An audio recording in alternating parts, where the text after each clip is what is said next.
scared of our love?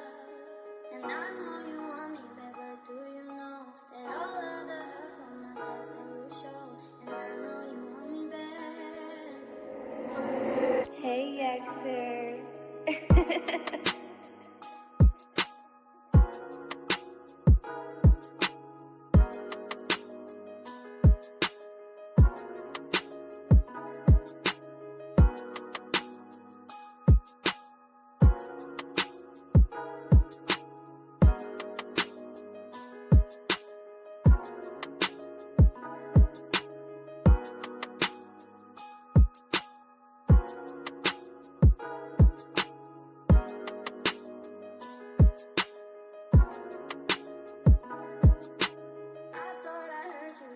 Disappeared, and I know you noticed when you said you're scared. Are you scared of my love? Are you scared of our love? And I know you got to prove your love. 'Cause I need you. You got to prove your love.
Hey, Yekcyr.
Hey, Yekcyr.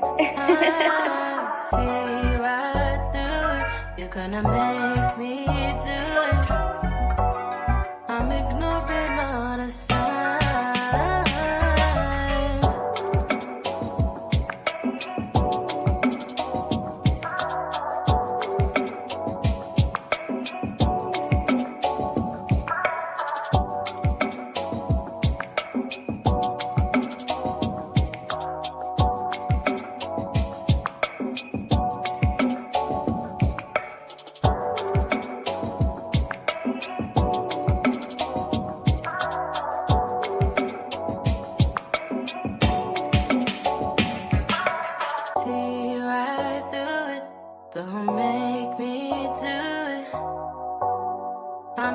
ignoring all the signs.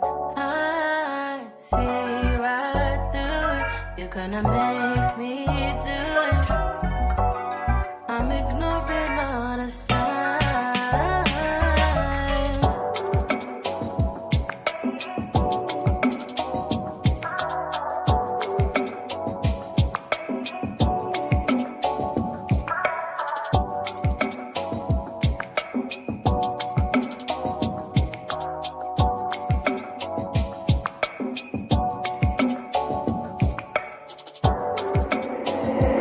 Hey, Yekcyr.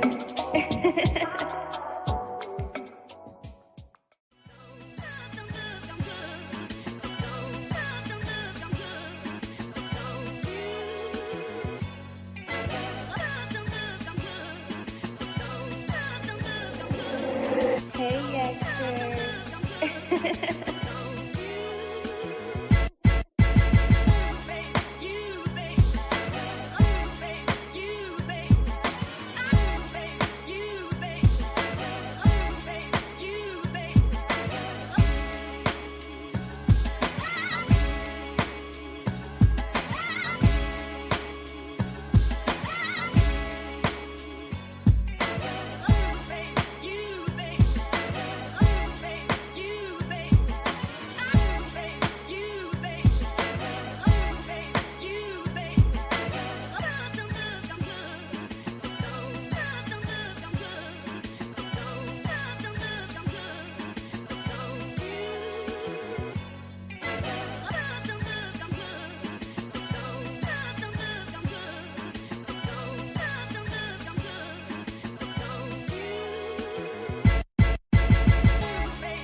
Hey, Yekcyr.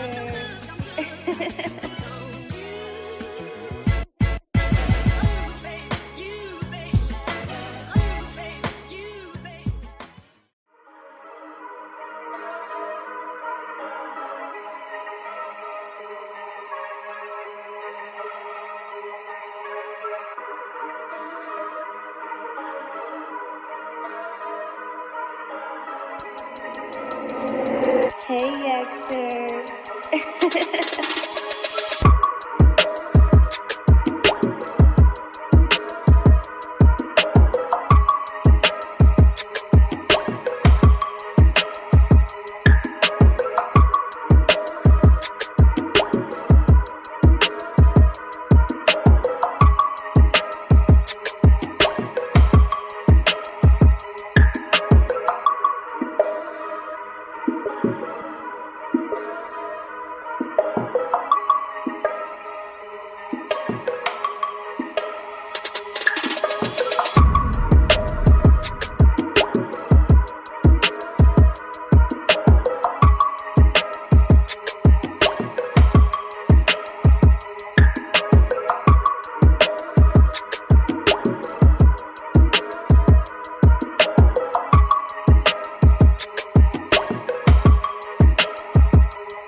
Hey, Yekcyr.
Hey, Yekcyr.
Hana Malakaya Husha Hamashiach.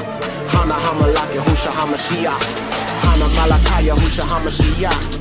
7-day of rest, yeah, I keep the Shabbat. Yeah, seeking out the wisdom, then you need the Ruach. All esteem to your I never could stop. Nah, yeah. Hey, we living out the Torah though. Yahuwah gave the oracles, awakening historical. Barak Yahuwah Alam, Malakaya Husha Rumamu Akanu Amana. Hey, y'all the heathens is raging, and Yahuwah said Jacob would not be forsaken. Returning to Yahuwah is resegregation. The heathens say they cleaving, but they secretly hating.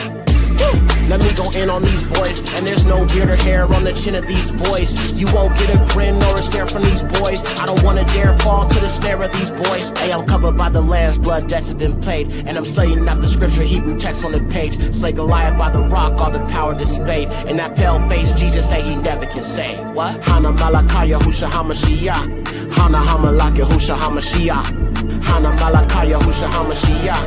Hana Hamalaka Husha Hamashiach. Hey, Yekcyr.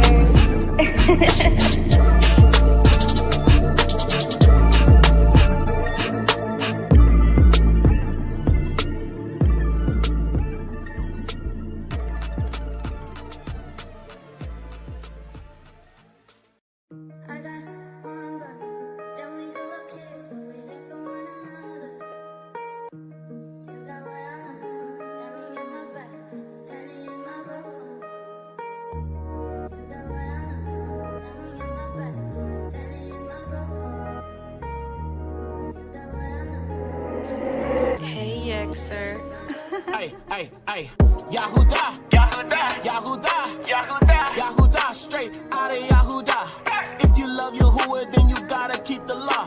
Lawlessness is sin, so we gave us the Torah. Yahudah, Yahudah, Yahudah, Yahudah, Yahudah, straight out of Yahudah. If you love Yahuwah, then you gotta keep the law. Lawlessness is sin, so we gave us the Torah. I'm a lion, I'm a lion, I ain't lying, I ain't lying, I'm a lion, roar like I'm a lion. Yahudim, Yahudah, esteem Elohim, my praises go to Yah.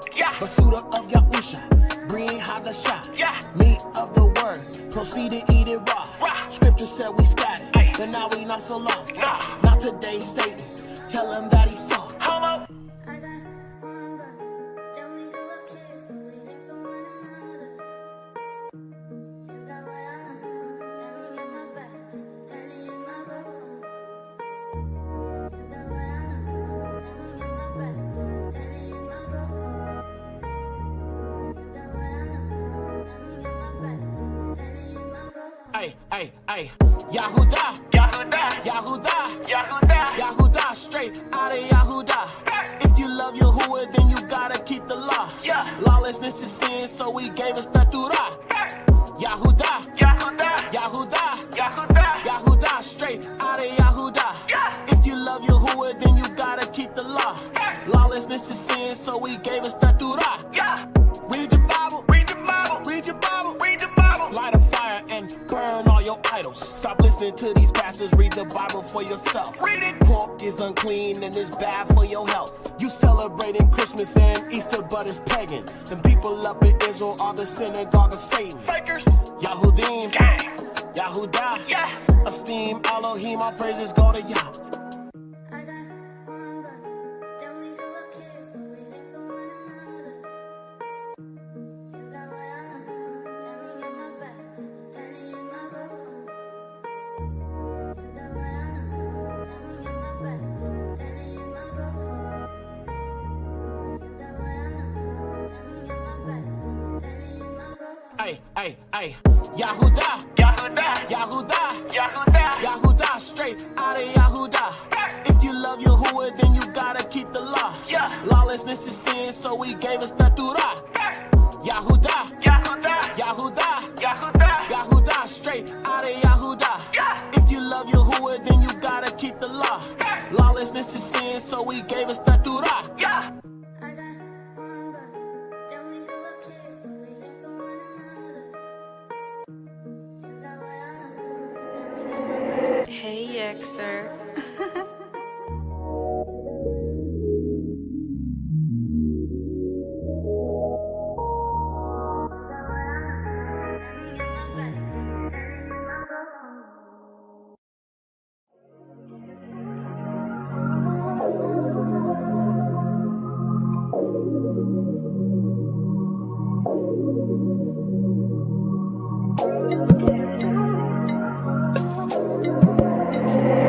Hey, Yekcyr.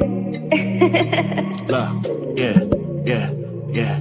Lift your hands up higher one time. You know the devil is a liar 2 times. And you usher the Messiah 3 times. And you usher the Messiah 3 times. Lift your hands up higher one time. You know the devil is a liar 2 times. And Yekcyr the Messiah 3 times. And Yekcyr the Messiah 3 times. And Yekcyr HaMashiach, he was raised in the ghetto. Yeah. And he came from the ghetto, not to rob was the slums. He was straight from the ghetto. Pharisees see the serpent of the father, the devil. Yekcyr take the wheel, put the gas to the pedal.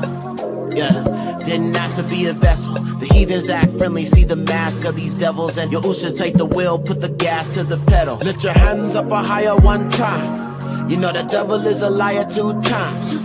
And Yekcyr the Messiah 3 times. And Yekcyr the Messiah 3 times. Lift your hands up higher one time. You know the devil is a liar 2 times. And Yekcyr the Messiah 3 times. And Yekcyr the Messiah 3 times. And Yekcyr HaMashiach, he was raised in the ghetto. Yeah. And he came from the ghetto, not to rob was the slums. He was straight from the ghetto. Pharisees see the serpent of the father, the devil. And Yekcyr HaMashiach, he was raised in the ghetto. Yeah. And he came from the ghetto, not to rob was the slums. He was straight from the ghetto. Pharisees see the serpent of the father, the devil. Hey, Yekcyr.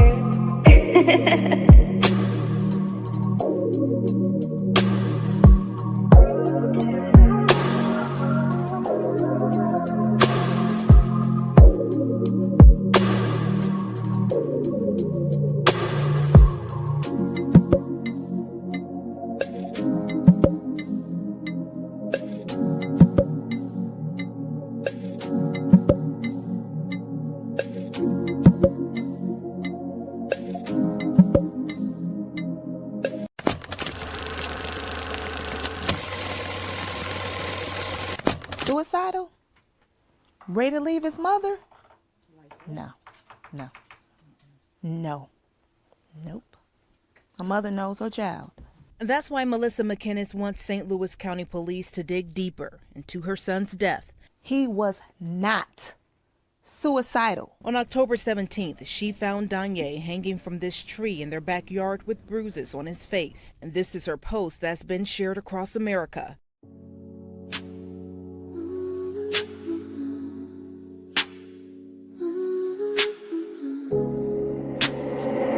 Hey, Yekcyr.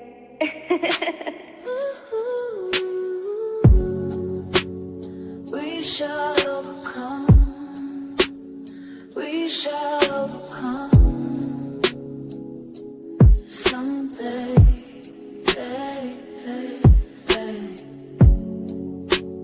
we shall overcome. We shall overcome. Someday, Negro black blood spilled all in the streets. Our pain cannot be contained in these lyrics and beats. Strange fruit, hanging that hatred the roof. Children of Lucifer pursue my people, our babies they shoot. Yahusha, he the lamb that was lynched. Yahusha will awaken, there shall be recompense. Yahusha, he the lamb that was lynched. Yahusha will awaken, there shall be recompense. We shall overcome. We shall overcome. Someday,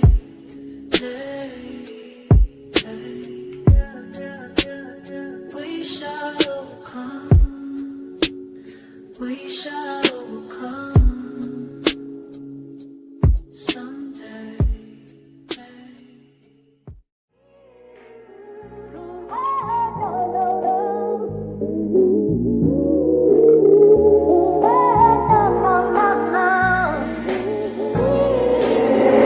Hey, Yekcyr.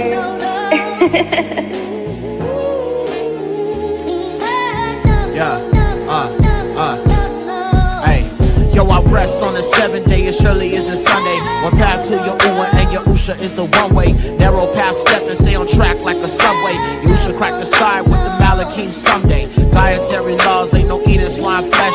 Yahusha garment staining blood like the wine press. The heathens crying out, strong delusion, they the blindest. These heathens can't keep Jesus, not appease in the slightest. Feast days, moral laws, keeping the Shabbats. Don't follow the ways of Edom, by Yahusha's blood I'm bought. Jesus is a big Virgin Mary Mary don't need her. Yekcyr spin the block on the devil with the heater. Covenant keeper, the Ruach is my teacher. Yahuwah the creator, worship him and not the creature. Christianity can't be any same old difference. You call on pagan names and you call yourself bishops. Heathens in these camps, Jacob giving up his birthright. Hugged up with these nations, white bodied like a termite. Reject the Messiah, yeah, your doctrine is Jewish. Scum of the earth, cause that doctrine is sewage. Yahusha in the Torah, you can't see it, you foolish. Committed to Yahuwah, it's a fact that I do this. You are my enemy if you an enemy of Torah. Destruction for the wicked, just like Sodom and Gomorrah. Yeah, ain't no new age doctrine, no chakras, no auras. The Apocrypha, I read it, I explore it like Dora. I'm a strong black man with biblical values. Fulfill doesn't mean abolish, yeah, I'm quoting out Matthew. I'm not a patriot, I am fearing the lure. 24 and forever, my king is Yahusha. I don't care about America, she surely gon' fall. And the ops gon' hate you when you Kadasha you called. Yahusha 24, always and forever. To Yahuwah I surrender, my life has been better. Put no trust in no man, nor you are a curse. All esteem to Yahuwah, ayy, I put him first. Yeah, whoa, ayy. Yahusha 24, ayy, it's Yahusha 24, ayy. Yahusha 24, Yahusha 24, Yahusha 24. All esteem to Yahuwah in the highest. Baruch haba Basham Yahuwah. Baruch atah King Yahusha.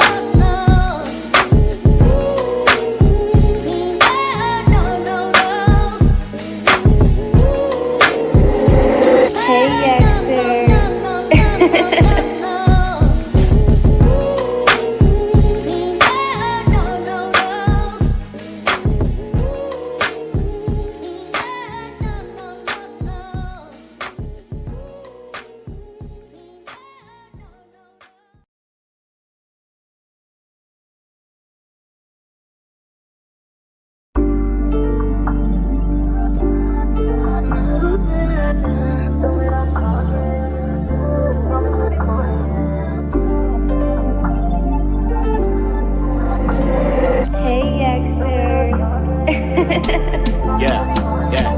Yekcyr.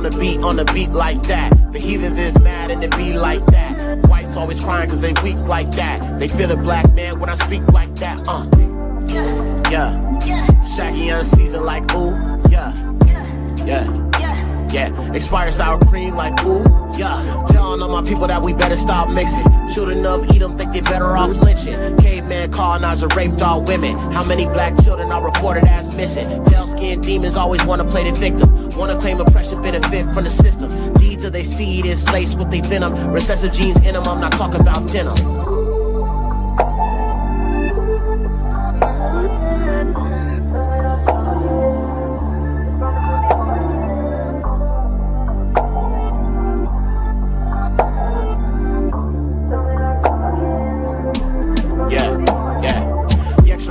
On the beat like that. The heathens is mad and it be like that. Whites always crying cause they weak like that. They feel the black man when I speak like that. Yeah. Shaggy unseasoned like ooh. Yeah. Expired sour cream like ooh. Yeah. Black, stumping out white. They high off the meth or they snorting out white. Damn, hasty, known to get lice. Evils entice, sold at a price. Yeah. Judgment on the heathen like boom. Children of the devil like who? No.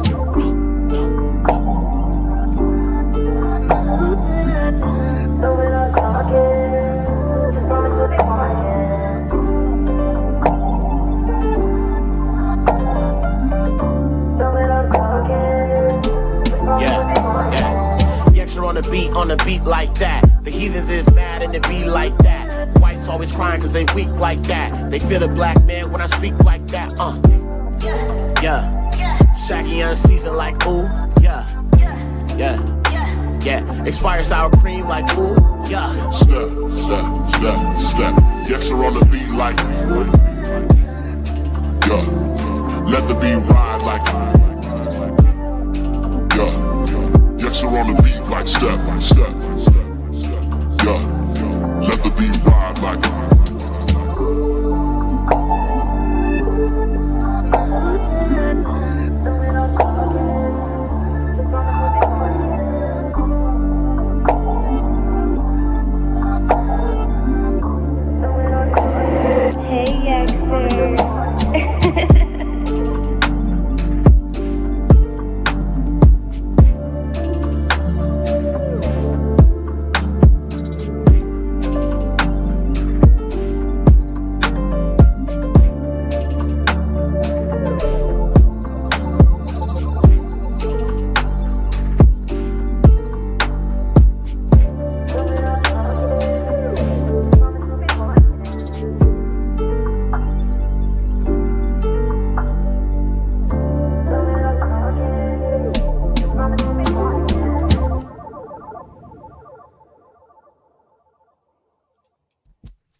Hey, hey, hey.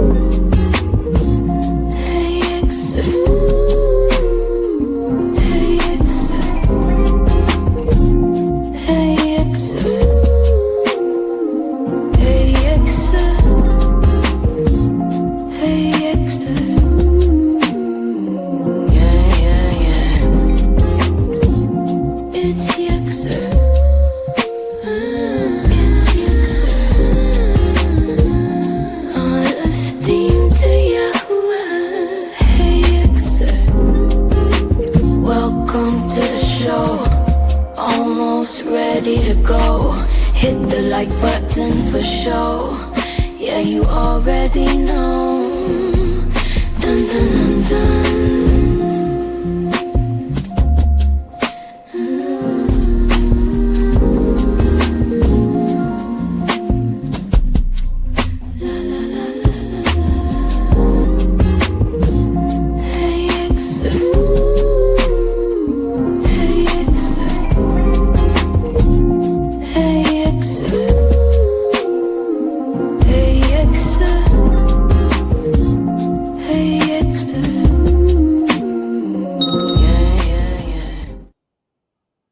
Shabbat shalom, Shabbat shalom, family. All esteem to the highest.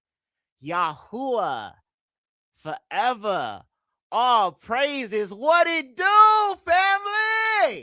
What it do, what it do, what it do, what it do, what it do, what it do, what it do, what it do, what it do, what it do, what it do, what it do, what it do, shawty tell me what it do, what it do, what it do, shawty tell me what it do, what it do, what it do, shawty tell me what it do, what it do, what it do, what it do, shawty tell me what it do, what it do, shawty tell me what it do, what it do, what it do, shawty tell me what it do, what it do, what it do, shawty tell me what it do, what it What it do, what it do, what it do. All praises to the highest Yahuwah. Yada Yahuwah. Shout out to the double Y's from LA, man. Shout out to the block. Shout out to the homies. You know what I'm saying? The Yahudim out there. You know what I'm saying? Trying to survive in this place we call America. You know what I'm saying? Shout out to the Yahudim out there, man. You know what I'm saying? Doing our thing, being great, being the chosen, walking in that strength and that resilience. Shout out to all the black men out there, all my brothers, all my Akeem, unawakened and awakened. Shout out to all the beautiful daughters of Zion, the beautiful, beautiful melanated queens of the nation, the daughters of Zion, and our brothers, Akeem, the bold lions, the leaders of the nation. Shout out to the people of Yasharal, man, in general, the awakened and the unawakened. Barak Yahuwah, man. And of course, Shabbat Shalom to everybody. It is a blessing to be here again with you all. And yeah, Barak Yahuwah, man. Barak Yahuwah. Let me go ahead and give my shouts outs before we jump into this. Adara Yahu is in the building. Shabbat Shalom, my beloved sister. Very, very good to see you as always. Welcome back. The Big Ak, Dennis Austin, is in the building. What's up, Big Ak? Shabbat Shalom, Big Ak. All praises to the big homie, Big Ak, my homie. You know what I'm saying? Dennis Austin in the building, holding it down as the mod. Keep doing your thing, big pimpin'. All praises to the Most High. Shabbat Shalom. You feel me? Keep going. Play on, play it. You feel me? Let's see who else we got. Lay All is in the building. One of our day ones, man. Shout out to this sister. Shabbat Shalom to you. Much love to you, Queen. All praises to the highest Yahuwah forever. Barak Yahuwah, good to see you as always. Stefan is in the building, one of our newest moderators, one of our regulars, been coming around a lot, man. Good to see you, Aki. Shabbat Shalom to you. I hope all is well with you. Ba Hasham Yahusha. Barak Yahuwah, good to see you. Shabbat Shalom. Dark Kid is in the building. What's up, Ak? Barak Yahuwah. All esteem to Yahuwah. Good to see you. Shabbat Shalom. We got the double Y, one of our double Ys in the building, our young Yahudim. So we do not use that Y in terminology. That is demeaning. That is a byword. We are Yahudim, young and old. And this is one of the younger ones. You know what I'm saying? It's like I look at him as like a son. You know what I'm saying? So shout out to you, young Yahudi. You feel me? 144K getting himself ready for the kingdom. All praises to the Most High. Shabbat shalom to you, young one. As always, thank you for holding it down as one of our moderators, Barak Yahuwah. Yahudi Blue, Shabbat shalom, sis. Good to see you, sis. Much love to you. Shout out to you and your hubby, Ban Yamin. I know he's probably somewhere listening. Shout out to you, Big Ak. Much love to you and the family. All right, I think I got all my mods, so let's jump into the regular chat. Marsha Hamilton, Shabbat Shalom, sis. It's been a minute. It's good to see you. Barak Yahuwah, perfect timing. You here for a good show. Barak Yahuwah. Renee Yahoo is here. Shabbat Shalom, sis. Good to see you, love, always. Tawanda, one of our regulars. Hey, sis. Good to see you. Barak Yahuwah, good to see you. D No, what's up, Big Ah? Another one of the homies. What's good with it?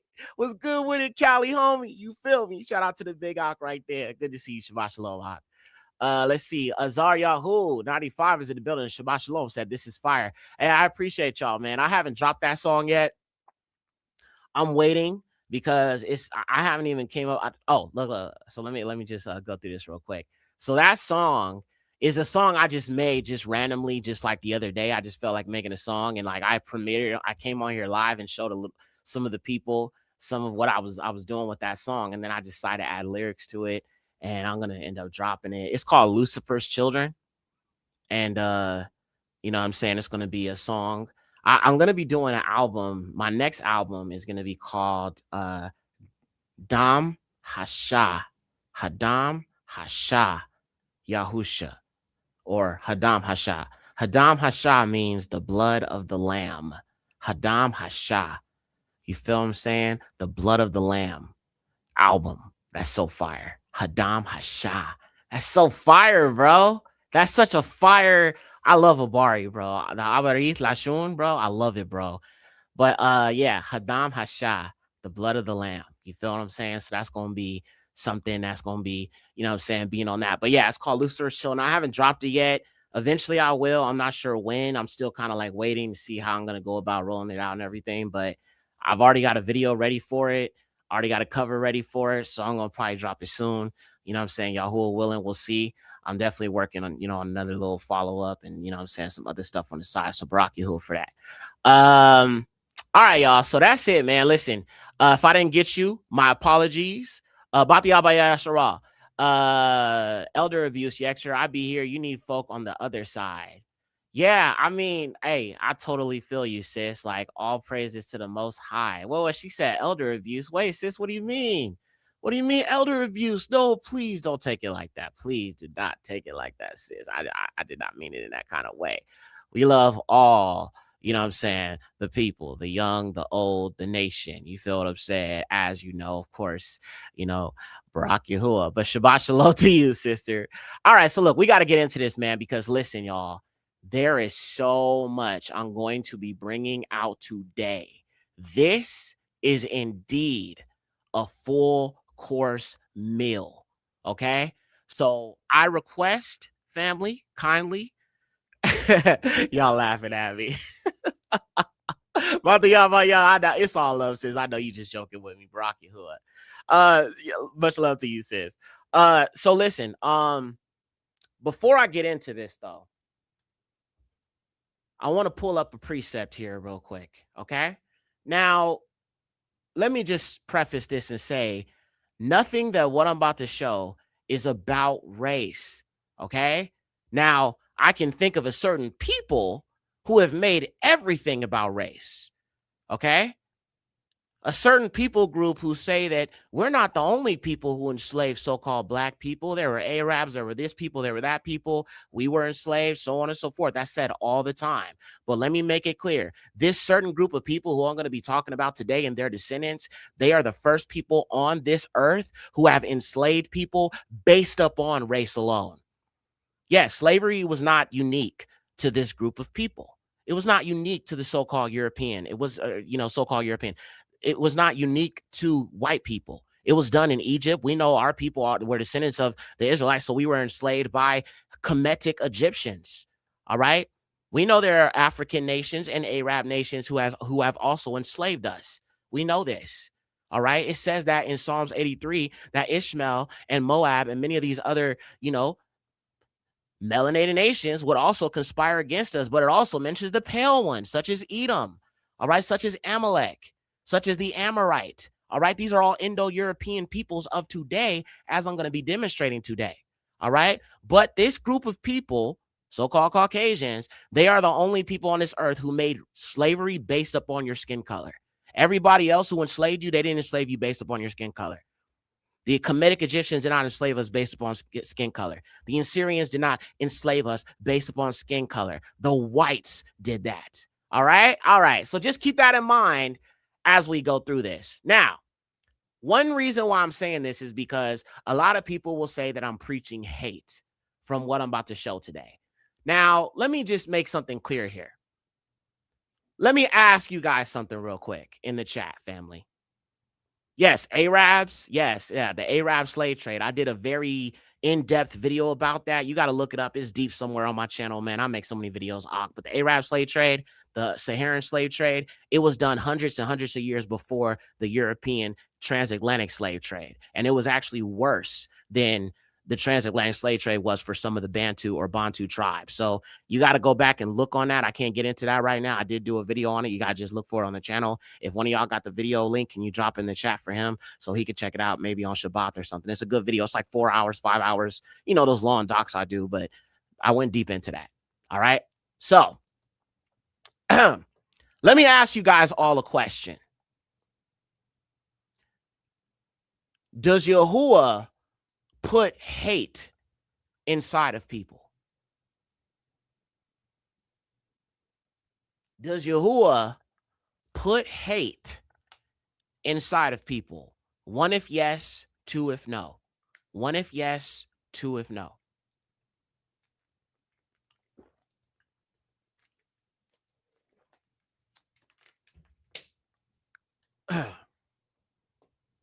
Okay.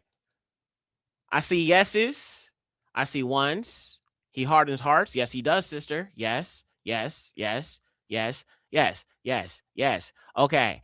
I see we are all in agreement here. Okay. Yes, he does. Now, let's see what some other people said. Some people disagree. This person here says 2. All right. Abiyahu, Shabbat Shalom says she says 2. She doesn't agree with that. Okay, fair enough. So Yehudi Blue says he stirs them up. So mostly everybody, except maybe 2 people out of here, disagree that Yahuwah does not put hate in people. Okay, fair enough. All right. So we're going to look at some precepts here, or look at a precept here real quickly, and we're going to explain how we can look at this biblically here, because everything you're seeing right now and what I will be getting into today has everything to do with a hatred. All right. And that's like one of the most important things you can understand from what I'm going to be bringing out today. All right. So quickly, let's look at the scriptures here. We are in Genesis 3, verse 15. All right. And everything that I'm bringing out today goes back to this. All right. And this is between the serpent and the woman. All right. And let's read it from verse 14. And Yahuwah Lua said to the Hanakash, Amad Hanakash, behold, because you have done this, you are cursed above all cattle and all the brutes of the earth. On your breast and belly shall you go, and you shall eat earth all the days of your life. Now look at this. And I, Yahuwah, he says, and I will put enmity between you and the woman, and between your seed and her seed. Family, what is enmity? Because Yahuwah says he will put it there. Let's look up the word enmity in the dictionary here. Yahuwah says he will put enmity between the seed of the serpent and the seed of the woman. All right. Now let's look at this real quick. Enmity in the Webster's dictionary, Merriam-Webster's dictionary defines as positive, active, and typically mutual hatred. Mutual hatred. So this is hatred that comes from both sides. There will be hatred from the serpent towards the seed of the woman, which is Yasharal, which is the bride of Yahusha. Okay, that is who Yahusha is coming back for. All right. So the woman we know is Yasharal. All right, the wife of Hamashiach. Okay, then you have the serpent seed, who have a hate towards the woman. All right. But then the woman, the seed of the woman, who are the children of Yasharal, they have a hate towards the serpent seed, because the serpent seed is going to make their lives miserable in every way, shape, and form. As you are seeing right now, family. As you are seeing right now. So this has to be understood, that Yahuwah has put this hatred. So it can't be shaken away. It can't be shaken that we have a hatred for them, the serpent seed, but the serpent seed has a hatred for the righteous seed. And this would be a war that was waged in heaven. The war that caused Lucifer to rebel against the Creator, because when the Most High made man in his image, the angels felt that he loved us more than them. Why? Because they were created before us. Let me say that again. The angels, the Malachim, the heavenly hosts, were created before man was created. And it says that in the book of Jubilees. But I don't have time to get to it. But if you want to look at Jubilee, you know what? Dang it. Let's do it. Y'all know I have to show it, man. I got to show it. Y'all know me. This is Yekcyr. This is your boy Yekcyr. All right. I got to show the proof every single time. I don't want to dwell too much on this, because this is a very, very deep lesson, family. I'm going to need about 3 hours of your evening. Okay. 3 hours at least, at the very least. Okay. Because this is going to be so deep. All right. So let's look at Jubilees real quick, just so I can show the precept for this. All right. So Jubilees 2 expounds upon this creation account. All right. And the angel of the face spoke to Masha by the command of Yahuwah, saying, write all the words of creation, how in 6 days Yahuwah finished all the works which he created. Yes. And rested on the 7th day and sanctified it for the years and established it as a sign for all his works. For on the first day he created the heavens and the earth and the waters. And listen, listen to this, fam. Shema, listen.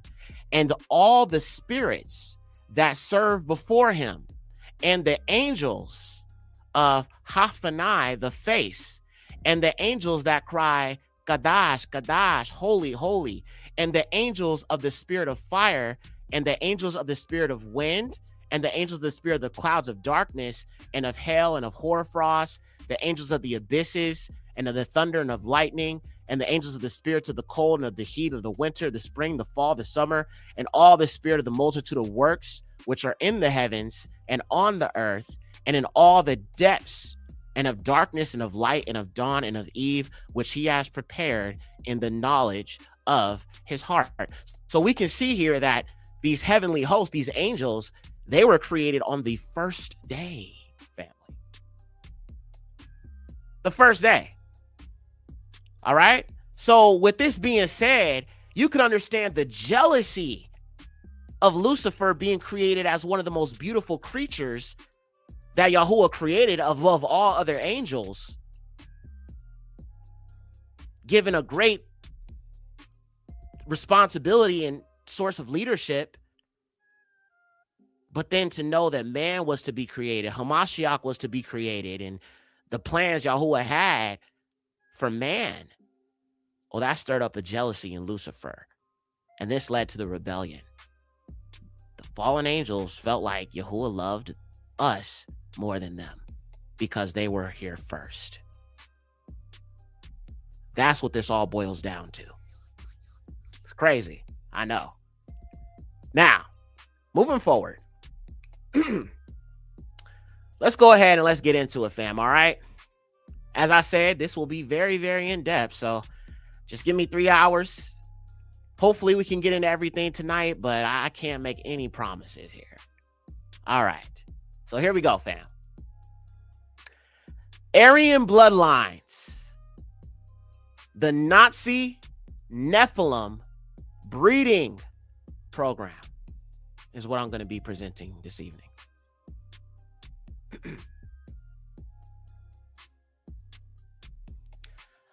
Black man and black woman, specifically Israelite black man and black woman. You need to understand that your greatest weapon in the end times is knowledge. Knowledge of self, knowledge of your enemies, knowledge of prophecy, knowledge of scripture, knowledge of covenant, and of course, above all things, knowledge of your Alua. All of these things are your greatest weapon. This channel I have been led by the Ruach HaKodesh of Yahuwah to help you understand that. Barak Yahuwah. Let's keep going.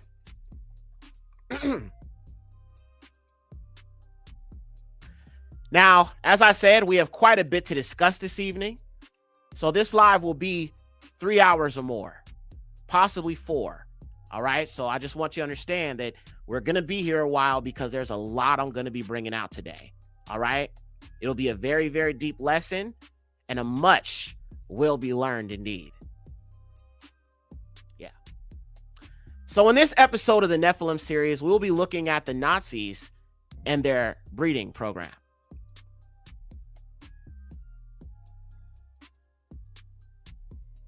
So in our last episode, we discussed the Aryan kings of Atlantis and the fallen bloodline that ties to the final kingdom, which is the fourth beast of Daniel's prophecy, as I had mentioned before.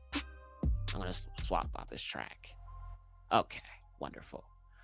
Barak Yahuwah. And I didn't do a check or anything, but my sound is good, right? Give me a 1 if everything sounds good. I just want to make sure everything's good before we continue moving on. And y'all, yeah, definitely write some stuff down because this is going to be so deep. All right, here we go.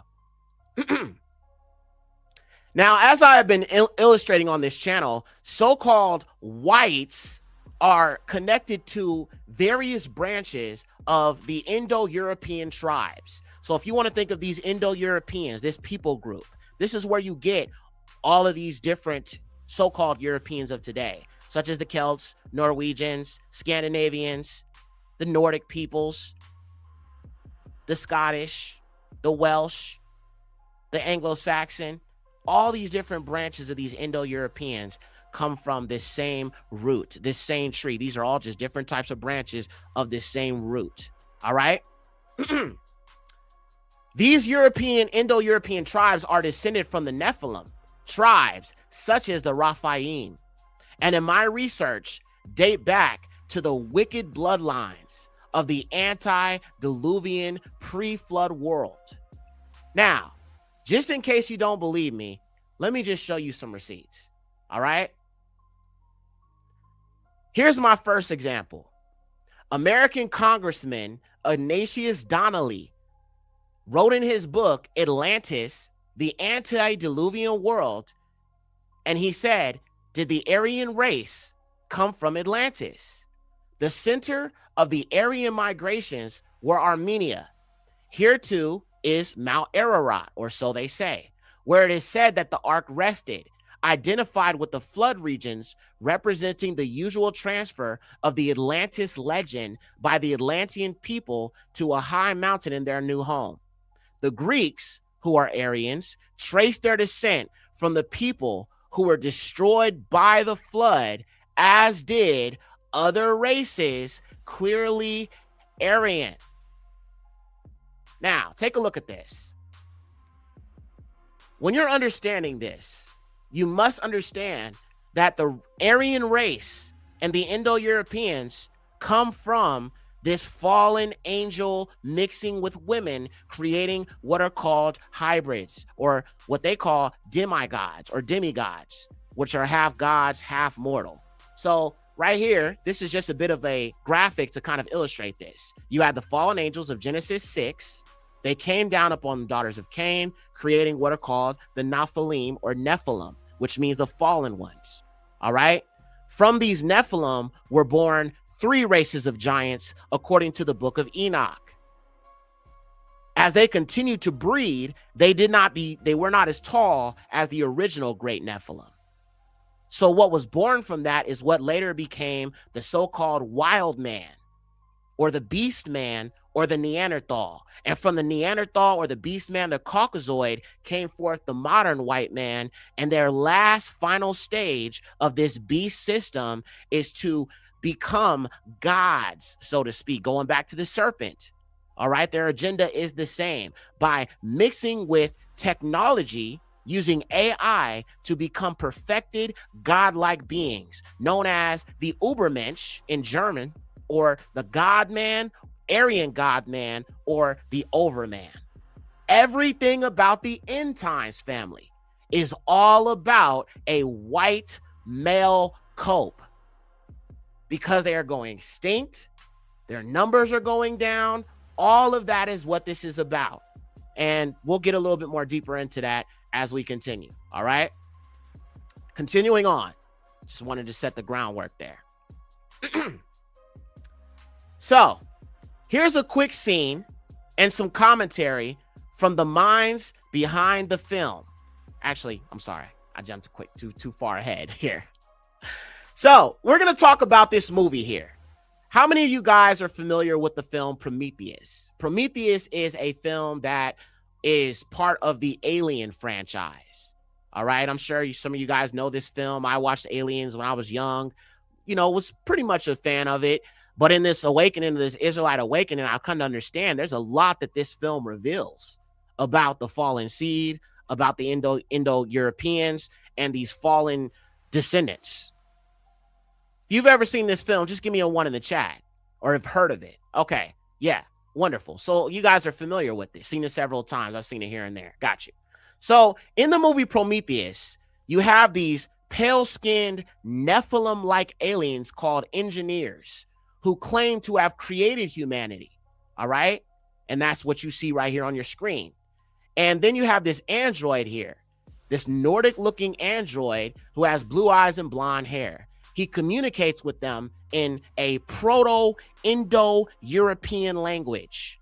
Proto means ancient. So a very, very, very, ancient form of the Indo-European languages. The Proto-Indo-European is where you get the Celtic languages. It is where you get the Germanic languages. It is where you get the different dialects that kind of tie to it, the Yiddish and, English, Latin. All of it comes from these Indo-European language families, even including like the Vedic script that you find in India. All right. This was all a result of the colonization of these tribes. All right. They were very, very barbaric. And the next episode, we'll talk a little bit more about that and identifying some more about what they did.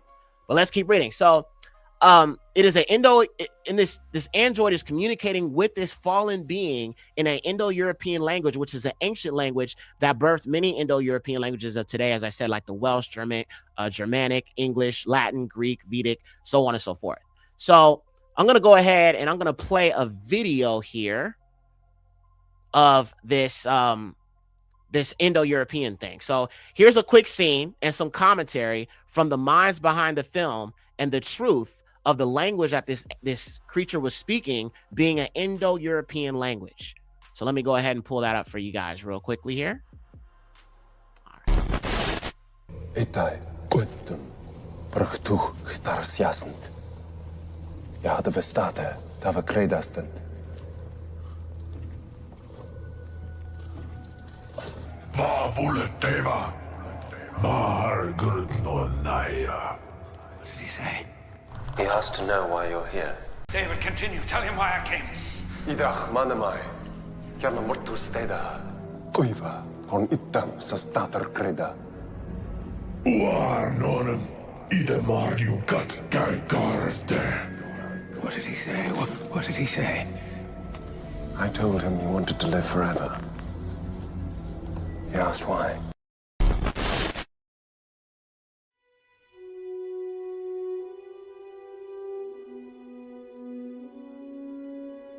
The engineers use a language which is referred to generally as Proto-Indo-European.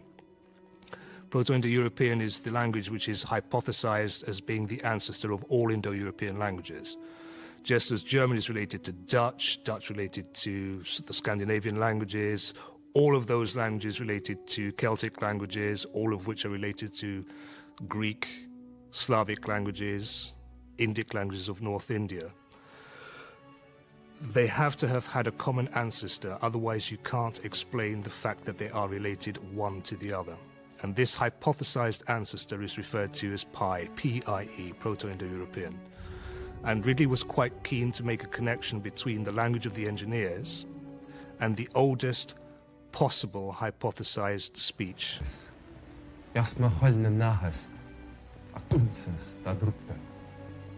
Egom vivas dat hja nahman veragnan, mekjahu bhoruktai agnak urnai gunacht orion, eghom dadorshat hiljadjut sibim erebe tanhausar asyat hira, tohtawaskale polmo ati krimstu plue. Okay, so you guys can see it is a Indo-European language, all right? And these Indo-European languages are how they have been able to access all this technology, how they are able to build this AI system, and all of this. They are in communion with these Nephilim. You might be asking how. I'm going to get to that in a minute. But I just wanted to illustrate this to you. Okay, they are the fallen seed. And that is the most important thing you can understand, family. And I keep on doing these shows because our people need to wake the hell up.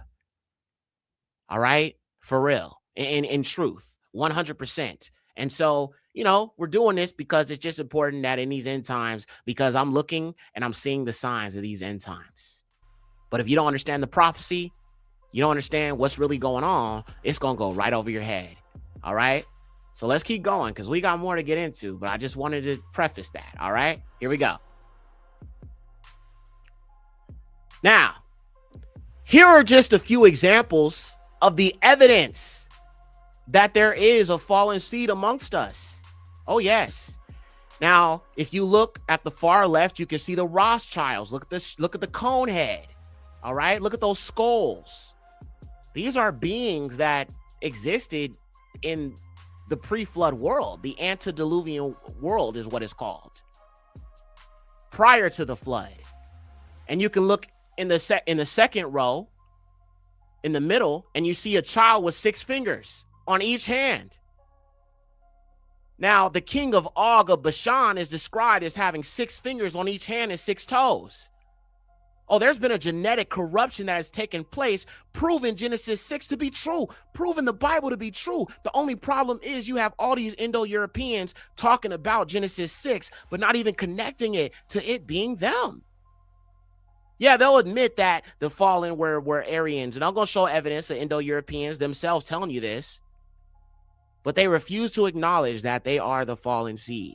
That's why we must bring it out. Only we can. Because, I mean, hey, look, I ain't got no fight in this. I'm just bringing out what the scriptures reveal, what Yahuwah reveals, and then let the evidence speak. All right? So the Neanderthal, the conehead man, the wild man, the beast man, okay? Right down here at the bottom on the third row, you can see the red-haired mummies of the Canary Islands. Okay? And these mummies, they were very, very tall, pale-skinned, blue-eyed, blonde hair, and red-haired giants called the Guanche. All right? You have those. And then right here, you can see next to that, I took a screenshot of an article, the mysterious fair-skinned, blue-eyed giants of Catalina Island, California. And as I continue to build out this series, I will talk about the giants that were here in America as well.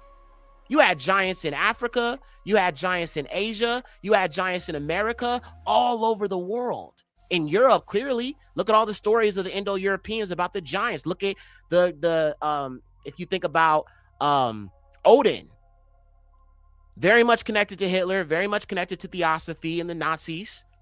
They believed in Odin. That was one of the gods that they worshipped in the Nordic religions, the pagan religions. All right, let's keep going.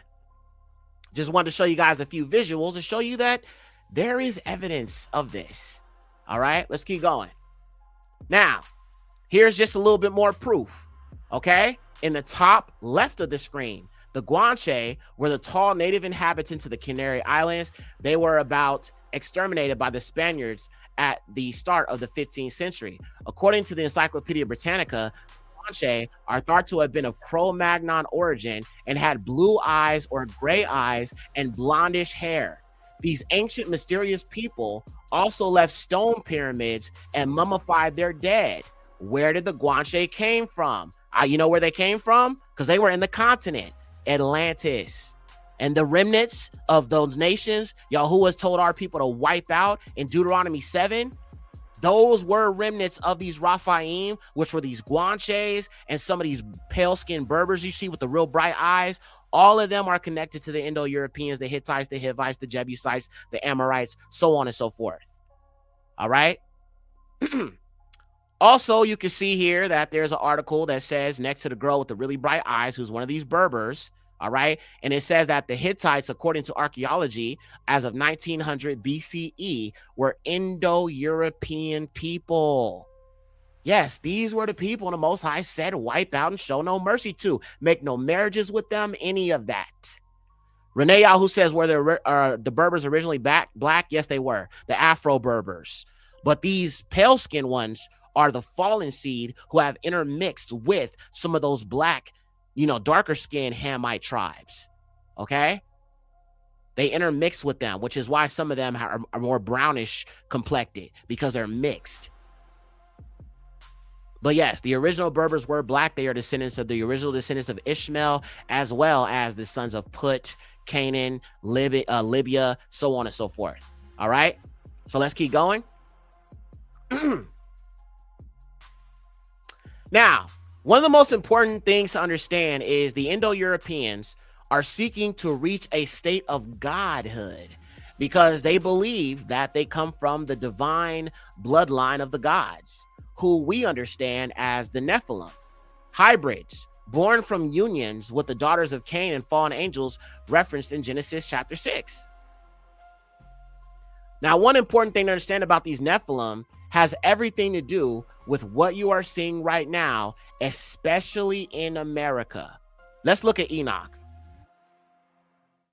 First Enoch 15, 8 through 12. But now the giants who were born from the union of the spirits and the flesh shall be called evil spirits. Okay? Ra'ukuth. Evil spirits upon the earth, because their dwelling shall be upon the earth and inside the earth. Okay, remember I talked about hollow earth and other creatures that, you know what I'm saying, we don't really know too much about, reptilians and things of that nature. Yes. Verse 9, evil spirits have come out of their bodies, because from the day that they were created from the Kadash ones, they became the watchers. Their first origin is the spiritual foundation. They will become evil upon the earth and shall be called evil spirits. And the dwelling of the spiritual beings of heaven is heaven, but the dwelling of the spirits of the earth, which are born upon the earth, is in the earth. So these Nephilim, because they were not created by Yahuwah, their spirits shall roam the earth. Because they're not human, their spirits do not go to Sheol, or the place of the preservation of the dead. They roam the earth. This is what leads to mental disorder. This is what leads to serial killers. This is what leads to psychopathic behavior, perversion, sin, what leads us to do things the Most High don't like. These are the spirits of the Nephilim that affect us in the spiritual, which is why the scriptures say we wrestle not against flesh and blood, because these disembodied spirits are affecting us. I mean, well, you got the blood of Yahusha. You feel what I'm saying? You ain't got to worry about that. This is why we fight against sin. It is the spirits of the Nephilim that attach to us. You've heard stories of women talking about succubus and incubus, or women talking about they're being violated while they're sleeping, or being choked while they're sleeping. These are the spirits of the Nephilim. These so-called mental health or mental disorders, these are not mental disorders, family. These are principalities. People are going to therapists and, counselors for things that are spiritual. I don't care how much you sit there in the mirror and tell yourself some positive affirmations. If our people ain't going to the highest to battle against these spiritual forces, we will remain in that state. Straight up, it's some scary stuff, bro, but this is why they removed Enoch. It reveals too much. Let's keep going. Let's keep going. All right. So we see that these spirits of the Nephilim are roaming the earth. Let's keep reading. Enoch says that the disembodied Ruakuth, or the spirits of the Nephilim, would roam the earth. Let's keep reading because these spirits have certain characteristics. Let's look at that. This is 1 Enoch 15, 11 through 12. The spirits of the giants oppress each other. They will corrupt. They will fall, be excited, and fall upon the earth and cause sorrow. They eat no food, nor become thirsty, nor find obstacles.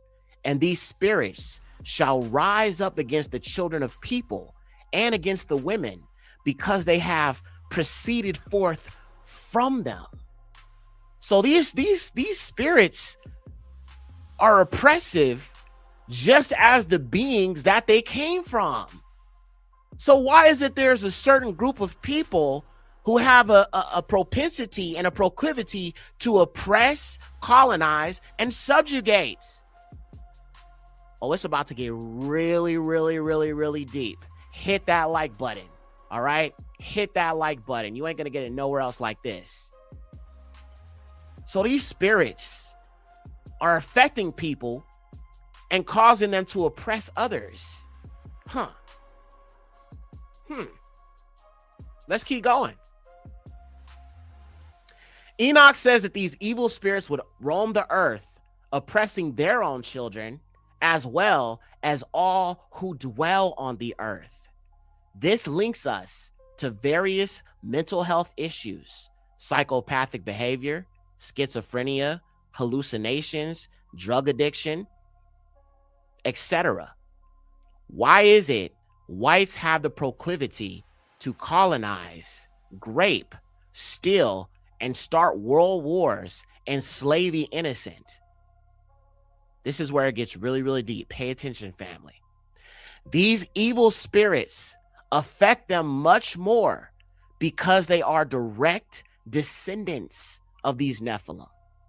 The scriptures are true when they say we wrestle not against flesh and blood. Nothing I am bringing out again is about race. This is about bloodline. Only the ignorant will think this is about race. And ironically, to hide the fact that they are the fallen seed created the concept of race. Very quickly, I am going to play a quick video from a white couple that seemed to understand that whites not having eumelanin opens them up more to outside spiritual influences, as melanin itself, eumelanin, the darkish brownish pigment in our skin, can be considered a covering. Now, let me show you what I mean. Let me go ahead and show you guys this video real quick.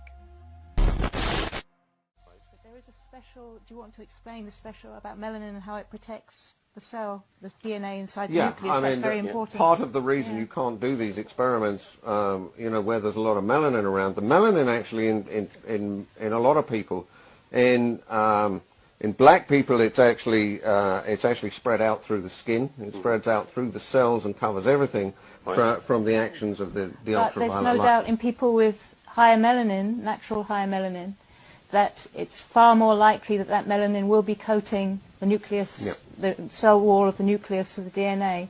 Now the point about that is that ultraviolet light, which is often used to splice DNA, is blocked by that melanin. It absorbs it. It doesn't allow it in to interfere with the DNA. And it could well be, and this is Nigel's thesis, that this was a blocker for them when they were trying to genetically alter the species. And therefore, when maybe just out of random mutation, something like an albino came along, they discovered, wow, we can get straight in. And it may well be that the paler-skinned people on the earth have that pale skin because of this genetic experimentation to make things easier for them to work on human DNA.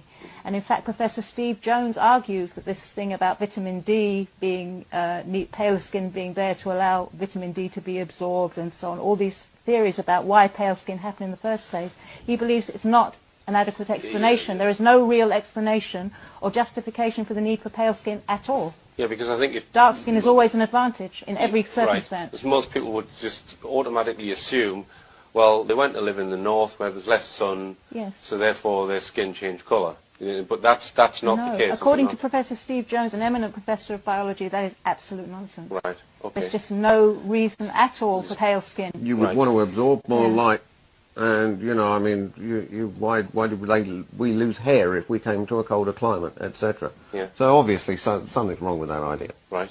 All right. And Nigel contends that the white races, the northern European races, have probably had the most interference from this outside entity called the grey alien. Yeah, and he doesn't say that. It's very important to say he doesn't say that from the point of view of a kind of reverse racism. Right. It's just he's letting us know that, right, that's there, you may need to do something about it, right, and maybe suggesting ways that we could do something about it. And if you look at the record of the European nations throughout history, in terms of colonialism, imperialism, and what they've the havoc they've wreaked on the world, it makes the point that really. It's the blue-eyed white races that have got their finger on the nuclear. Well, I mean, what? Okay, so you guys just heard them say it out of their own mouths. I did not say it. They said it. They said that the pale-skinned people have had the most interference with other beings due to lack of melanin coating, because melanin itself, melanin itself, is a protective covering or layer. And I'm going to illustrate that in a second scripturally here. Scripturally, I want to prove that. But essentially, ultraviolet light is what is used to splice something or splice DNA. Okay? Ultraviolet light. Everybody knows or should know that melanin causes us to absorb that ultraviolet light. We soak it up, we eat it up, we consume that light, and that light is converted to energy. Ultraviolet light damages people with pheomelanin. It doesn't enhance them, it damages them. Okay? This is another sign. Now, let's get a little bit deeper into it, okay? To make more sense of this. So continuing on. Now, in regards to melanin being a covering, we saw how these two white people admitted that whites have a much higher interference from non-human contact due to their lack of melanin, okay? She said that due to them not having melanin, they're able to just get straight in, or some sort of experimentation, okay? Due to their lack of melanin and the ability to change DNA. So their lack of melanin protection causes their DNA to be more accessible and easier to be changed under ultraviolet light due to the lack of the melanin, all right, the eumelanin. Those of us with the blessing of eumelanin have a protective layer, whereas UV lights are used to splice the DNA. Our melanin protects our DNA. Caucasians, on the other hand, are easily modified through splicing due to lack of eumelanin. Now, let me show you an example of this. When we look at Noah being the first documented albino and resembling the offspring of angels, we understand his dad feared him because the Nephilim being born were of a pale complexion. So again, I've talked about this in Fallen Angels and the Pale Rebellion, but remember, Lamech was extremely bothered because his son, who had hair like wool, as it says in the scriptures, woolly hair, but pale skin.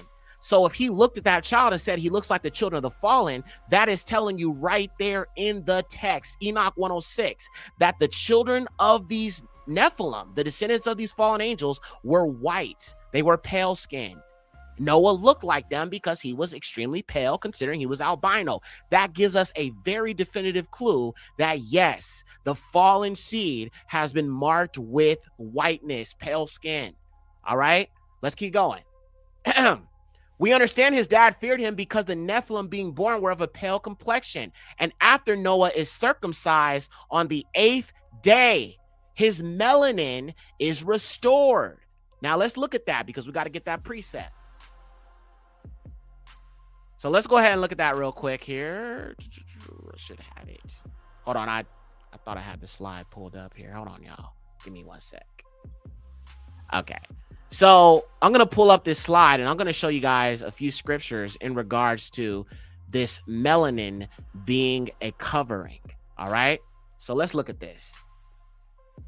Melanin equals covering.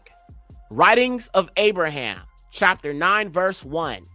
And on the 8th day, when the child, who is Noah, was circumcised, yes, he was covered, that he became as other men, except that his hair remained white. And to those who are like, where's this found? Writings of Abraham is right here on screen. Every time I reference this verse, I tell you where it's found. All right? Writings of Abraham. It's in the Yah scriptures. If you have the app, you can get the app for free. You can go look it up yourself. All right. Writings of Abraham, chapter 9, verse 1. So his melanin was restored. He appeared as other men who are Adamic, who are melanated as his dad was and his mother and everybody else who's from Jared, who's from Seth. All right. But then there's another seed who are Cain's descendants who mix with these, you know what I'm saying, fallen angels. The daughters mix with them, creating this different race of people who we know where this fallen bloodline came from, descendants of Cain. All right. And we'll make a little bit more sense as we keep going. It'll make more sense. All right. So his hair remained white and they called him Nuach, which means comfort. They called his name Noah, which by interpretation is comfort, because Lamech said, my heart is comforted to know that my seed, Zarai, my seed shall be preserved through the great flood. Writings of Abraham, chapter 8, verses 1 through 3. Hearing this report, Enoch comforted his son Methuselah, saying, fear not, my son, nor fret yourself about this matter. For did not a Kadash messenger visit your son Lamech and tell him that this should be the seed of the future generations? And was it not so? For this cause have these things happened. But on the 8th day, when the child is circumcised, he shall be covered and shall appear as other men, except that his hair shall remain white, as a token that through him Yahuwah will do a mighty work. This word did Methuselah return to his son Lamech, and he was comforted. So we see here, family, melanin is a covering. And we had two Gentiles who didn't say nothing about the scriptures, literally confirmed the scriptures about melanin being a covering, which is why they are not able to alter DNA through ultraviolet light and splicing, because of the covering of melanin and absorption of ultraviolet light. Barak Yahuwah, man. Let's keep going. So I fully believe that the disembodied spirits of the Nephilim are seeking physical bodies to dwell in. But we'll get to that a little bit later. First, we need to understand the crisis that Caucasians are dealing with. Take a look. To something that is rather concerning, actually. We're not really seeing a baby boom, are we? We're seeing quite the reverse. Official figures show the number of babies born in England and Wales dropped last year to the lowest level in 2 decades. The ONS says it follows the recent trend of decreasing live births seen before the pandemic. So joining me now is statistician and political commentator Jamie Jenkins. Jamie, thank you very much indeed for joining me. We spoke earlier about these stark figures showing that people simply aren't having enough babies potentially to replace the population. Yeah, good afternoon, Emily. So basically what you've got is a total fertility rate number, which to replace the population, you need 2.1 births for every couple to replace the population. And that has been steadily falling now for decades. The current estimate's closer to 1.6. So what that means is over time, the number of people in Britain would fall. But what actually we have been seeing now for quite a while, and increasingly in more recent years, is increasing in immigration. So we're actually needing more immigration to come in because of the lack of birth, not just in the latest figures. This is something that's been going on for a long period of time, because ultimately when you got a population like the UK and other many countries across the West that are living longer, you kind of need people of that working age population to kind of do the jobs, to pay the taxes, to kind of fund looking after the older people as well. So it's a big conundrum really. And it's not a surprise when you consider the house prices and how much they've gone up in relation to wages over the last 25 years, which means kind of tend to see couples living kind of a lot apart from each other in terms of you can't have the children as much earlier because they don't kind of get their first house until a bit later. And then women are generally having kind of their first child later as well, which means we have less children overall. Yeah, and it is a concern, and it's actually quite sad because a lot of women, when they're polled, say they want to have children or they want to have more children, but the cost of living is often cited. Obviously, you need a partner as well, and we have more and more single people living alone in this country. So what kind of pro-natal policies, that's quite a controversial term sometimes, but what could the government be doing to enable women who do want to have children, and men as well, who want to have children, to have them? Because it's all well and good relying on immigration, but of course migrants get old too. No, indeed. I think one of the policies that we do have is that I think child benefit only goes up to 2 children. So if you've got an average where you need to get more than, say, 2.1 children overall, some people will have 0, some will have 1, some will have more. So there's potentially a policy where you could look in terms of the child benefit system. I think ultimately, though, it comes back down to that affordability of the housing, and the successive governments now, it's not just the Conservatives, the Labour Party in the past as well. You've really got to make it affordable so that, you know, the other stats that the ONS publish where you look at kind of children living with their parents, that's increasing year on year on year because, as we discussed, they can't get out of the home. And you only got to go back the ratio of earnings to house prices.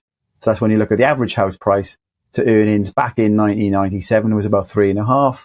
In 2022 is 8.5. So the affordability for people to get on that housing ladder and then have a family is just completely out of control. Yeah. The government really needs to get a hold of that bit, I think. Yeah, I think so. Thank you very much indeed, Jamie Jenkins, their statistician and political commentator on those waning birth rates. Fraser, you and I, we're about the same age. We probably should have had kids by now.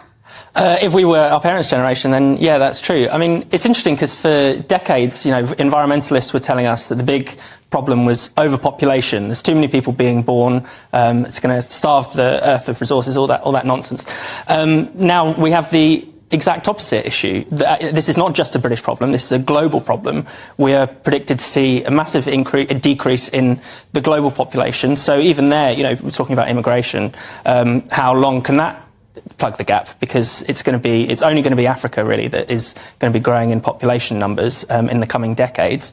And also, you know, the fact is that people want to have children and not having as much children as they would like, which is kind of the opposite problem to what we've had in the past, where, you know, it's a very good thing that we now have birth control and legal abortion, which gives people choices, allows them to decide how many children they'll have, because previously they might have had too many.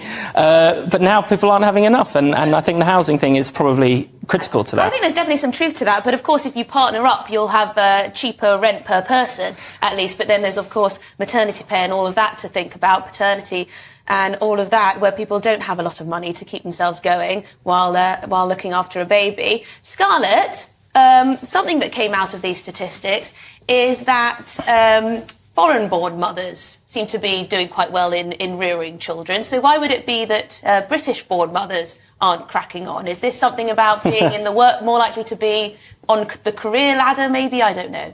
Yeah, I mean, it's something like a third of new babies are born to foreign mothers, which, of course, the Daily Mail did as a disaster, whereas actually without them, where would we be?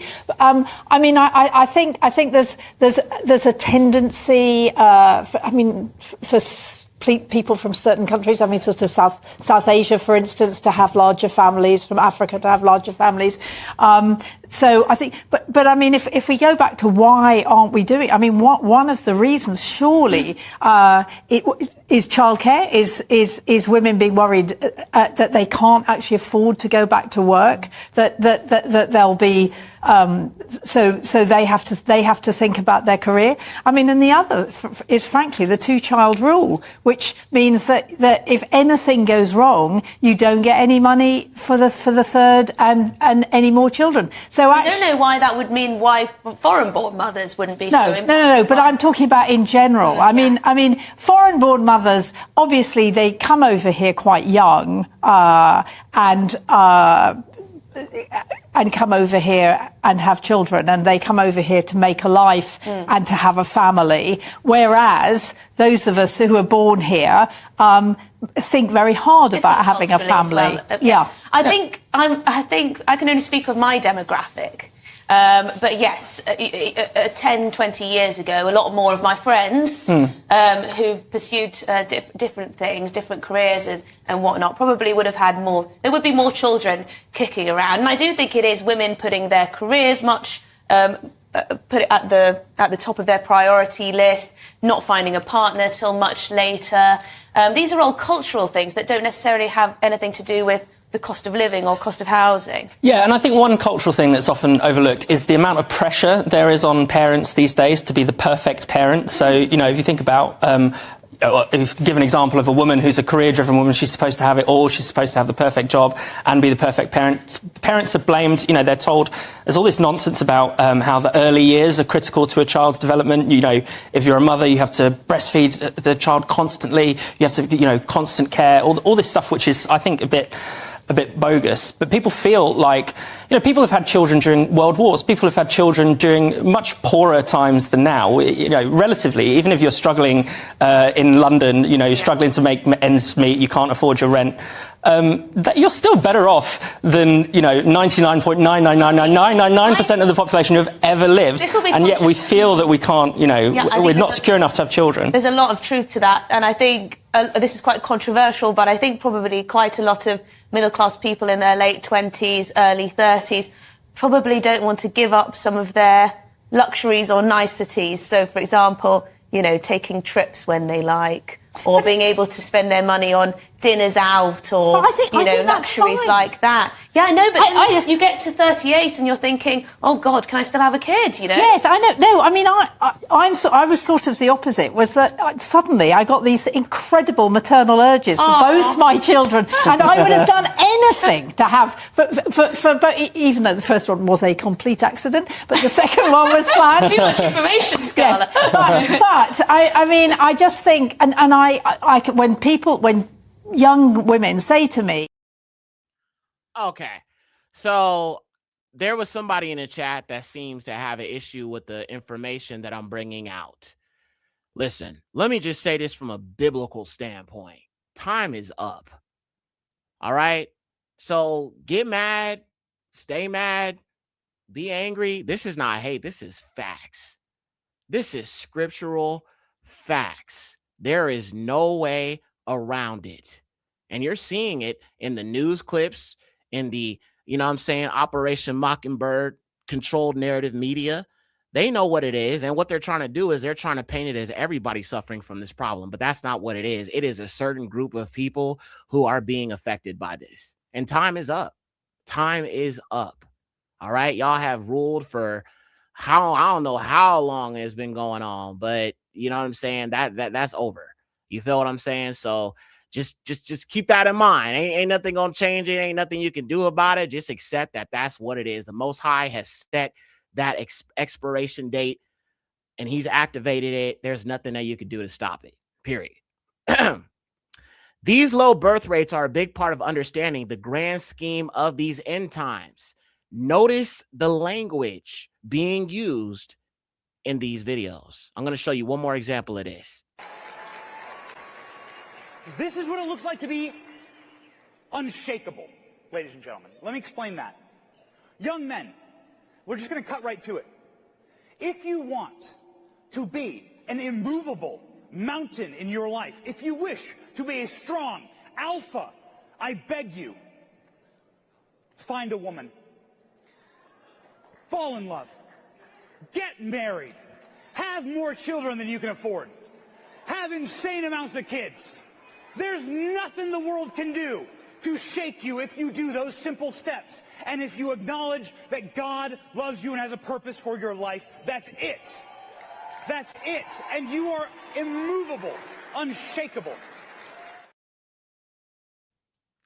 Okay, so you guys saw that right there. So essentially what's going on here is they are trying to get their people to have more children. They are basically begging their people, please have more children. Please have more children. We're dying. Please have more children. And I mean, like I said, I mean, you could try, but it's a wrap. You cannot stop what the Most High is doing. And that's what people need to understand. So when we get down to the conversation about who's Adamic and who's not, this is clear. This is so clear. And if you're not looking at this information, if you're not looking at these statistics, then you're not going to really understand what the heck is going on. But this is what's taking place right now. And this is what they call the Great Replacement Theory. They fear being replaced and genetically annihilated. All right. That is what this is all about. And that's why you have people like Nick Fuentes. That's why you have people like Tucker Carlson talking about the Great Replacement Theory. I'm sure you guys have heard about, you know, we're being replaced. This is white genocide. All these things are judgment from the Alua. It is the Alua of Jacob. All right. There's nothing I can do about it. And I wouldn't do nothing about it because yeah, a theory. Okay. It's the realest thing there is. And it's happening not because unseen hands are orchestrating it, though clearly they are, but because the native peoples of all these countries are participating in it enthusiastically and then enforcing its rules against anyone who questions it. So in Great Britain, if you were to say, wait, what the hell is this? This looks nothing like the country I grew up in. Guess who's going to arrest you? Your fellow Britons, the ones whose great-grandparents lived here, the whites. They're the ones totally determined to eliminate themselves. Mm-hmm. Yep. And so they're starting to come to this understanding about what it is. And so now there is a massive campaign to try to push them to have more children. As a matter of fact, let me go ahead and show this next thing here. Okay.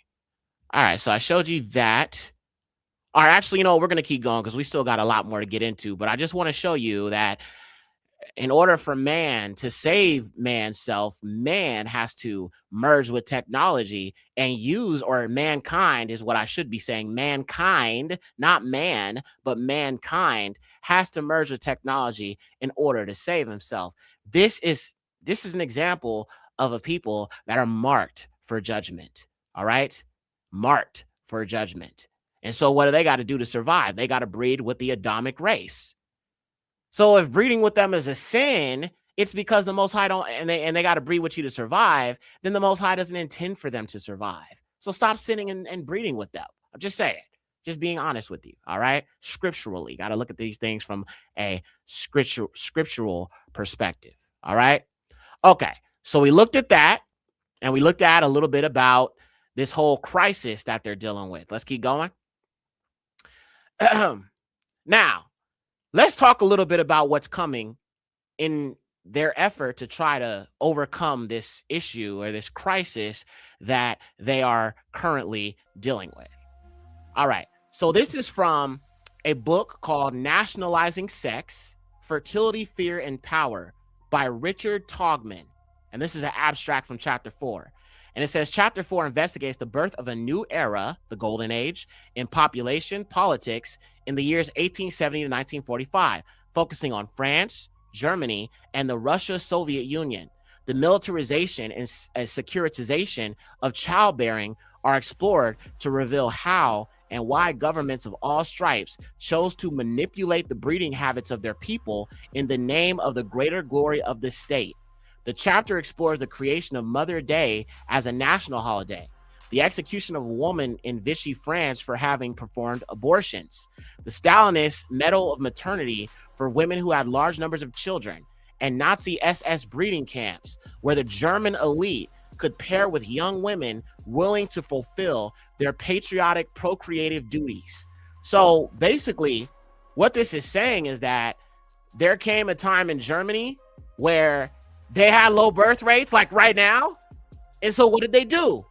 They created policy banning abortion, banning LGBTQ, because it's not because of righteousness. It's not because they believe in the Bible. It's not because they follow Torah. It's not because they know the Alua. It's because all of these agendas affect their people more than anybody else. Their people are the ones, you know what I'm saying, gender bending and, you know, want to be a man and want to be a girl, and a girl want to be a man and a man want to be a girl. That's their people mostly. That's these so-called white liberals. They're the ones over here participating in transgenderism. They're the ones participating in the gay pride parades. And I'm not saying it's not our people too, because they brainwashed, but look who's the face of it, them. And they try to separate themselves by, well, those are liberals. Them is your people. Them is your people. Go help your people, man. So it's not about righteousness. This Christian national, it's not about righteousness. It's about stopping their people from going the ways and stopping them from making more children. So we got to outlaw the LGBT. We got to outlaw abortion. And listen, I'm not against that, because those things are wicked in the Most High's eyes. But they're not doing it because they serve the Alua. They're doing it to save their freaking people. That's what this is about. Yeah. So as in 1930s Nazi Germany, they were doing the exact same thing. History is repeating itself. Are you really paying attention? Let's get going. So deep, man. So deep, so deep, so deep, so deep. Let's get going. All right. It is becoming more and more clear. Germany had a low birth rate problem in the 1930s, just as whites collectively have the same problem today. If you are truly paying attention, you are seeing history repeat itself. And right here, this excerpt says, for the Nazis, the ability of the Aryan woman to give birth was a prime directive. Low birth rates pushed them to desperate measures, including mass kidnapping, massive kidnapping. And we're going to get deeper into that in a minute. Now, let me just give you a break for a minute here. I know this, y'all looking at me like, Yak, this is just so much. Like, yeah, can you slow it down a little bit? I got you. So listen, we're going to take a bit of a detour to discuss a very important aspect of this conversation. So we will do a slight deviation from the subject of the Nazis just for a second, and we will come back to it. But all of this will tie together. Now, first off, we need to talk about the 1933 Chicago World's Fair. I'm going to show you some photos and videos real quick here. All right. Now, this is not very much of a deviation because it has everything to do with what I'm talking about right now. But I'm going to just take you somewhere with this, all right? So stick with me, all right? We're almost done, actually. We got through this a lot faster than I thought we would, so Barak Yahuwah for that. Okay, fam. So look, let's start with looking at this World's Fair. Let me show you this. Does anybody recognize this by any chance? This is Chicago. And the picture at the top is Chicago World Fair in 1893. This is Chicago as of 2023. Yes, Chicago. Yes, sister. Yes. But look at what it used to look like. Family, look at this. How would they have the technology to build this in 1893? There's been a cover up here. And this is about the Tartaria, the mud floods. I've talked a little bit about Tartaria, how they have like advanced technology to build this, build something like this. But there's been a huge cover up of this technology and what they've had for so long. That's what I'm saying. AI is not new. This stuff you're seeing, bro, it's new to you, but it's not new in a spiritual sense, because this technology has been passed down since these fallen angels mixed with the daughters of Cain and taught them all types of stuff. So all of this stuff is old. It's just new to us. Let's look at some more. I got some more. I'm going to show you some more of this. It's going to blow your mind. It's going to get real interesting. Here's another shot of Chicago World Fair. This is in the 1800s, family. Not even the 1900s. This is the 1800s right here. Why did they destroy it? What are they covering up? Totally different time frame. Yes, sister. Definitely. Look at that. And you know these are legitimate because these are from Getty Images, Museum Science and Industry in Chicago. Totally different time frame. It does, sis, for sure. All right, let me show you some more. This is the next one. Look at that. So where did this technology come from? Yes, fallen angel technology.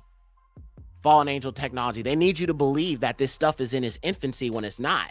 It's been here for a very long time. You're just now seeing it, but technology is typically 30 to 40 years ahead than what you're allowed to believe. So what you're seeing right now, they're already mastering greater technology we haven't seen yet. All right. Now, the reason why I'm showing you this is because in 1933, there was this World's Fair. And there was a very interesting exhibit that was taking place during that time. 130 years ago, the city of Chicago, Illinois seemed... So I'm going to go ahead and I'm going to kind of take you through a little history with this so you can really truly understand what the heck was going on back then and how this connects to what we've been discussing thus far. All right. So at the 1933 World's Fair, visitors came to see the future. Electric kitchens, sky rides, and behind glass, babies. The incubator baby exhibits promised hope through science. Infants who might not survive elsewhere were kept warm and alive on display to the paying public.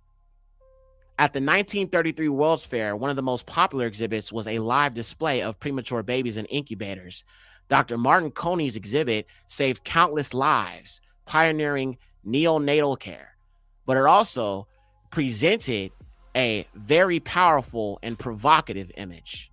The infant as a technological product nurtured in a machine, separate from the mother, observable and perfectible for a regime obsessed with racial hygiene and scientific control.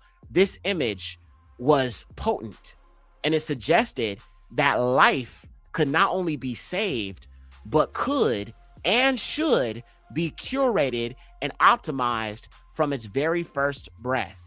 Now, just to show you guys an example of this, I'm going to go ahead and show you some of these incubator babies. So at this World's Fair, they had these babies inside of these incubators, okay? Which is just really, really interesting. Let me see and pull these up. Give me one sec. Okay. All right. So they had these children inside of these incubators. Let me show you a video of that real quick. Look at this. In 1933, look at that. Those are incubators. These are cloned children. Family, listen to me. These are clones. Nobody knows where these children came from, where their parents are, but they were on display inside of human baby incubators. Look at this. These are clones. You see the people looking at the babies inside of the incubators, family? Baby incubator. You can see this was in 1933. Look how old the image is. Premature baby incubators. Baby incubators. Look at that.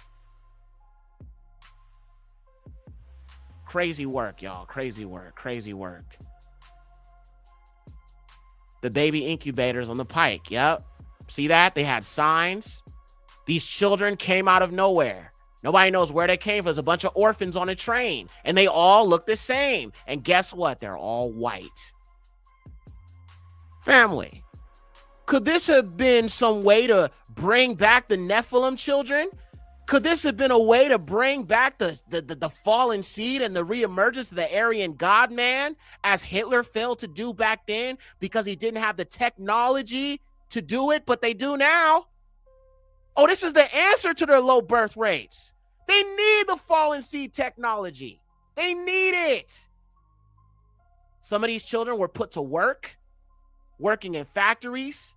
All of these children in incubators, family. Oh, my. They were cloning fallen seed Nephilim babies. Let's look at some more. Let's look at some more. There's more evidence to this. All right, I'm going to show you this next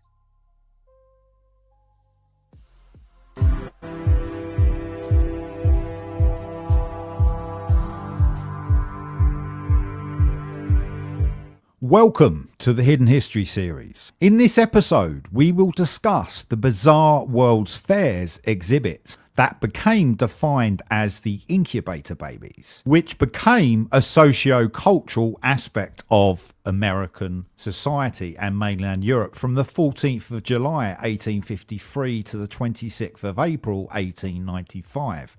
When you look at historical narratives of Western science, you will discover that there are some huge events that have happened that are never discussed. One such event is called the Orphan Train Movement, which was a welfare program that transported over 250,000 children, with claims the number was actually over 540,000. on locomotive carriages from crowded urban areas in the eastern United States to foster homes in the Midwest United States. It was claimed that these infants had been orphaned, abandoned, abused, or were homeless, when actually these were new immigrants. So where did all these infants come from? At the same time as the orphan trains, you had something called the incubator babies. The bizarre incubator babies were exhibited at the World's Fair, called the Exhibition of the Industry of All Nations, at Bryant Park in New York City, from the 14th of July 1853 to the 14th of November 1854. But there were vast numbers of the incubator babies that were also shown at other world fairs across mainland Europe and elsewhere on planet Earth. This activity continued right up to when the World's Fair, known as the Fremantle Industrial Exhibition, was organised in the port city of Fremantle, next to the Swan River in Western Australia, on the 4th of October 1894. When this World's Fair ended on the 26th of April 1895, the incubator babies were then concealed from the public. After these World Fairs, you had a man called Martin Arthur Cooney display them as a sideshow at the World Fairs from 1896 around the United States and first world countries. Martin Cooney was an obstetrician in the United States who became known as the incubator doctor. He established an amusement park sideshow called the Infantorium, in which Europeans, Canadians and Americans paid 25 cents to view prematurely born minors displayed as the incubator babies. Whose children were the incubator babies? Where had they originated from? How was it possible for parentless infants to be exhibited as a sideshow at the World's Fairs? Nothing that we have been given as the accepted historical narrative is actually correct. Most of the immigrants that left mainland Europe was for safety reasons, then settled in North America. However, the immigrants could not have constructed the massive buildings in locations such as Baltimore, in Maryland and Richmond, in the Commonwealth of Virginia, alongside the numerous other urban settlements of the eastern United States. that are seen in so many photographs from the Victorian period? Were the incubator babies a version of predictive programming and culture creation to prepare the minds of human beings for the covert techniques of genetic cloning? Was it so it could become accepted in society? Even though most individuals do not know who Martin Arthur Cooney actually is, he became quite famous in his own right. Martin Cooney was an obstetrician from... All right, y'all. So cloning of children, and they all look the same. As one of our sisters said, Pride of Judah, Shabbat Shalom, beloved. They all look the same. Oh, that's for a reason. There's a reason they're all of the fallen seed in the look. They're all pale-skinned children. There's a reason for that. So now I'm going to show you a little bit more. This is going to get way deeper. It's going to get way deeper, family. All right? Real quick, I'm going to play a video from a sister, and she's wondering, one of our own, she's all like, why they got all these babies? Why are they cloning all these babies? Is it these low birth rates? Sis is putting some things together over here. Check it out. Why in the 1700s, 1800s, why was it such a big thing to see thousands of babies in incubators? Why were you lot acting like you haven't seen babies before? Why were the white people acting like they hadn't seen babies before? Was there some sort of were the white people back in those days, were did they have sterile problems? Were they infertile? What would cause them to come in thousands in drones to these fairgrounds? And it went on for decades.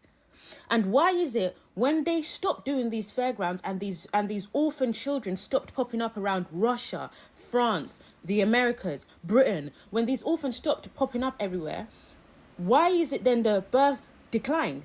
Because when those orphans and those street kids were all in the streets and randomly appeared, even Russia in the drones, France in the drones, the Americas in the drones, random orphan street children just turning up. People could just buy babies, yeah? So, as I was saying, why was it such a huge thing? And why was the birth rate, when you look in those times, they tell you that white women were producing 7 children, yeah? Okay, they were producing 7 children. I'm not too sure about that, because if they were producing 7 children, why on earth were so many women buying babies? Why were so many couples buying babies? Why was it such a thing? Why was it encouraged in postcards and stuff like that to not even care about where these babies came from? Do you understand what I'm saying? Like they always showed the babies with no mothers. Always showed the babies with no mothers. Like they were normalizing, they were programming people to believe that babies don't even come from mothers. Like it's not a thing. Like babies don't need mothers. Okay, and like going into it. So after all of that stuff finished, right? Then you have the orphan stop. Then all of a sudden, white people's birth rate decline. It's like once if they're not being pumped with new vessels or new bodies, it's like their birth declines. Because before the orphans and all of that stuff, they were having 2 to 3 children. After the orphans and during the orphans and stuff started popping out, they were apparently having 7 children. Then once those orphans all of a sudden disappeared and those incubators babies disappeared, then all of a sudden they were back to 2 to 3. And now you see where they are now. Like, and guys, the postcards things, it's really frightening.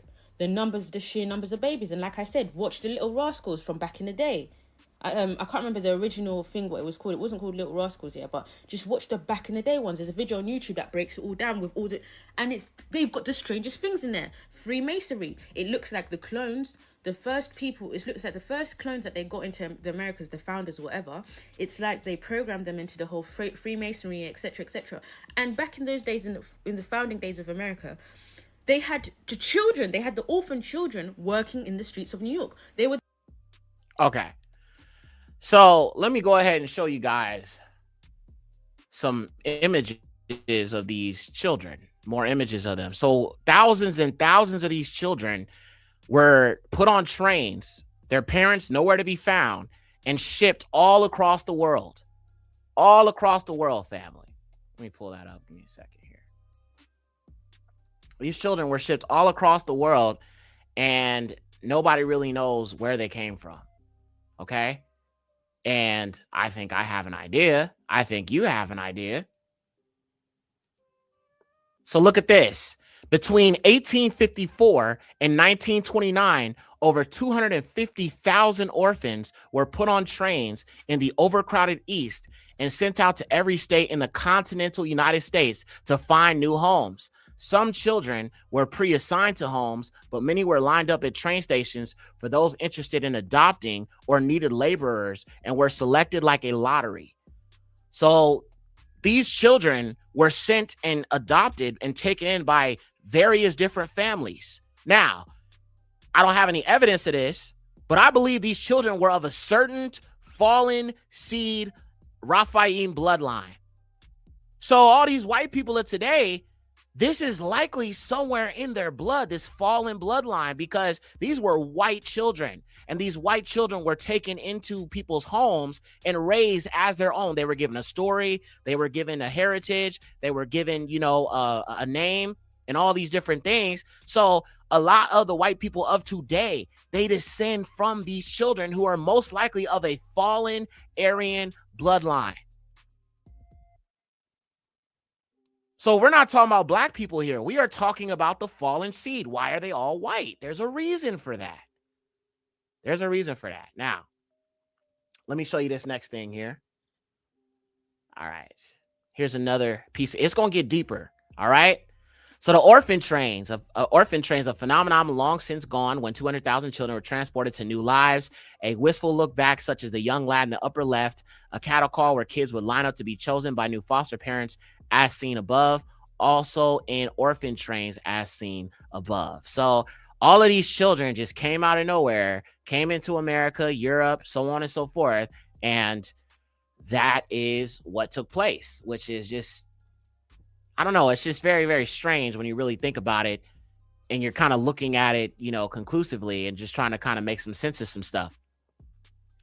So let me go ahead and show you guys some other stuff here. Give me a second. I'm going to pull it up. All right. So I'm going to show you guys some more examples of this orphan train stuff. And then we're going to move on to the next section because it's going to get even deeper than this. Even deeper than this. Trust and believe. All right. So let me pull up some of these videos about the orphan train.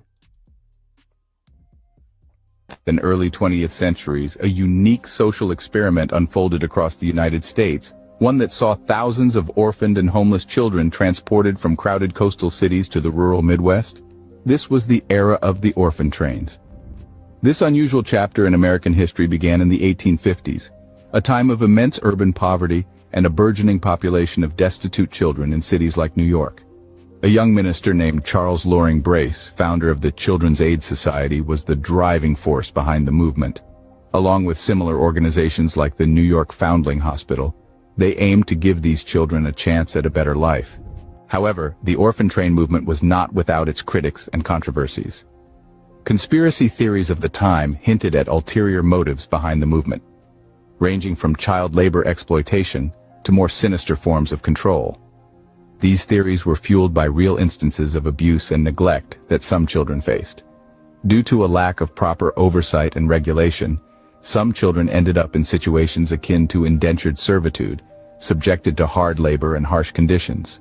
Interestingly, the orphan train movement had a notable presence at the world fairs of the time, particularly the Chicago World's Fair of 1893.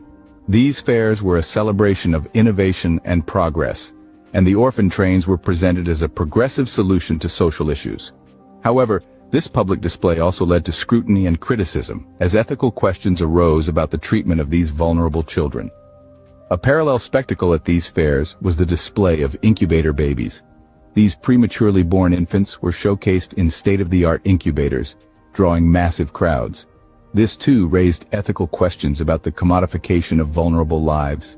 The auctions of orphan-trained children, where they were presented to potential foster families, bore an uncomfortable resemblance to the spectacle of the incubator babies. The media played a crucial role in shaping the narrative of the orphan train movement. Newspapers of the time varied in their portrayal, with some praising the humanitarian effort, while others highlighted the abuses and failures. Today, these historical sources provide invaluable insights into the perceptions and discourses of the time. In conclusion, the orphan train movement, despite its narrative of altruism, is a complex and controversial chapter in American history. From its origins in the urban poverty of the 1850s, through its controversies and connections to the world fairs, to its portrayal in the media, it provides a fascinating glimpse into a unique period of American history. All right, so let's keep going. We're almost done, y'all. All right, so we talked about the World's Fair. Now, this is a hidden truth that has been suppressed. They have been cloning these white babies a lot longer than we realize. Now, our first poll this evening will be shared in the chat below. So I'm going to go ahead and drop in this poll real quick. And I'm going to give you guys a 1 minute countdown. All right, let me put the poll. I'm typing the poll in right now. Give me a second here. Barack Yahuwah. Please hit the like button if you haven't. If y'all are getting fed, I told you it was going to be a jam-packed lesson. And like I said, we haven't even got to the craziest part yet. We have not even got to the craziest part of this. All right. So let me go ahead and type this in. Okay. All right.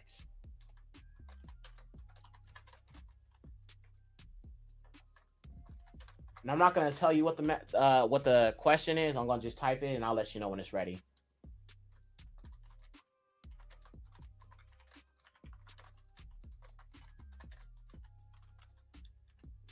Okay. All right. Barack Yahuwah. All right. So look, I'm going to give you guys a 1 minute countdown for this this particular section here. All right. Okay, so 1 minute. Let me go ahead and drop the poll in. All right, poll is up. Let's switch out the song or the beat. Yahushua, of course. All right, fam. 1 minute. Let's go.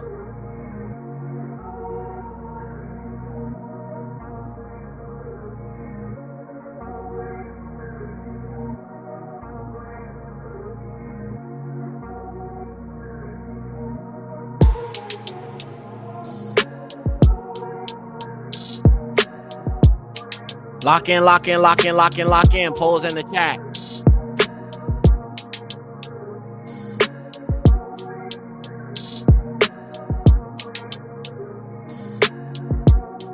"28 seconds. Hey.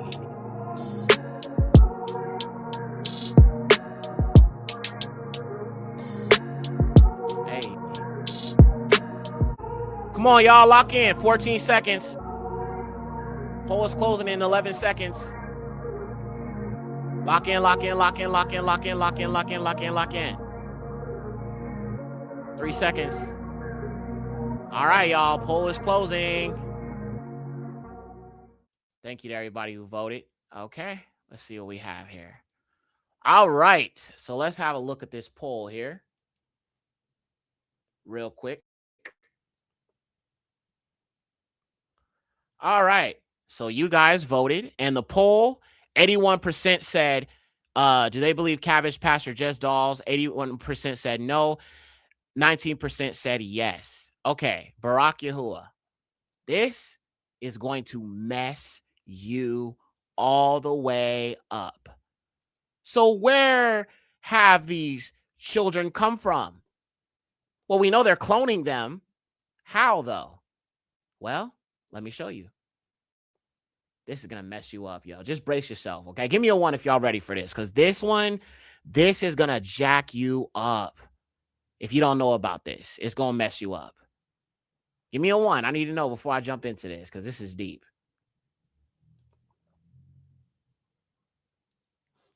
Let me know in the chat if y'all are ready for this, because this one is just... This is something totally different. Okay. All right. I see ones in the chat. All right. We almost done, man. Let's power through this. All right. All praises to the Most High Yahuwah. All right. So look. These are some postcards that were circulated all around during the early 1800s. And these postcards, I'm going to just show you some of them and you tell me what you think. Look at this. These are children that are seen growing out of cabbage. Now, you might just be like, well, Yekcyr, it's just a postcard. But there's so many of these postcards. Look, here's another one. Now, the one at the bottom is not part of the postcard. Cabbage Patch Kids are dolls that are sold to children. So it's just a comparison. But at the top, that is another postcard that was being circulated showing these children growing out of cabbage. Here's another one. Look at this. Oh, my. What under the dome, homie? This is crazy, y'all. Here's another one. I'm going to show you guys some more of these. There's a lot of them. Here's another one. These ones, you have children growing out of these flowers. Crazy work, y'all. Crazy work. Here's another one. And notice how they all look the same, every single child. There's a certain genetic variant that they were looking for and breeding and cloning. Look at that. Another one. Children growing out of the cabbage. Wow. Crazy work. All right, let me show you another one. And I'm going to show you guys a video on this as well. I'm just showing you some of the images first. All right, here go a few more. So you got that one there. And then you have this one. So, I mean, if these are just postcards, I don't understand what the meaning of this would be. You got these incubator babies who came out of nowhere. You got these trains of children that were adopted and taken in by various different families. It seems like they are trying to promote a bloodline here. A certain bloodline of people. To save their low birth rates, they are going to this extent, and this is the desperation of the fallen seed. And so, yes, I believe we are seeing an emergence of this, a reemergence of the Fourth Reich. They had the Third Reich before, but this is the Fourth Reich, the final kingdom, the beast kingdom of Daniel's prophecy. Now, this is a video showing these Cabbage Patch children. Look at this. Sorry, I got to mute the music. You see a white woman here. You see the Cabbage Patch. All right. And this was from 1896. We have a date for this. 1896. Look at that. Children being pulled out of these cabbages. Wow. This is wild. And this video is very hard to find. I had to scrub the internet to find this. It's a lot of covering up of information, y'all. There's certain things they just don't want you to know. That's why I got to bring it out. You feel me? Creepy stuff, man. Wow. She reaches into another Cabbage Patch. Just grabbing babies and pulling them out, and she kicked the baby to the side. This is some disturbing stuff, y'all. What under the dome? Batiyah Bayaya Sharal says it's fairy tale. No, sister. This stuff is real. This stuff is real. It sounds like science fiction, but when we're talking about the fallen seed, you cannot ignore that there are clones. That's why you look at a lot of these celebrities and they look like they ain't got no soul. The soul and everything that's within them, the nefesh, is gone. And I'm going to explain that in a second. Now, so I showed y'all some examples of this. Let me show you a video real quick talking about these Cabbage Patch babies. Listen, I would not be showing you this if it was fake. I don't move like that. I got too much credibility I don't want to damage. It's a little boy. Give him a smack on the bottom. Get him to cry. Oh, look at this. This on your baby. His name's Jack. There you are. Give him a big cuddle and a big kiss. Yep.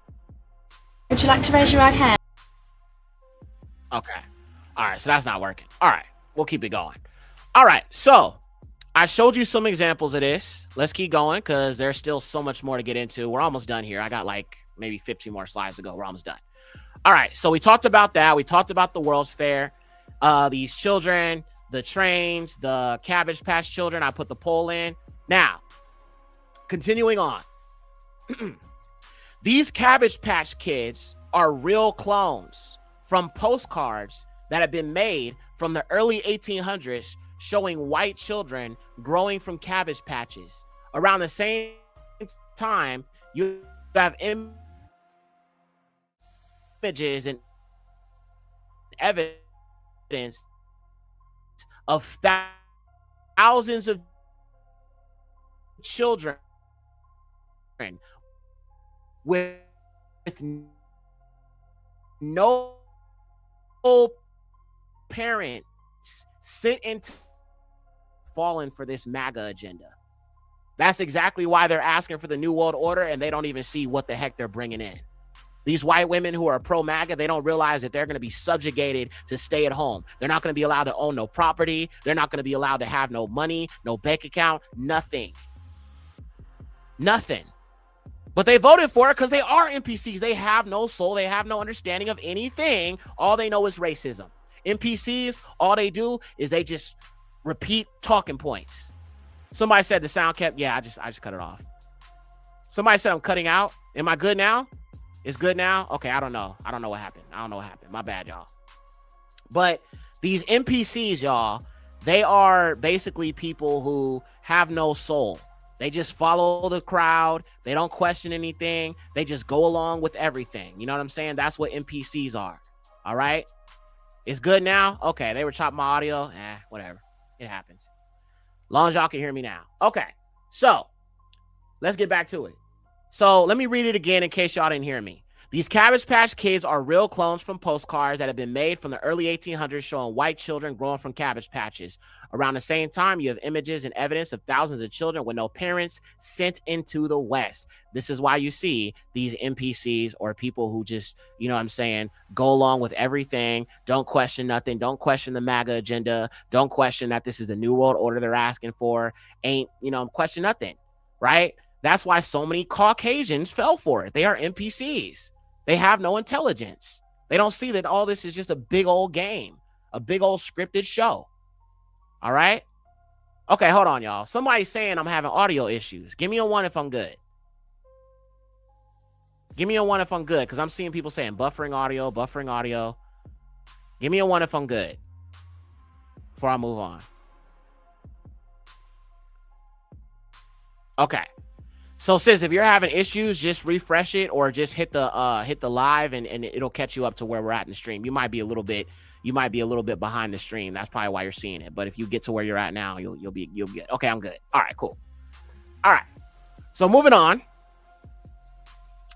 So we saw that and we looked at that information and we see what these NPCs and the soul is. All right. And we're going to talk a little bit more about that because that got a lot to do with what we're going to be talking about continuing on. All right. So earlier I talked about the evil spirits of the Nephilim seeking to inherit bodies. I fully believe this is being done through cloning. And since we know they are cloning whites, there is a reason for that. Low birth rates and the reemergence of the Nephilim.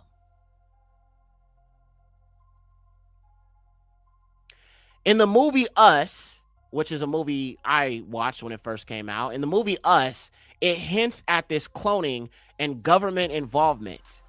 The government had sought to clone humanity to control them using the clones. But when the government realized that they could not clone the soul, they abandoned the project. If these cloned children were sold lies and deception about who they really are and where they come from, and just repeat what they've been programmed to believe, is it a far cry to say their lack of humanity is due to not having a soul? Now, I'm going to go ahead and present this video for you guys of a black woman breaking this down. And honestly, she did an amazing job. Take a look. Remember when Joy Reid asked that question, why are they still mad? Why are the white people still mad? You know, you got everything you wanted.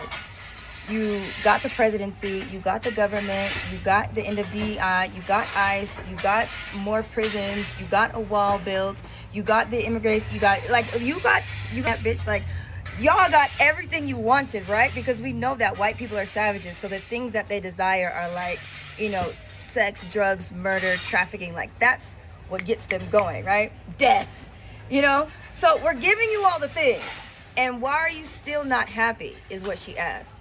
And I don't think the question is why are you white people not happy? I think their question that fucks with them daily and it racks their brain and they can't get around it. Their question is, how are the slaves happy? We took everything from you guys. We took everything from you.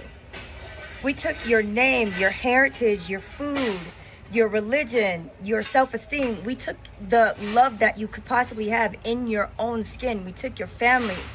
We stripped you of everything. We stripped you of your purpose, your dignity. We stripped you of your humanity. We stripped you of everything. We ripped the babies out of your stomachs and fed them to animals. Like, we literally tortured you guys. We stripped you of everything. How are you still happy? And what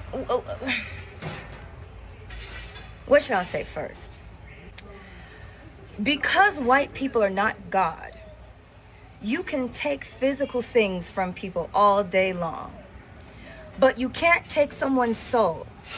So and we are human beings. We're not glorified pets. We're not 3/5 of a person or anything like that. We are human.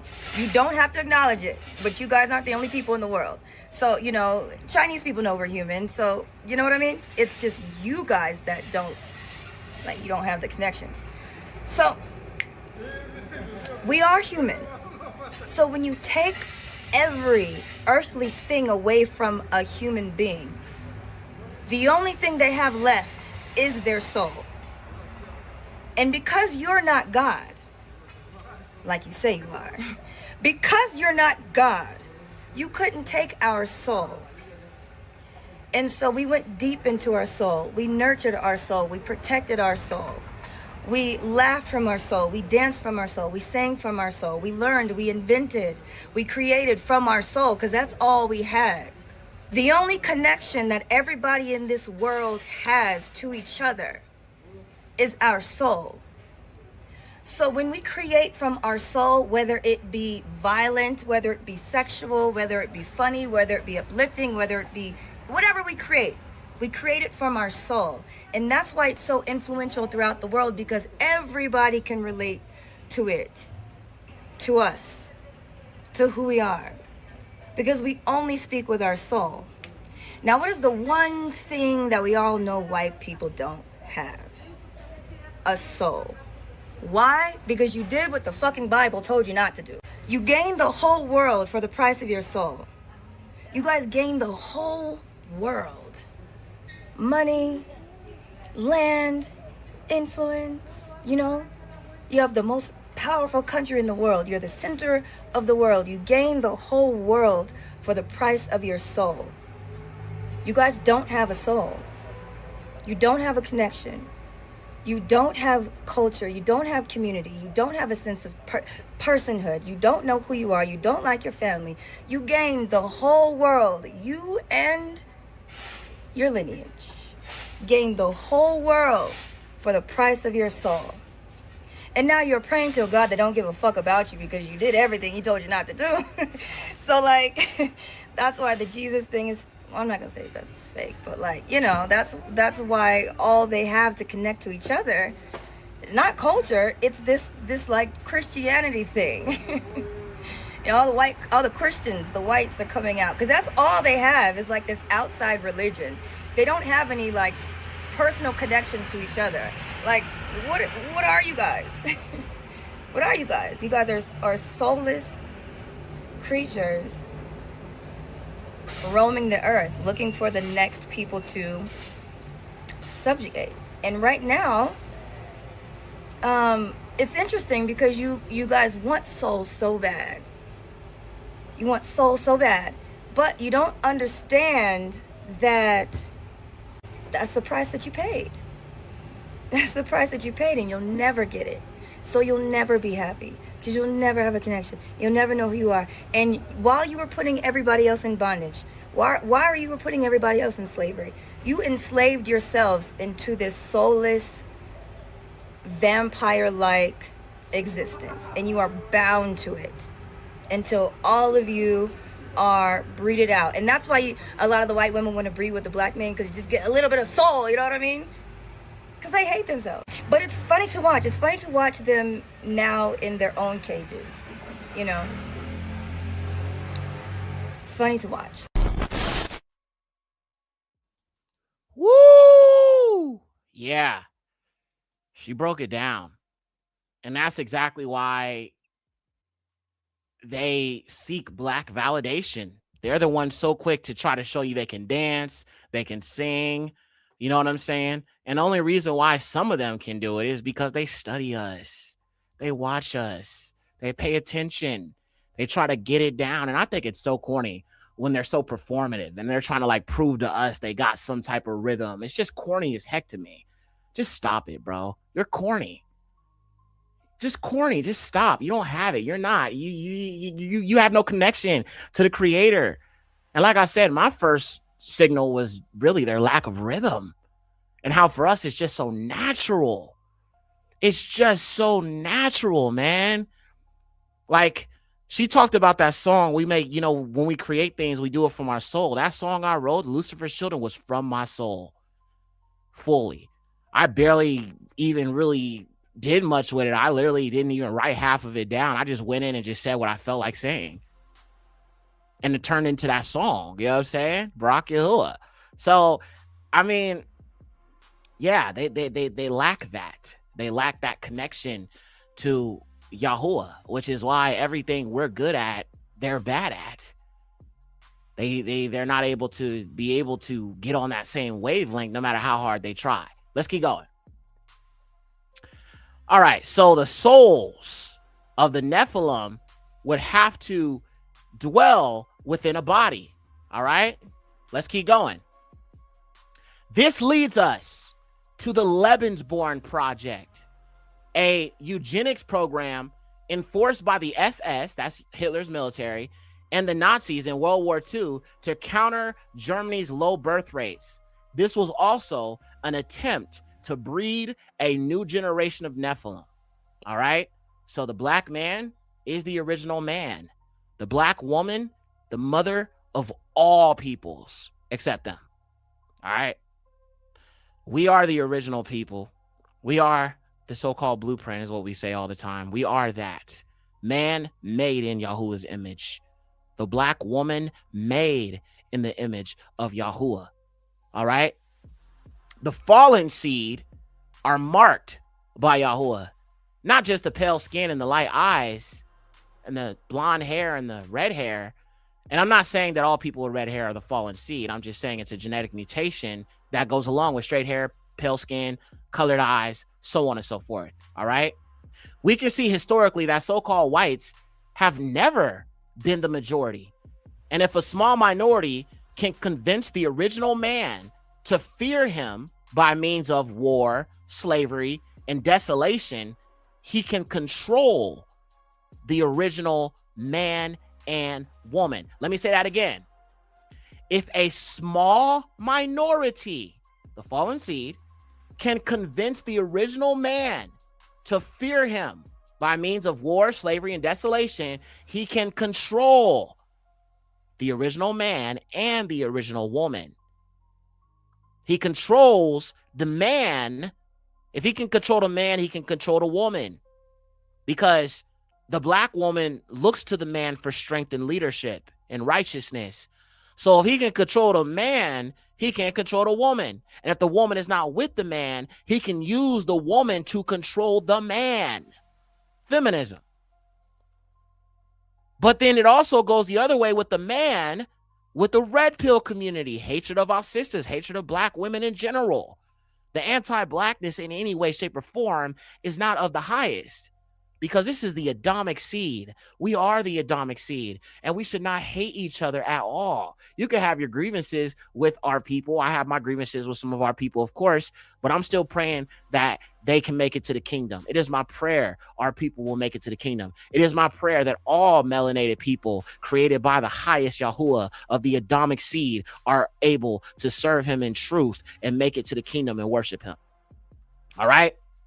Now, just to understand, when I talk about the Adamic seed, I am talking about all melanated people, not just Negroes, not just Bantu Negroes, Aboriginal Australians. You've got the Afro-Filipinos here, the Negrito tribes. You can see different groups of people, Aboriginal Australians. You've got the different African tribes. You've got the Afro-Asiatic people with the big old afros. You got the dark-skinned Filipinos. You've got the Melanesians of the Solomon Islands. You've got the black, dark-skinned indigenous people of India, the South Indians, the Dravidians, all of these people, even the Native Americans, the so-called Native Americans, the one with the melanin in their skin, they are also Adamic.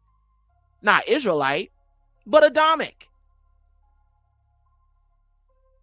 Then, of course, when you look at the image on the left, you can see they have more in common with these dogs that they're next to than all these different Adamic people that you see in the right image here. These are the people, if they accept Yahusha, come into covenant with Yahuwah, the Adamic race can serve the highest and sojourn with the children of Yahshua. So whenever I say Adamic race, I'm talking about all of these people who come from Noah's sons, his three sons, Shem, Ham, and Japheth. Now, they want you to believe that they come from Japheth, but that doesn't make any sense because the very first European was a black man, Cheddar Man, found in the British Isles. You got the Tasmanian people. You got the Aboriginal Australians. They've been there. They're Adamic. These other people, the Fallen Seed, they invaded Europe. And we're going to get into that in the next couple episodes. Not the next one, but maybe the one after. And we're going to understand who they are and how they destroyed Europe and wiped out many of the black Japhites. That'll be another episode. Continuing on. I will now play a few videos talking more about the Lebensborn Project. All right. Now, real quickly, I'm going to just show you a few images here so you can understand what it is and understand it had everything to do with the Germans, the Nazis. And I'm also going to show you more proof that they are the fallen bloodline. All right. So let me pull this up. All right. So the Lebensborn Project, I'm going to show you a few images here to help illustrate this for you. All right. So this was an actual eugenics project commissioned by the Nazis. All right. And this was a desire to bring about this Nephilim Germanic race. All right. And this is also where the cloning comes in, because around this time in 1933 Chicago in Germany, clearly Hitler was in power at that time. So this cloning thing was still very much known. And they specified in wanting to choose children that look like this. Very Nordic features, extremely pale, bright blue eyes, blonde hair. And in some cases, some of the dark, the darker hair, like you see Hitler with the black hair with the blue eyes. All right. He didn't have blue eyes, but this is the image that they were looking for when it came to these children. All right. I'm going to show you some more examples of this. All right. And this is an example of Heinrich Himmler. And I'm saying it in the Indo-European because I got to make it accurate. You feel me? So Heinrich Himmler. Ew, that sounds nasty coming out of my mouth. No diddy, no diddy, no diddy, no diddy, no diddy. So Heinrich Himmler, he was taking these children and he was checking their features to make sure they are fully Aryan. All right. And all the children that were not considered to be Aryan were unalived. This is sick. This is disgusting, but this is the pseudoscience of racism. It's all bullcrap. All right? Crazy stuff, crazy work. So I'm going to go ahead and I'm going to narrate this next part for you and talk a little bit more about this program, just so you can kind of understand a little bit about how it works. All right. Okay.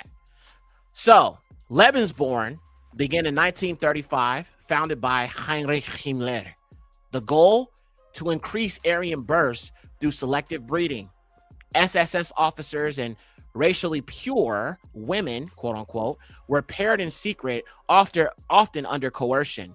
The children were born in these clinics, isolated from society and raised by the state. But this wasn't just about breeding soldiers. It was about creating the Ubermensch, the overman, or the Aryan God man, the perfect Aryan who would lead humanity into a new era.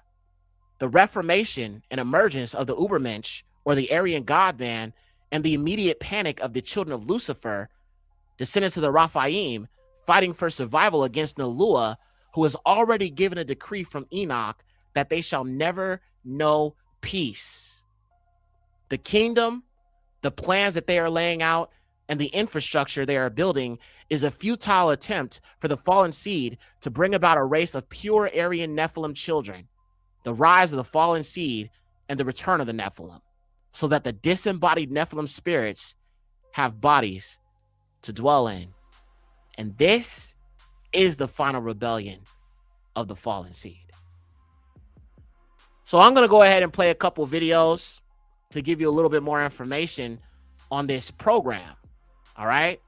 And it's going to make a little bit more sense as we continue to go through this. All right, fam. So we're almost done. I got about 20 minutes until we hit the 3-hour mark. All right. So let me show you this first one. Okay. Rock Yahuwah. Let me close out some of these other tabs real quick before we jump into this. Okay. All right, so let's watch this first video talking about this Lebensborn project, and we'll look at a little bit more information after that.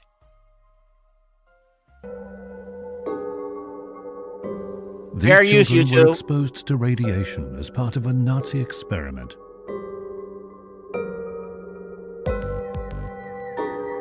In Hitler's plan to breed super babies, it was codenamed Lebensborn.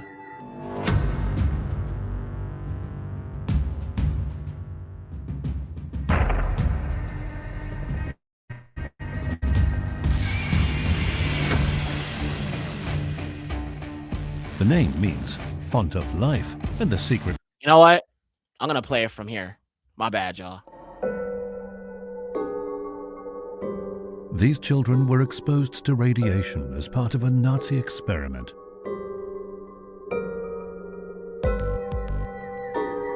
In Hitler's plan to breed super babies, it was codenamed Lebensborn.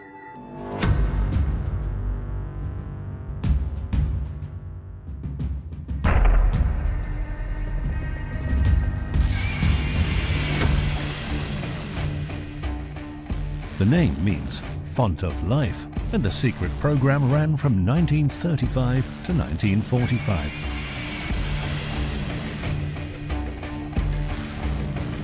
Third Reich leaders were concerned about falling birth rates and too many abortions.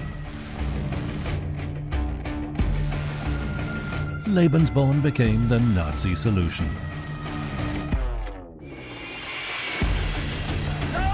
A plan to populate the Third Reich with racially pure children.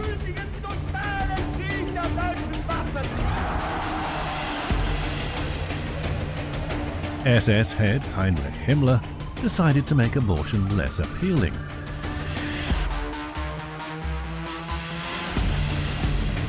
He offered prospective mothers an alternative.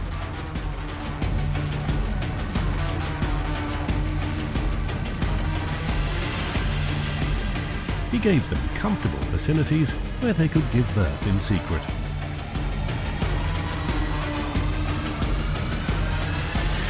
I have made it privately known that any young woman who is alone and longs for a child can turn to Lebensborn with perfect confidence. I would sponsor the child and provide for its education. Heinrich Himmler, leading member of the Nazi Party. However, the service was not motivated by compassion. The women were expected to produce a new and perfect Aryan generation. That's why pregnancy was only encouraged if fathered by SS members or Nazi soldiers. The mothers were then required to give their babies away to the SS.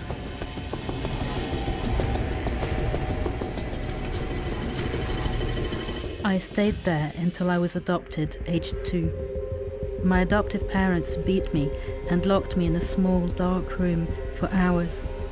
To this day, I'm still afraid of the dark and have nightmares. The SS then indoctrinated the children in Nazi ideology and handed them over to elite families.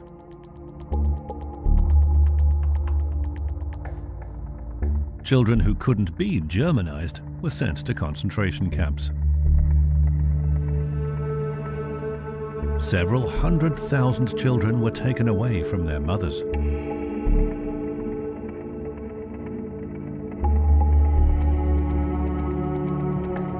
The program later expanded into some occupied countries, mainly Norway.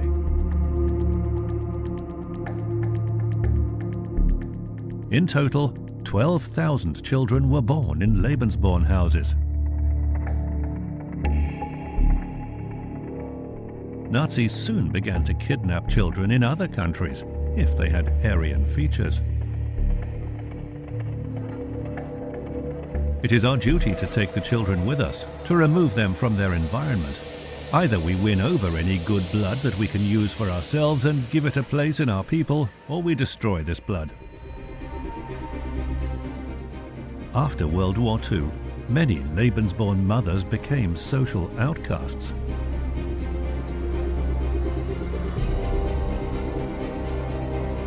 They were sent to live in special camps.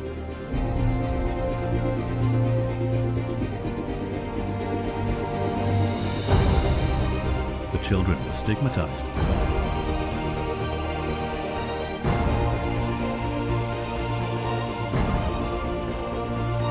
They were placed in... All right. Okay.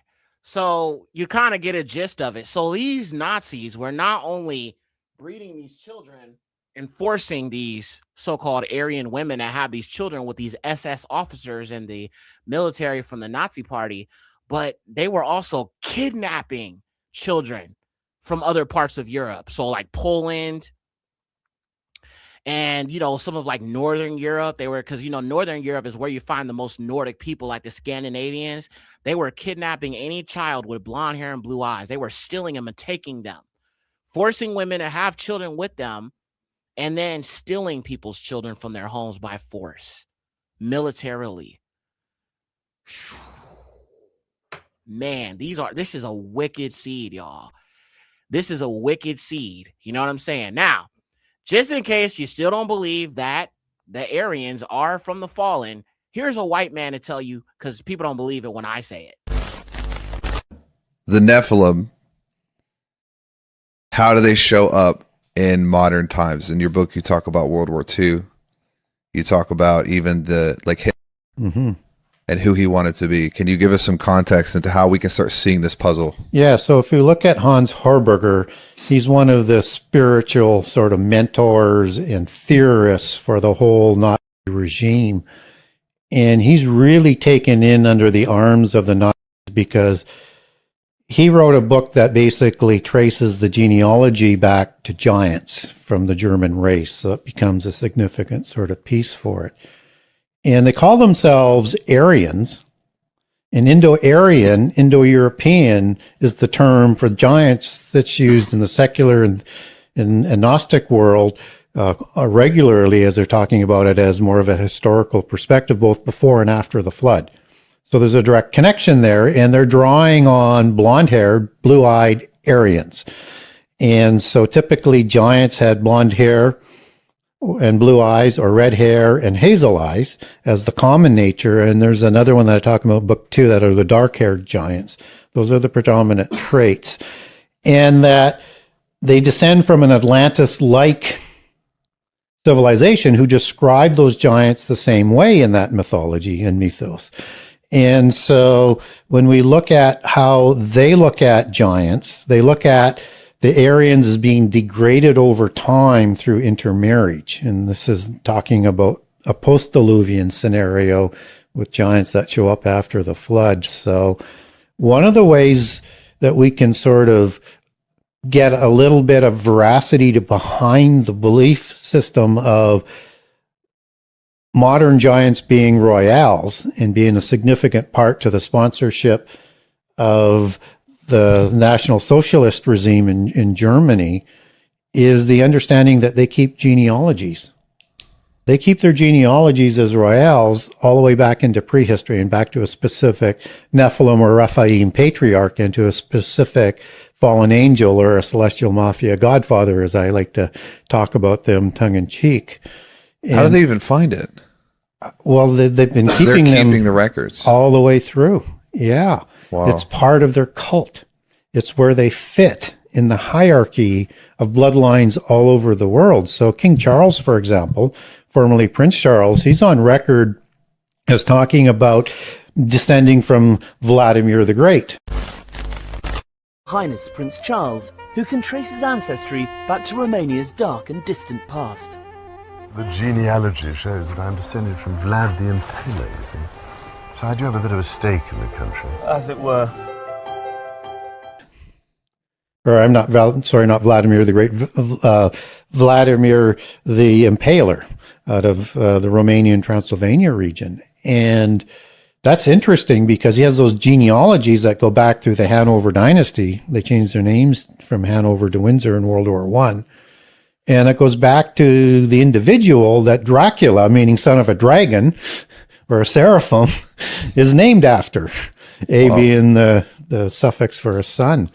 And that it doesn't stop there, that bloodline takes their genealogies back to a Scythian tribe or an Indo-Aryan tribe after the flood that's called the Agrathi. And there's another branch is scioned in there that goes back to another fallen angel, Tamiel or Kezadea, as he's listed in the book of Enoch.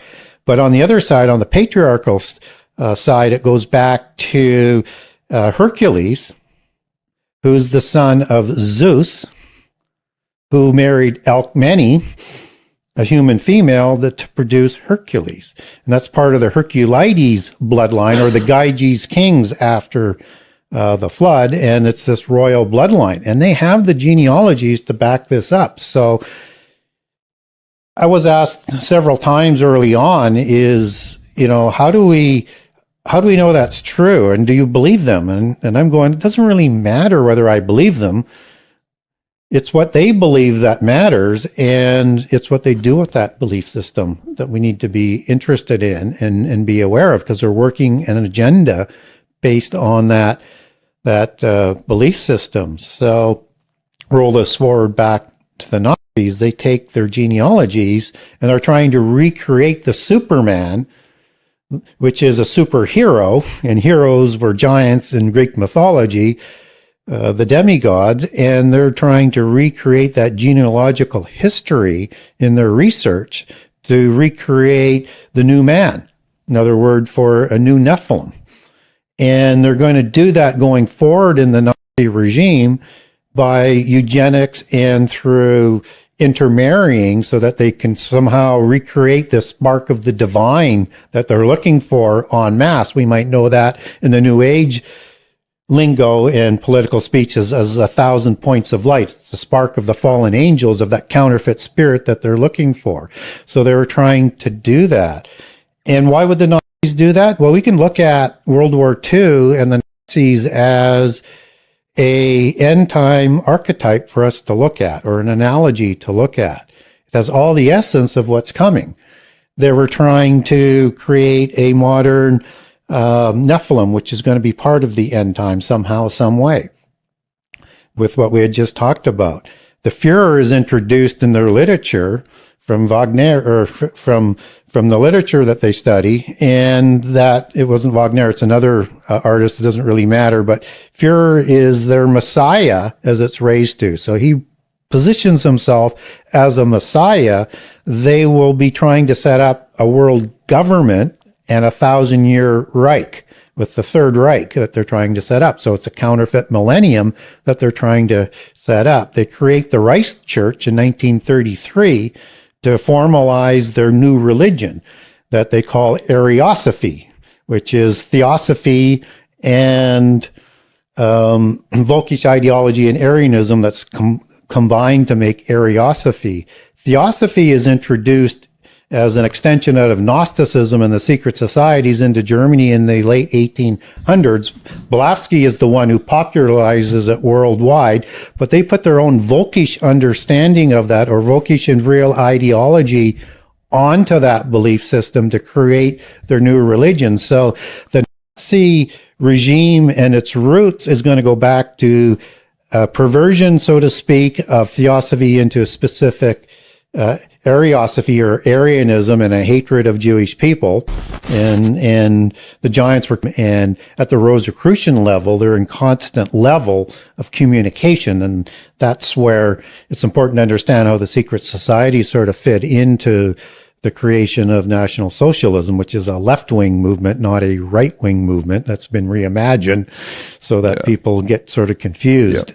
And so when we look at the help that they were having, how do we know that? Well, they said it. B, they wouldn't let them talk about their occult beliefs in the Nuremberg and other trials because they didn't want to allow the ability to have them plead insanity after putting that on the table. Okay. So he admitted that they are the so-called Indo-Europeans are the fallen seed. And like I said, it's not just the Germans. It's all these branches of these Indo-Europeans. Because if you think of the Indo-Europeans, they are basically referred to as Germanic tribes. All right. A branch of just different branches of the same root. All right. So when he's talking about the Aryans, that is all the people who fall under this Indo-European banner. Okay. And like I said, the three races of giants. So let's keep it going. So I showed you that video. Let's go ahead and bring this to a close because we are practically finished here. Okay. All right. So continuing on, I showed you about the Adamic race, of course. All right. And I showed you about the Lebensborn Project. Now we're going to move on. So these Nazi scientists kidnapped children all around Europe, even non-German European children. So like I said, they went to other places. They went to Poland. You know what I'm saying? They went to all of these different places, you know what I'm saying, to get children who looked like what they call Aryan. Okay. Now, this is an old film from 1978 called The Boys from Brazil, where Hitler clones are made using a small amount of his DNA. They were able to create a perfect clone. All right. And if you look right here, this is an image from the movie where it shows this child. Okay. And these are all different clones. Notice blue eyes, bright blue eyes. And one of the children you can see in the bottom right is an Indian child. And what they were doing is they were using this science, so-called science, to try to create a Nephilim Aryan race. Okay. And so it started with this child with the blue eyes. Okay. Why do they love blue eyes so much? What is it about? It's the fallen seed. It's the sign of the fallen Nephilim seed family. All right. But this child in these three pictures, you can see it's the same child, but he is seen in several different places around Germany with different parents. And come to find out, the guy who's doing the investigation finds out that these are different clones of Hitler that have been sold and given away to women to help birth and bring about this Aryan race. All right, this Nephilim fallen Aryan race. Okay, with the blue eyes. All right, let's keep going. It's all so crazy, man. Let's keep reading. Now, women were forced to have children with Hitler's SS soldiers, much like what is going on now with the Trump administration. Now, this is also interesting. In those days, these Lebensborn children were called Hitler's babies. But now there is a new term, family. There is a new term being echoed by the Trump administration. You remember how I said history is repeating itself? Check this out. President Trump highlighted the first three. Leading U.S. company, leading European company. We've dropped infertility drugs, so we'll make lots of Trump babies, I'm hoping, by the midterms. Make lots of Trump babies? Wait. Let me run that back. President Trump highlighted the first three.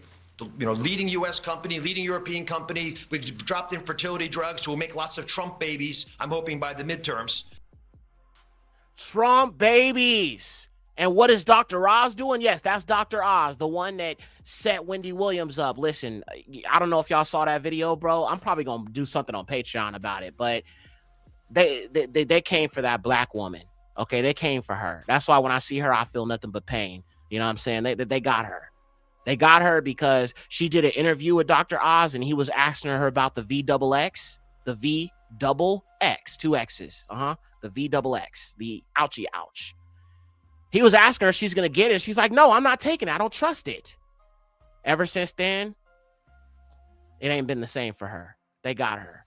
All right. She stepped out of line, and they didn't like that. And you can see that sinister, evil look on that white man's face. You know what I'm saying? When she was saying that, he's like, Wendy, you're going to have to come visit me. We got to meet together. We got to talk. He's like, I'm really, really concerned about you having such a big audience and you not trusting eating this lollipop. She didn't want to eat the lollipop. And so they came for her, unfortunately. And I can't talk about that on here because it touches on topics that'll get me banned for real. So I will definitely do a Patreon video on it where I can say what I want. All right. But yeah, Trump babies. So listen, this is Nazi Germany. Have I not been in the US, have I not been warning you people? Have I not been warning y'all, bro? Have I not been telling y'all, bro, that this is literally a fascist dictatorship, Project 2025, full-on Christian nationalism, NAZI. Have I not been saying that, my nigga? Have I not been, family? Have I not been keeping it real with my people, man? Have not Yekcyr been telling you? Now, I just don't understand why these Negroes in these camps ain't telling you what's really going on. I'm just trying to figure out why they so-called esteemed, bishops and reverends and all that, why they ain't warning our people about what is going on. Why our people ain't teaching this? Huh? Why? I'm just saying. They say they in the truth and all of that, but how they ain't figured this out yet? How have they not figured this out yet and see what this really, really is? And listen, I'm not no shade to our brothers in the camps. Listen, I love y'all. Y'all my people. The Israelites, the Negroes, not the Native Americans and Hispanics. I'm not talking about y'all, all right? But the Negroes are people, the Negro in the camp. Love you, but listen, come out of campianity, my nigga. Please come out. Let my people go. Come out of campianity. Because, yeah, they helping you understand that these are your enemies, and that's cool. Barak Yahuwah for that. But they ain't helping you understand the method to madness. There's a method to Esau's madness, family. There's a method to the fallen seed's madness. And if you don't understand your enemy, you can be caught unawares, family. You can be caught unawares, but I don't want that for my people. And to all of our people who preach this all-inclusive gospel for everybody, you need to re-examine the scriptures when you look at what the hell's going on right now. You need to re-examine 2nd Esdras. You need to re-examine the book of 2nd Baruch.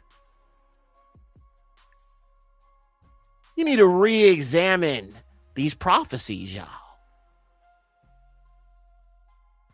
Definitely re-examine if you believe that there is salvation for the fallen seed. And yes, I know I have said that there is in the past, but as I grow and learn, I come out and I correct things. All right? I come out and correct things. In my film, The Land That Was Lynched, if you haven't seen it, I'll drop the link. I said at the time that I recorded it that I believed that they could serve the Most High not coming into the revelation that I have now. And so now that in this revelation, currently in present day 2025, December 19th, on the Shabbat, Ashar Shabai, that I do not believe salvation is for the wicked seed. And that's what I've been teaching on. That's what I've been proving. And that's what I've been showing. And we're going to get into some of those scriptures to prove that, because people have been asking me about that. So we're going to get to that in a sec. Let's keep it going. We are almost finished here. All right. So now Trump babies. Okay. That's so interesting now. They got Trump babies. Now, let me just show you one more thing about this, because I think women need to understand this. Now, listen, black women, I don't think you need to worry about this as much in regards to having to breed with these nasty people, because they want Aryan babies. So Barack Yahuwah, our sisters ain't got to lay with these nasty people. But what I will say is what they do to women, their women, will be enforced upon all women. Okay, there will be a society where women will not be able to own property, where women will not be able to work, where women will not be able to own a business. Sisters, I want you to understand, this is not about you. It's about control for their desperation of these cuck white men, right? These pitiful white men. They are enforcing laws against our sisters, which is why so many black women have lost their jobs. 300,000 plus black women in the first 6 months of this administration have lost their jobs. This is an attack on our sisters and women in general. And I need y'all sisters to understand this, family. Please, sisters, understand this is an attack against you. And it's under the guise of we want traditionalism and we want women back in the home and watching over the children. They don't understand everybody's situation is different, sisters. I understand that. I understand some of your children's father might have left you behind and ran off and did his thing. I understand circumstances, things do happen. I understand that there is also some complicity in this. You know what I'm saying? Some sisters do not let they child's father see their child, even if they're a good father. All right. If your baby's father, you guys are not together, for the sake of your Yahudi child, if he is a good father, please let him see his babies. All right. Please let him see his babies. If he is a good father, if he is abusive to you, abusive to the children, absolutely not. You got to protect your own. All right.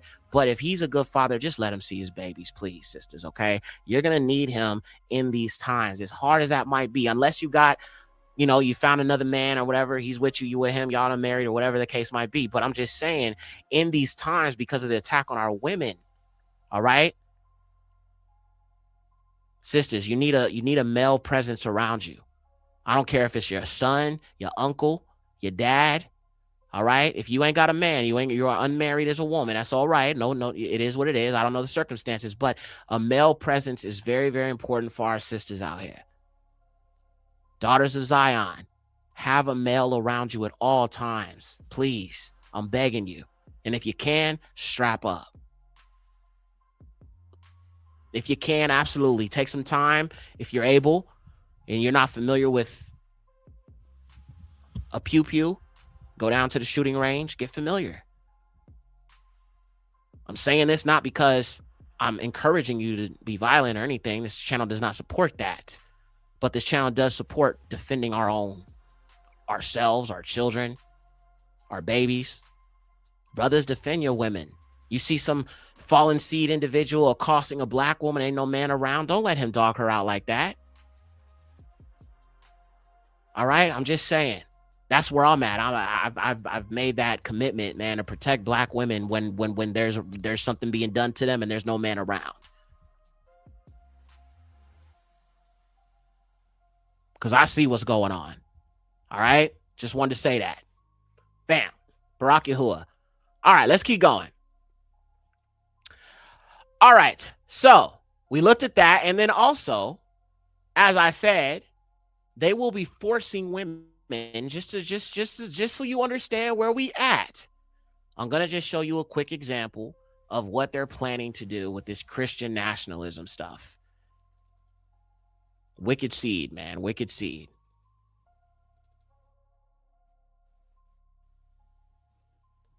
Take a look for yourself. This is just a short video of Pete Hegseth, who is on Trump's cabinet, which is the Department of War, is what they're calling it.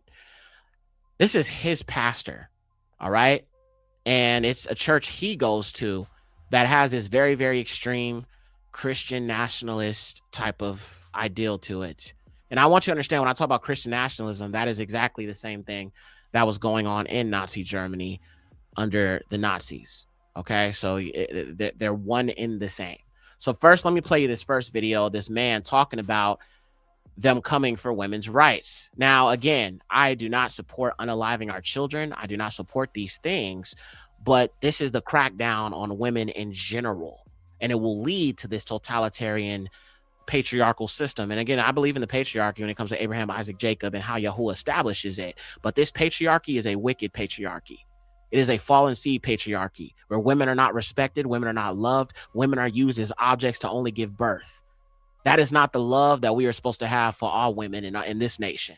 We're supposed to love our women, all right? Treat them with respect, not treat them like objects, not treat them like I just want to get one off and that's it. No, the black woman has value to me. My woman has value to me, and I have value to her, all right?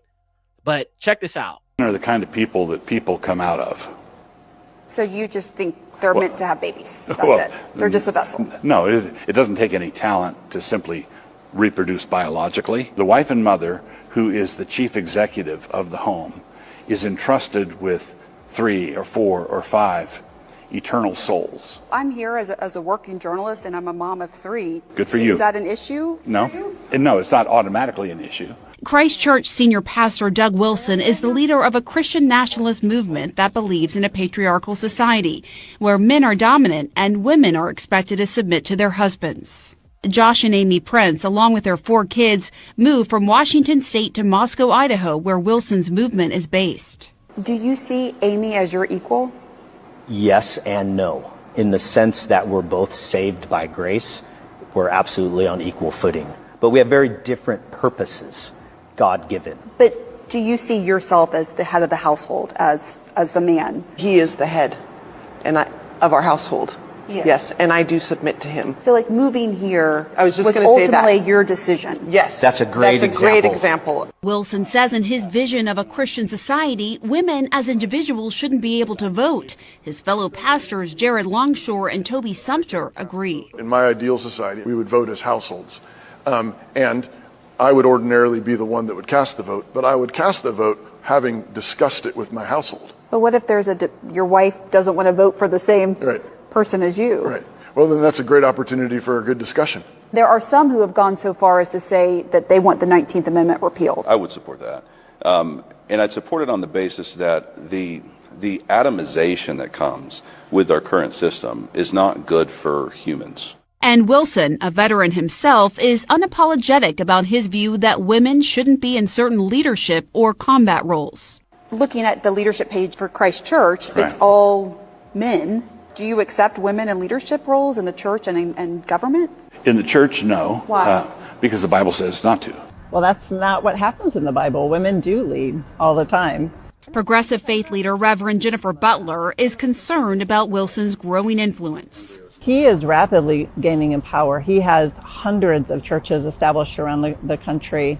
They actually literally want to take over towns and cities, and they have access to this administration. Wilson's highest level connection to the administration is Defense Secretary Pete Hegseth. It's not organizationally tied to us, but it's the kind of thing we love to see.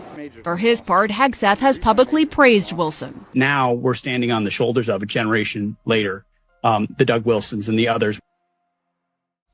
All right, so look. Let me just say this real quick. Yes, I do fully believe in the order that Yahuwah has established. But again, it's not just leading black men. It's leading in righteousness. Leading in righteousness is what we have to, as brothers, understand, Hakeem. It's about leading in righteousness. These brothers, these white men, or I won't say brothers, Salaki, Yahuwah. These devils, that's more fitting. They are leading in wickedness. There's a difference here. All right. I don't care about what the next man is doing, right? In my household, because I got to watch over my own and lead my own, right? We as Israelites, we encourage our people in instructions in righteousness and reading Torah and understand what it is to be a man of Yahuwah and to be a leader of his people and your household. But the way in which they're going about it is strictly just control. It is strictly control and just total evil. All right. And oppression is what it really is. Christianity is just their scapegoat. And Christian sanity. I love that, sis. That is so lit. I got to highlight that. That's fire. Christian sanity. I call it triple K Christianity. That's what it is. You feel me? All right.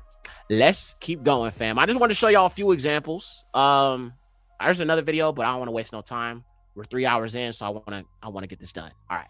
So we looked at all this information. Okay. As I said, women were forced to have children with the Nazis. Okay. And we saw that they are trying to bring that back through this Christian nationalism. Okay.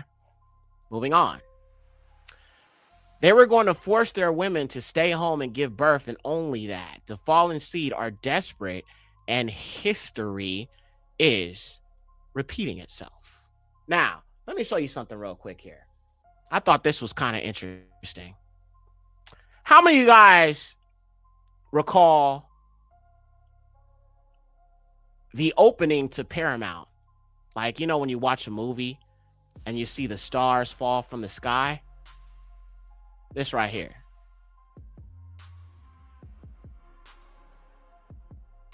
That right there. Pay attention, because I want to explain something interesting about that. Okay, so you see the stars coming. All right. Landing on a mountain. This is the fallen angels, family. This is the fallen angels. The Bible mentions 20 angels, chiefs of 10s, or 20. All right. These all, most of them, it's not all of them, but they make up the names of like Kakaba'al, Azariel, so on and so forth. And this mountain right here is Mount Hermon, where they descended and they made that covenant with each other to go down and destroy, you know what I'm saying, the women and defile them. No, not all 200, not all 200. It says in Enoch that there were chiefs of 10s or chiefs of 20 in certain translations. So these make up some of those. Now, it's not all the angels, but there were like leaders of those angels, okay? And some of these stars make that up, and this mountain here is Mount Hermon, okay? So it mentions 200, yes, but it also mentions a chief of 10s. I'll show y'all after we get done here. I'll show y'all in a minute, all right? But I just wanted to show y'all that real quick because I always thought that was interesting. It's like right in your face. Okay. So if we look at this, 22 stars, 22 fallen angels, Paramount, right in plain sight. Crazy stuff. All right. Let's keep it going. That was just like a little interesting little piece of information I wanted to share with y'all. Continuing on. This will conclude our episode today. Thanks for your time. We will explore this Nephilim Aryan bloodline further in next week's episode. Shabbat Shalom. And I'm going to close out with a few scriptures here. First, Enoch 12, 1-6. And at that time, the watchers were calling me, and they said to me, Enoch, scribe of righteousness, go and make known to the watchers of heaven who have abandoned the high heaven, the eternal holy place, and have defiled themselves with women, as their deeds move the children of the world, and have taken unto themselves wives. They have defiled themselves with great defilement upon the earth. Neither will there be peace upon them, nor the forgiveness of sin. For their children delight in seeing the murder of their beloved ones. But they shall groan and beg forever over the destruction of their children. And there shall not be peace unto them, even forever. So people be asking me, can the fallen seed be saved? No, it says it right here. It says it right here. Let me get my final thoughts, and I'll close out with scripture. All right, y'all. So my final thoughts. To summarize it, the fallen seed are rising up against the true descendants of Jacob. And Yahuwah has a plan of redemption. There is no salvation for the fallen seed. For as it is written, destruction upon the seed of wickedness and restoration of his true covenant children. And of course, I've got another precept for you here. First Enoch 12, 1-6. Before these things happened, Enoch was hidden, and not one of the children of people knew by which he was hidden and where he was. And his dwelling place, as well as his activities, were with the watchers and the Kadash ones, and so were his days. And I, Enoch, began to Barak Yahuwah of the Elohim and the King of the universe. From the days of the slaughter and destruction and the death of the giants and the spiritual beings of the spirit and the flesh from which they have proceeded forth, these spirits will corrupt without incurring judgment. They will corrupt until the day of the great conclusion, until the great age is consummated, until everything is concluded upon the watchers and the wicked ones. And so to the watchers, on whose behalf you were sent to intercede, who were formerly in heaven, say to them, you were once in heaven, but not all the mysteries of heaven are open to you. And you only know the rejected mysteries. Those ones you have broadcast to the women in the hardness of your hearts. And by those mysteries, the women and men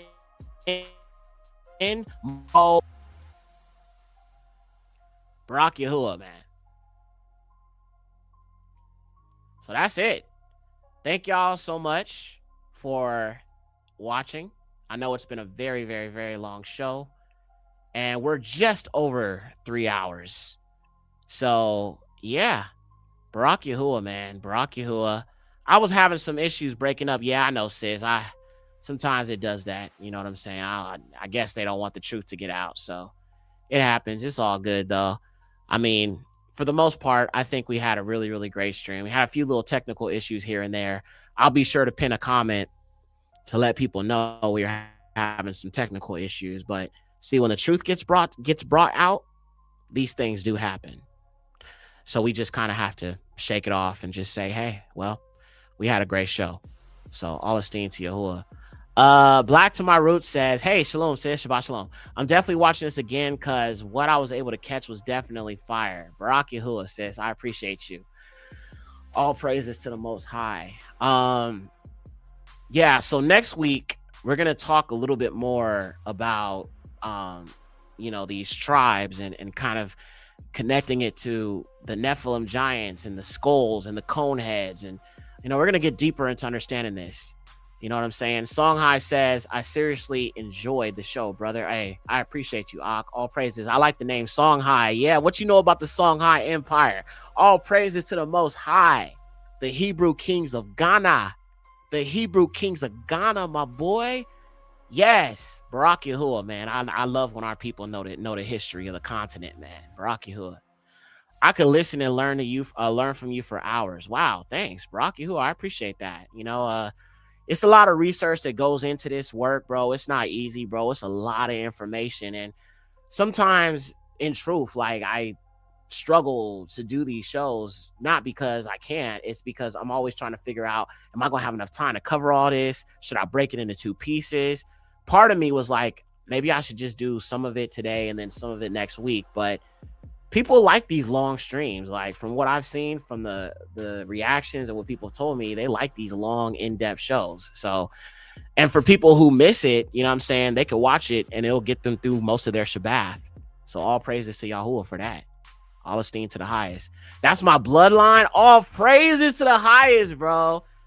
Songhai bloodline. Barak Yahuwah, man. I mean, to be real with you, Ak, like, most of us here in America, scattered abroad all over the world, like the Bantu Negroes, we all descend from these Songhai Hebrew kings, because we're also the ones who were brought from the west coast of Africa, Negro land, into these different countries, scattered. Then you also had some of the Negroes that were sold in Spain and Portugal, you know what I'm saying, when they were in Spain and Portugal in 1492. So it's like before 1492. So it's like, it really is, the bloodline really is just all throughout. The Negroes are everywhere because, you know what I'm saying, we've just been scattered. But Barak Yahuwah, thanks, Ak from Bermuda. Wow, Bermuda? Wow, that's what's up. All esteem to Yahuwah, man. Bermuda watches this channel. Listen, y'all, can I get an AETTH, bro? Can I get an AETTH? By the way, people who don't know what AETTH is, it is all esteem to the highest. All esteem to the highest. I know everybody do the APTTMH, but I do the AETTH. You know, I actually came up with that concept when I did my song Obari Rap, where I was all like, all esteem to Yahuwah in the highest. You feel what I'm saying? I stand on the Bible. People say that I'm biased. They really just lawless, unrepentant, and pious. Don't you be ignorant of the devil's devices. Yeah, that's the one. But yeah, I like when I did that song, everybody was like, I like when you said that. All esteem to Yahuwah in the highest. Then from there, I just started saying all esteem to the highest. And it just became a thing after that. So Barak Yahuwah. AETTH, Barak Yahuwah, man. All praises to the Most High, man. My family came through, man. It's good to see y'all, bro. Listen, I'll stick around for a little bit. I'm definitely gonna close out with that new song, bro. That new song, bro. Yo, if y'all want to hear that new song, bro, give me a 1, bro.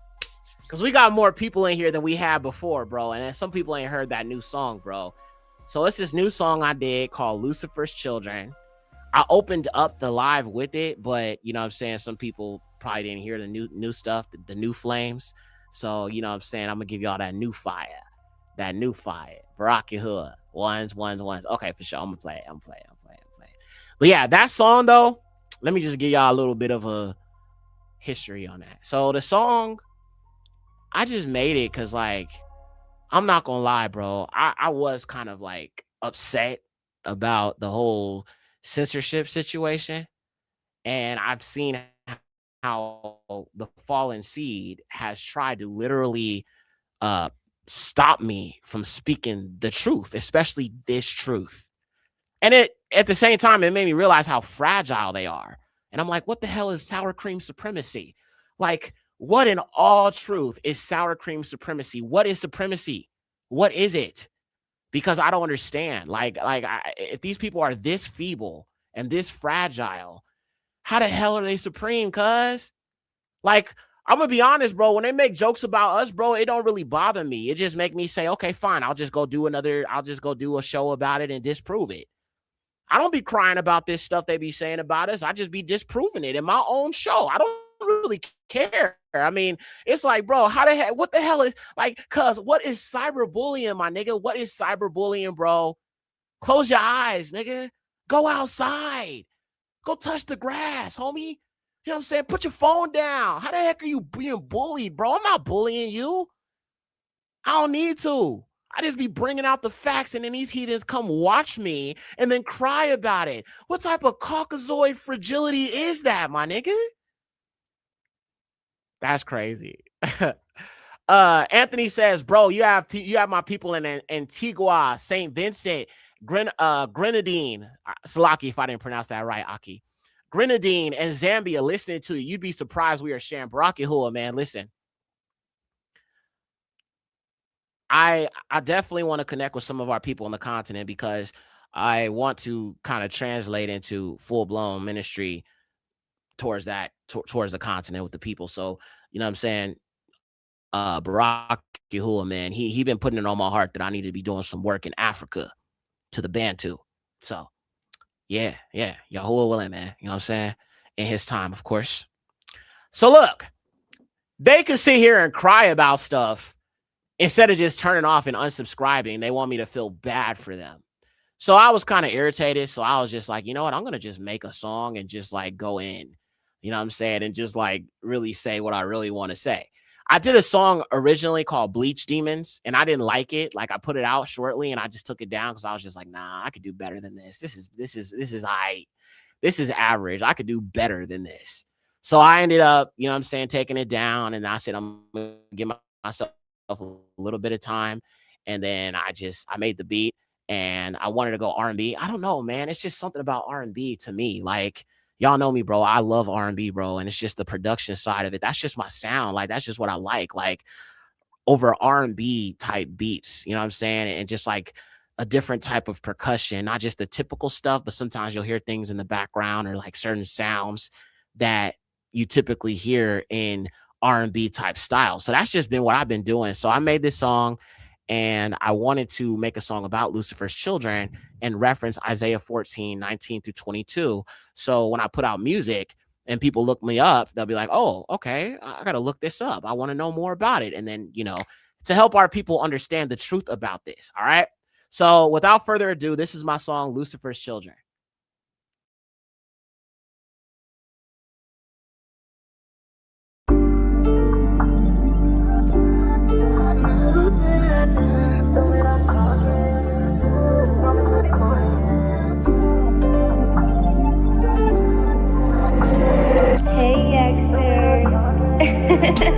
Yeah.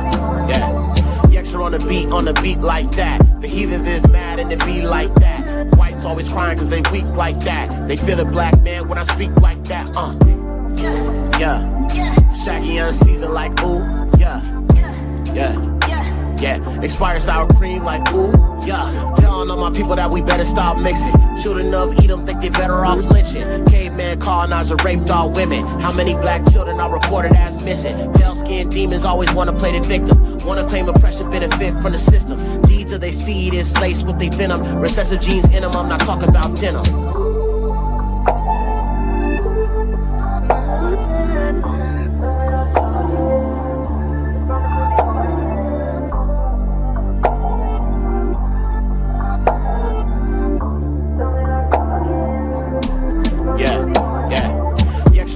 On the beat like that. The heathens is mad and it be like that. Whites always crying cause they weak like that. They feel the black man when I speak like that.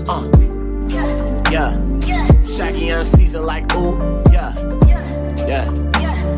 Expired sour cream like ooh. Yeah.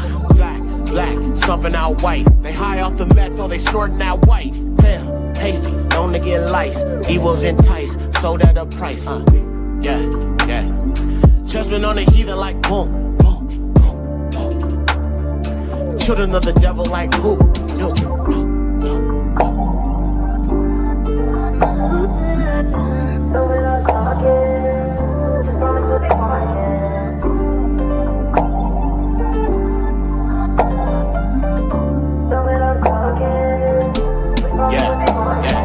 Yekcyr on the beat like that. The heathens is mad and it be like that. Whites always crying cause they weak like that. They feel the black man when I speak like that. Yeah. Shaggy unseasoned like ooh. Yeah. Expired sour cream like ooh. Yeah. Step. Yekcyr on the beat like. Yeah. Let the beat ride like. Yeah. Yekcyr on the beat like step. Yeah. Let the beat ride like.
Yo, Barak Yahuwah, man. Barak Yahuwah, Barak Yahuwah, Barak Yahusha.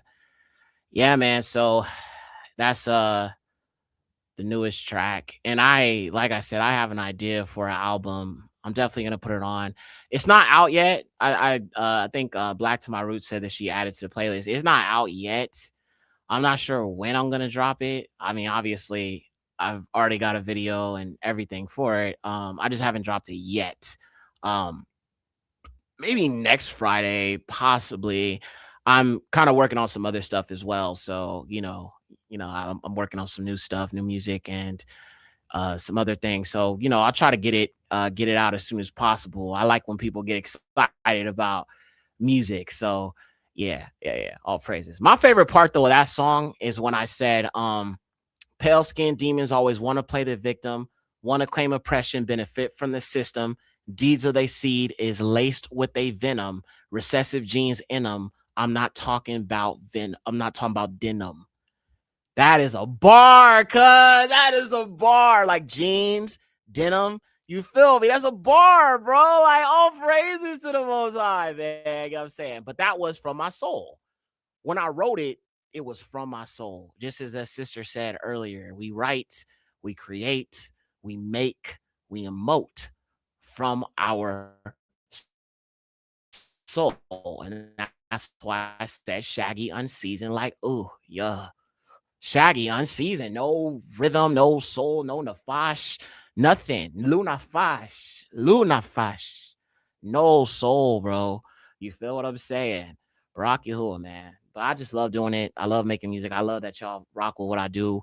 Not just the music, but just the ministry and just like the videos and documentaries and stuff.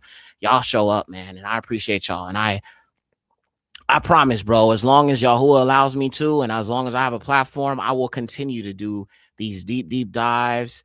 You know what I'm saying?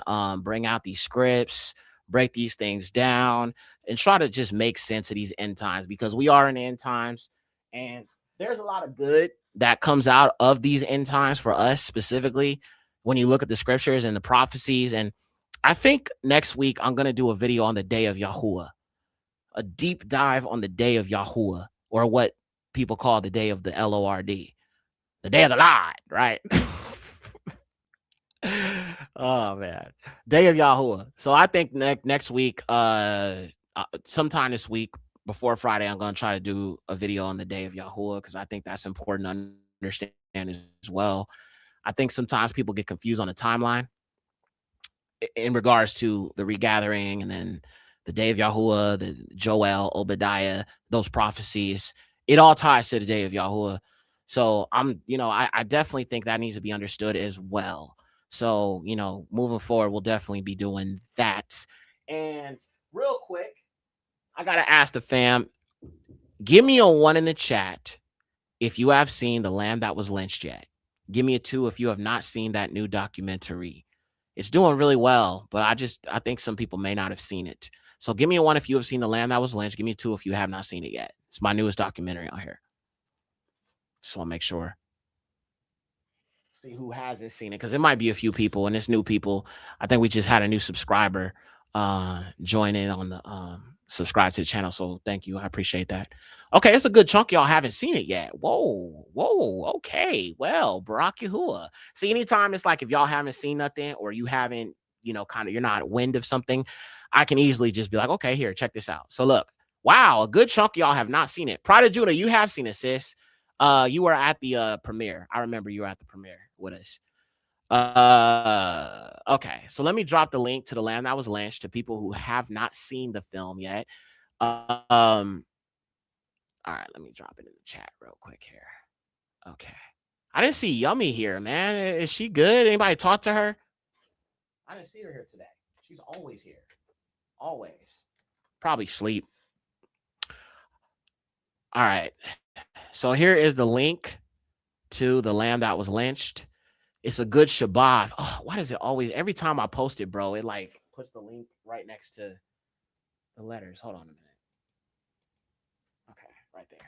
Barak Yahuwah. Okay, there we go. Wonderful. All right, so The Lamb That Was Lynched.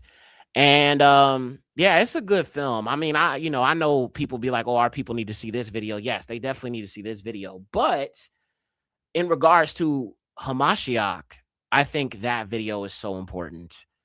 You know what I'm saying? And I'm going to be, as many of you guys know, I am going to be doing a video on Yahuwah as well, the Most High.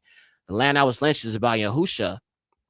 But then, you can't talk about the scriptures without talking about the highest TH. You know what I'm saying? Can't talk about the scriptures without TH, the highest Yahuwah. You know what I'm saying? AETTH. So that's going to be kind of like the next thing I'm going to be kind of trying to work on and put out. Hopefully, I would love to do it around the time of Fasak. You know, I mean, unless Yahuwah delivers us before then, you know what I'm saying? Hey, it could happen.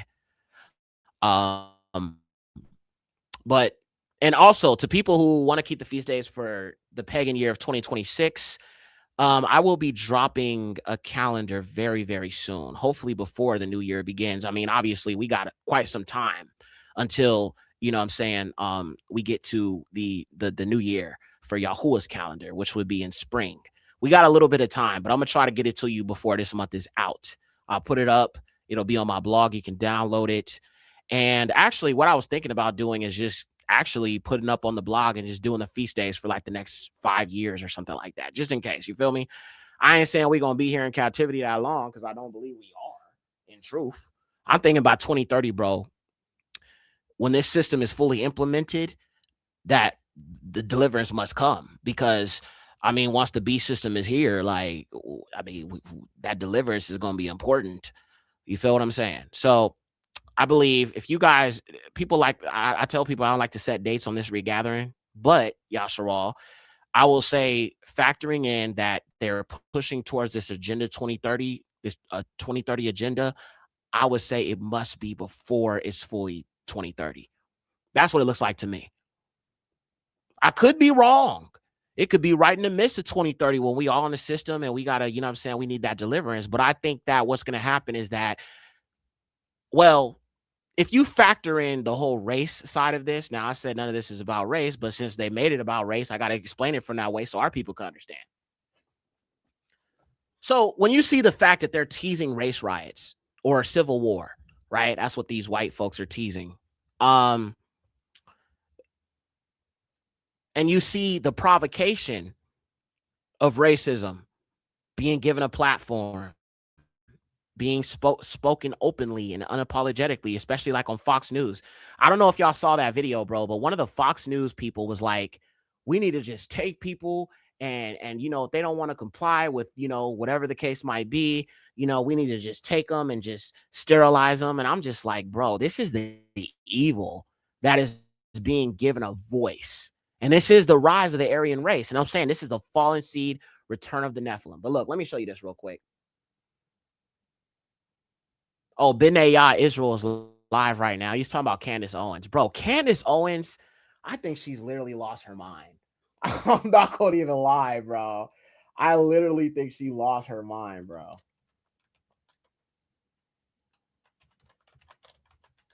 Now, I'm pretty sure Fox News probably took that down, but obviously other people put it back up. But this is evil. Like, I can't even, like, in my mind, the fact he would say something like this is like, yeah, the devil is definitely telling his children, now is the time to persecute everybody, especially the Adamic people, but specifically the Israelites. And like I said, look what's going on with the Somalians. Look how all of that's pointing back to melanin in the skin, even the Indians. See, they've been programmed to look at everything from a color context. All right. So when they see melanin, even if it's a dang Indian or a Dravidian, or if it's a Pakistani, or if it's a Palestinian, or if it's a, you know what I'm saying, Somalian, all they see is melanin, man. That's all they're looking at. And they've learned, they've been trained. The fallen seed has been trained to target melanin, the Adamic race, by the melanin, because they created this race thing. They see everybody with brown complexion with melanin in their skin, or anybody with a darker melanin brown complexion as the enemy, because Yahuwah is going to wipe them out and save the Adamic race, and specifically through his children. And all them that attach shall be spared for the destruction that is set for the fallen seed. Now, let me go ahead and show y'all this video. This is just wild, man.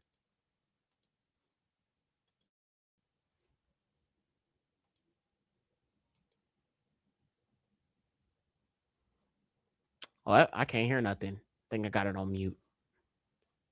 Either you take the resources that we're going to give you, or you decide that you're going to be locked up in jail. That's the way it has to be now. Or involuntary lethal injection or something. Just kill them. Yeah, Brian, why did it have to get to this point? Did y'all hear what he said? Did y'all hear what he just said on Fox News, where millions of these brain dead MAGA NPCs are being propagandized? All right, propagandized into this hatred. There's a fire being fueled right now, family. And look at the black man. The black man's like, well, lock him up. But of course, the fallen seed had to take it a step further. And, you know, this black man, he just sold out, bro, period. Standing around a bunch of children of the devil, you know what I'm saying, trying to agree with them. But in case you missed it, I'm going to play it one more again. But I just want you to understand the what's going on here with the hate against our people. The enmity has reached an all-time high, family. Billions of dollars to mental health and the homeless population. A lot of them don't want to take the programs. A lot of them don't want to get the help that is necessary. You can't give them a choice. Either you take the resources that we're going to give you, or you decide that you're going to be locked up in jail. That's the way it has to be now. Or involuntary lethal injection or something. Just kill them. Yeah, Brian, why did it have to get to this point? Right. Wow. I would say this: we're not voting for the right people. Wow. Boy. Oh, they waiting for the battle axe of the Most High. And the Most High said he going to make us the battle axe. Matter of fact, let's go to that scripture. That's one of my favorite scriptures.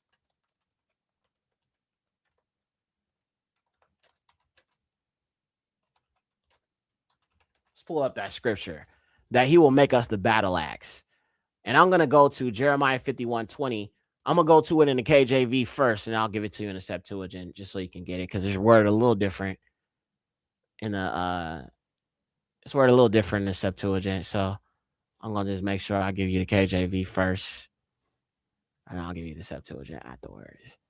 Sometimes I know I say I don't really like the crusty KJV, but sometimes I use it as a reference when I'm reading the Septuagint, and I'll just translate the Greek. All right. Actually, here, let's go to, I'm in the Septuagint. 51:20. Jeremiah, Yirmiyahu, 51:20.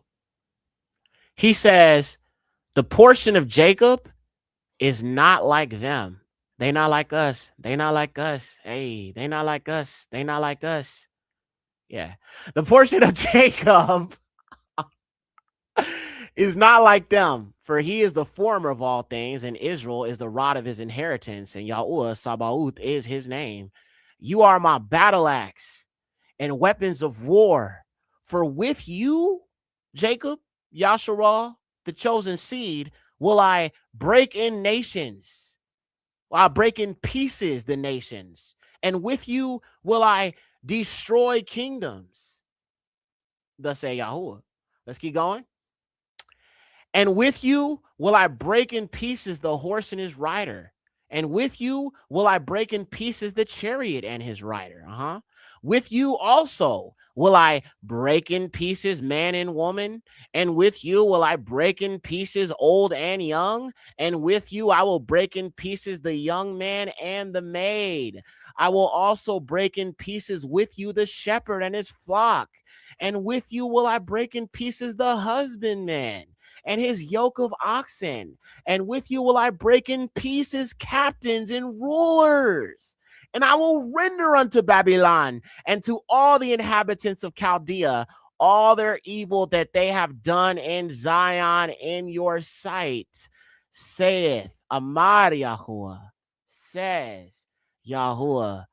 We will be the battle axe of the Most High. This is what I'm saying. I feel like the anger you feel and the hatred you feel. And listen, some people may not hate them. I do, bro, because it is like, how can I love? I don't love the devil. I don't love that the devil literally just try to stop the Messiah from being born to redeem the chosen seed by literally attempting to corrupt humanity by creating these Nephilim, so that the Messiah can't be born, so they could corrupt all bloodlines with the fallen seed. Let me give you the real rundown of the Bible, because people, these white people talking about the Nephilim, they ain't going to tell you this. Listen, the Nephilim were literally created by the fallen angels to corrupt every single seed line and bloodline, so Messiah cannot be born.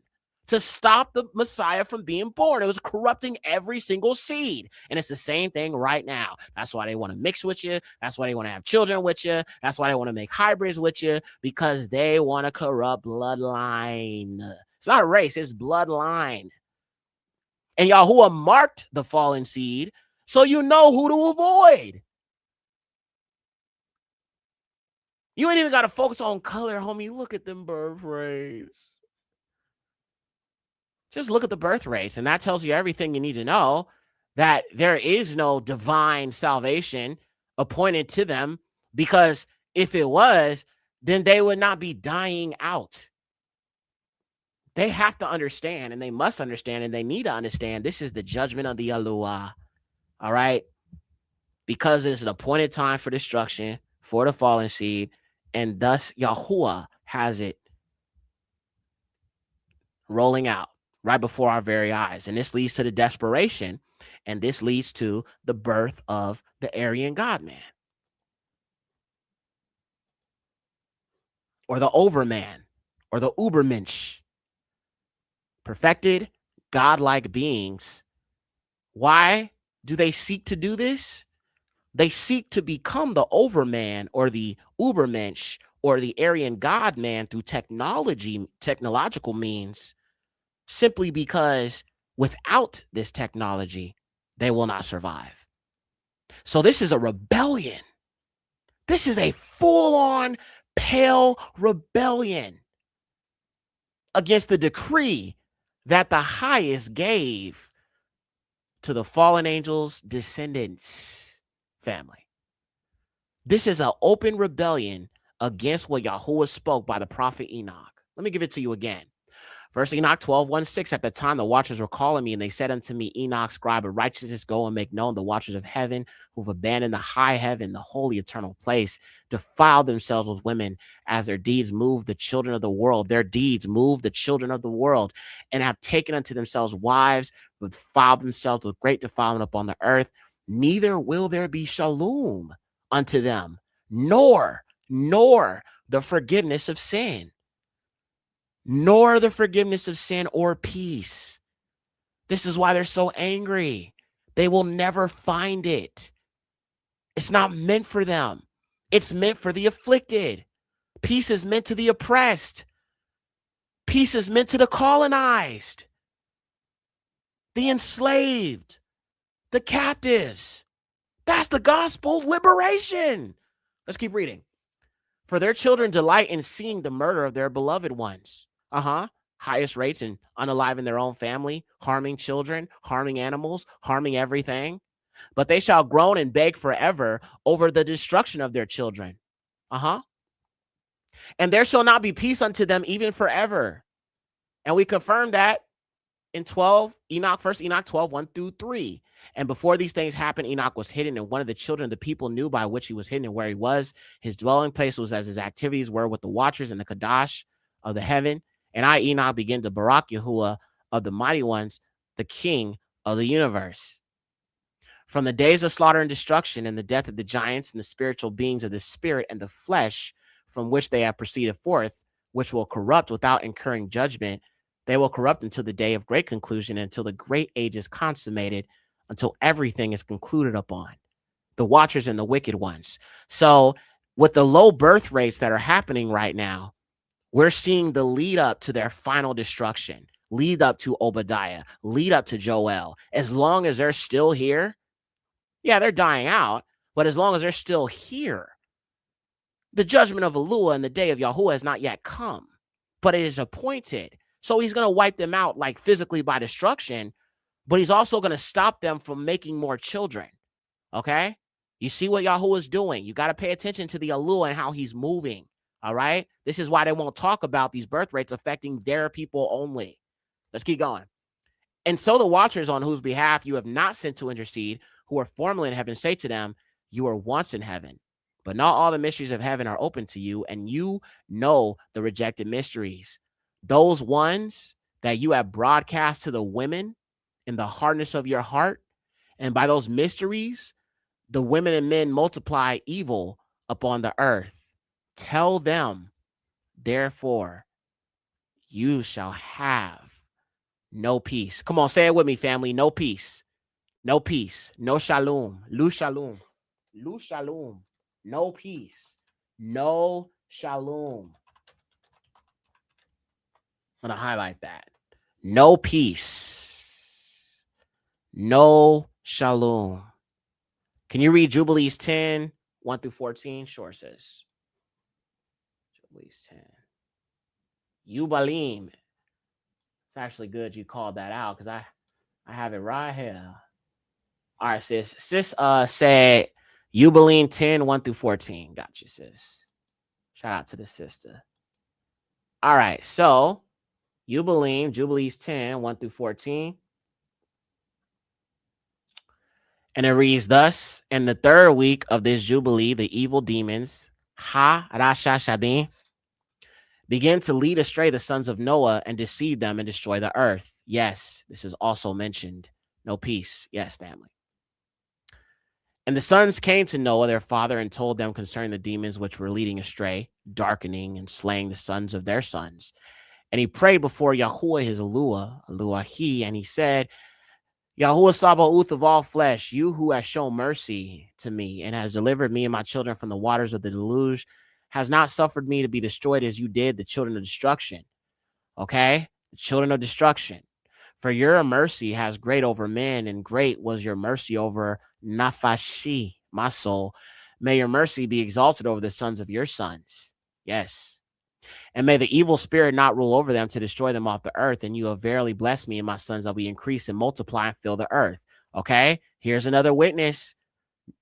Noah's sons have no issue making more children. Now, that's not to say that some of our people don't have fertility issues and things of that nature, which does happen, of course, but not to a point where we are literally replaceable. That'll never happen, bro. Yahuwah said we are as numerous as the sands of the sea. So one sign of the Adamic race, 1, melanin.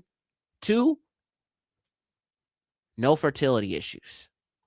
They will be able to continue to be fruitful and multiply. All right? Adamic seed.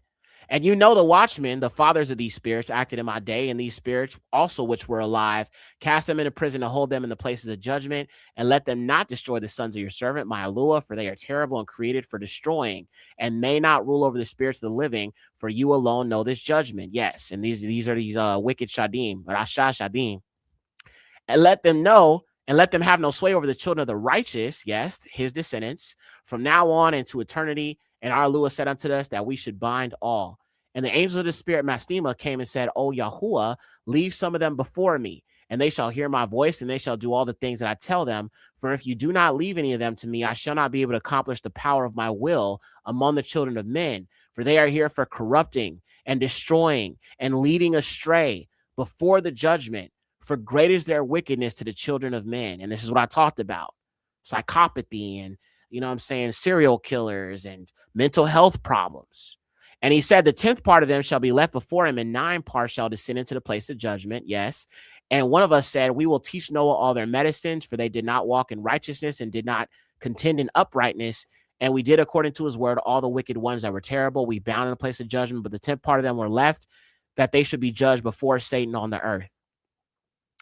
And the medicines of all their sickness, we explained to Noah together with all their exceptions, how to heal them with the plants of the earth. Noah wrote all these things down in a sephar, or a book, as we instructed him concerning every kind of medicine.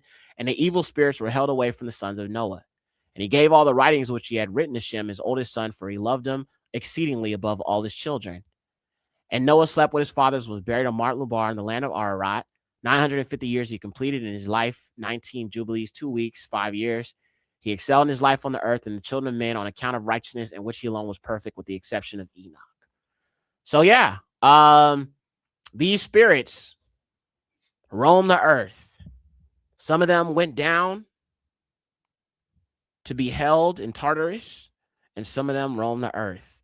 And this is why when you have our brothers out here doing these Freemason rituals, you know what I'm saying, and all of that, getting into these secret societies and these sororities and fraternities and Delta 9 and all of this pagan stuff you doing, our people are opening themselves up. Actually, you know what? One thing, somebody asked me a question when I was live and I didn't get a chance to answer it, and I wanted to answer it real quick before I go. Somebody asked me in the chat. I saw it. I didn't highlight it, but I remember what they said. They said, what about these rappers? Are you saying that they don't have a soul anymore? I'm like the black rappers, the Yahudim. I will say that they have become a shell to these disembodied spirits through these rituals they've done.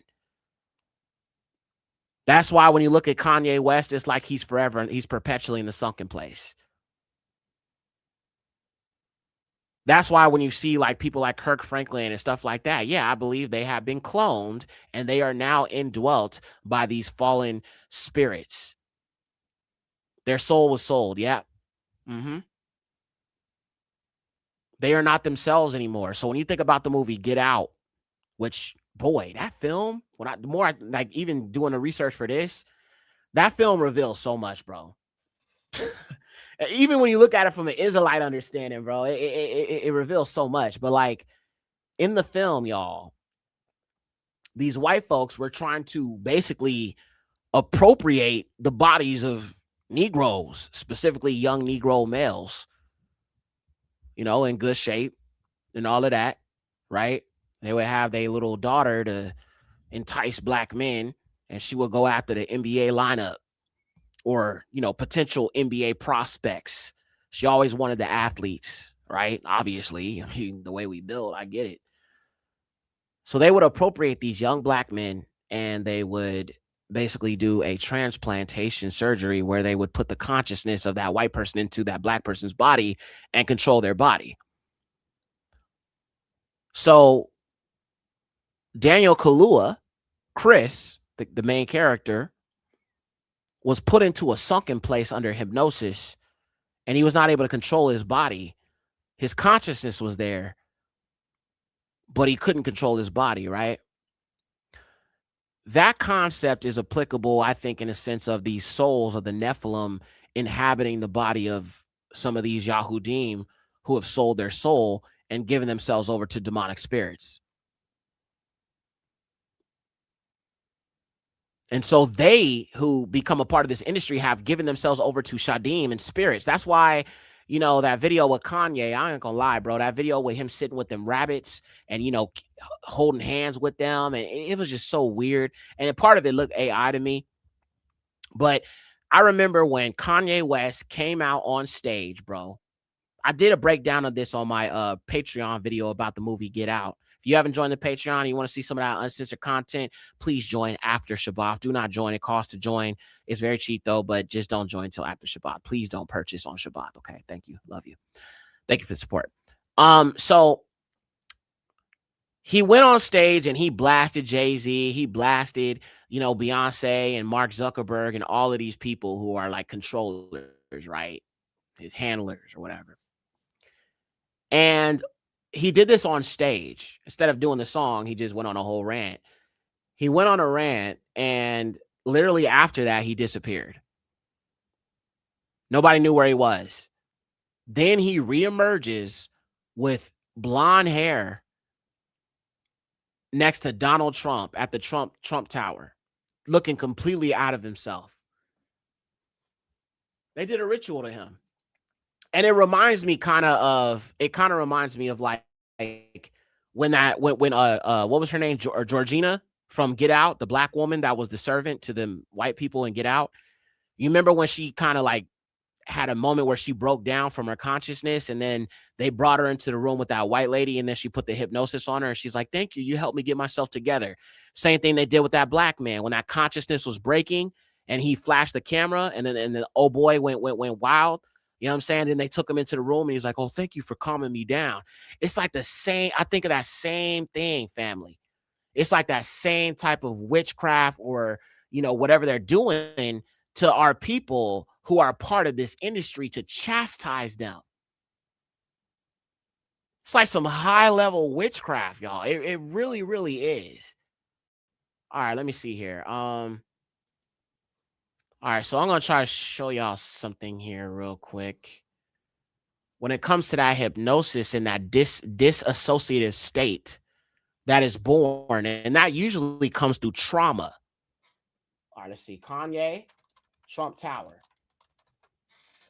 Trauma-based mind control is what they call it, and it's usually done through various forms of trauma-based mind control, is what they call trauma-based mind control, or MK Ultra, where a person is tortured. They go through sensory deprivation. Like, for example, sensory deprivation is where you have senses, right? You can taste, you can touch, you can smell, you can feel, right? Well, can you imagine being locked into a dark room where those senses are not able to be utilized? You don't know what's in there. You can't move. You can't smell. You can't taste. You can't touch. And you're kept in there for hours, days, and days upon end.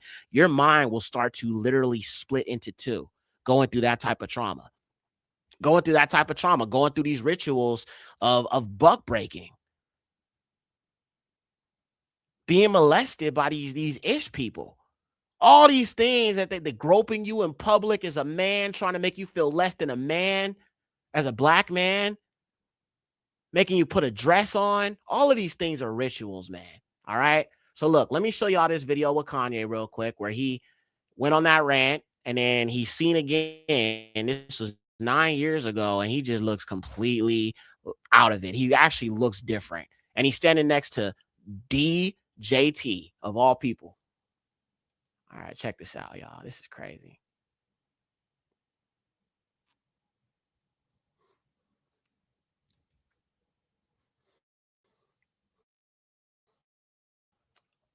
Let's mute it. The blonde hair, that is also a ritual.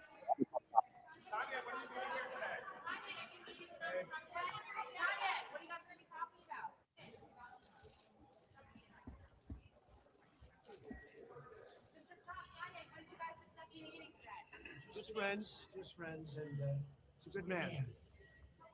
Doing well, long time. We've been friends for a long time. Life, we discussed it.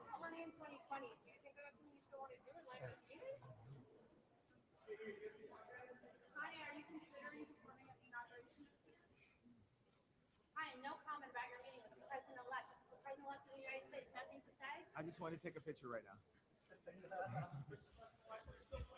Yo, they done got him. They done got this boy. And it reminds me, he had a downfall ever since this. Like, I mean, he had a downfall before this, but like, even when I remember a long time ago, do y'all remember when he was on TMZ and he was saying that slavery was a choice? In a sense, it kind of is. It kind of was for our people, simply because, you know, Yahuwah gave us a covenant, and he said, if you break this covenant, then, you know what I'm saying, you're going to go into slavery, and our people still broke the covenant. So they did choose that. That's the fact. He gave us a choice, right? But when he was on TMZ and he said that, and then he turned around and he was on Donald Trump's in the White House, and he was all sitting there just ranting about Donald Trump and basically just kissing his butt and just like fawning and glazing Donald Trump. And all these white people are just sitting there laughing at him and looking at him like a goofy. Now, the blonde hair, let's talk about the blonde hair. The blonde hair is a ritual, and it has to do with a rebirth. Now, there's different types of satanic rebirths, or, you know, rituals that involve a rebirth. Just like if you think about the word Abari, or the name Abari, Abar, which is where we get the word Hebrew, means to cross over. Abari, right? Abarith, right? Well, they have a satanic form of crossing over. Just like you have a ritual cleansing, which is immersion. The waters of immersion is why we get so-called baptized, or immersion of water by Yahusha. They have a satanic version of that. Oftentimes you see rappers inside of a bathtub. They might be bathing in blood, or they might be bathing in milk. Y'all remember when Tupac was on it was on one of the magazine covers, and he was laying in a bathtub, and he was butt naked, and then they had the gold covering up his area. Yeah, that was a ritual. And it's a symbolization of the rebirth and giving oneself over to these shadim, or these spirits. So, I mean, obviously, I guess Kanye West went through some sort of ritual that stripped his consciousness. And of course, you know, you also have I talked about the Black Eye Club. So there's different ways of inhabitation. And I believe that if you think about the Black Eye Club and that reptilian creature that they put in your eye, I think that also connects to the shadim, connects to the Nephilim spirits, connects to the reptilians. So they can possess you in many different types of ways, but demonic possession is these Nephilim spirits. And that's why I say it's prevalent in a certain people, because they do not have that covering of that melanin. Doesn't mean we can't be affected by these rule coups, because we can. But they dwell much easier in their own children, because their children are descended from them and they don't have that melanin covering. That's the thing about the fallen seed. That is the curse, the pale skin. One of the curses.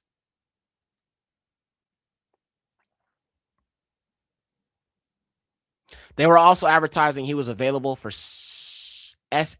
Yeah, definitely. And then it's like, even there was another thing about him. That's why I don't understand how people got deceived by this whole JC is King thing. And don't get me wrong, bro.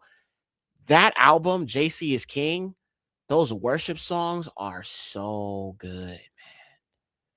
Those worship songs on that album are so freaking good. There's one video. Let me see if I can find it. This is a video from this guy, like basically mixed. He did a mashup of one of Kanye's songs called Rain. And when I heard it, it's from an old, SWV song called Rain, same song, but he just rewrote it and, gave it gospel lyrics. But bro, it is beautiful, man. Beautiful. I listened to it. I'm just like, it's just that soul we have, man. It's just like that nafash, bro. Like Asha nafash, like, you know what I'm saying? Barak Yahuwah. Let me see if I can find it, bro. Hold on, y'all. Let me see if I can find that thing. Let's see here. Should be in this folder. All right, let me pull it up.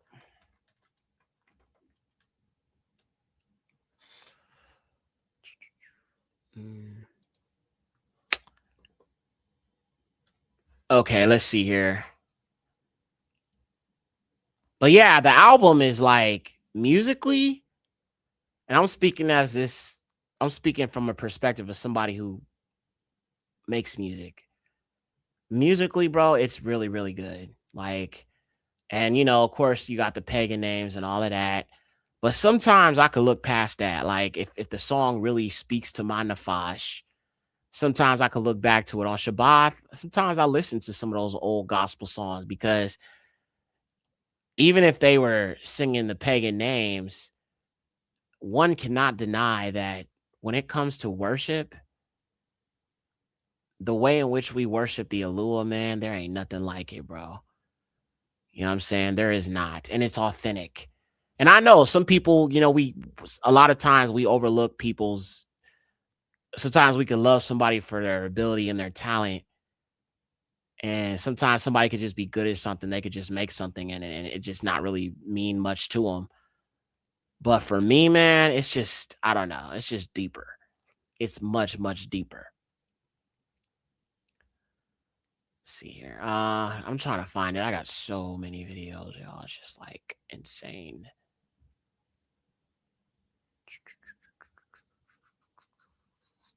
Okay, you know what? Here, I'm going to pull it up from here.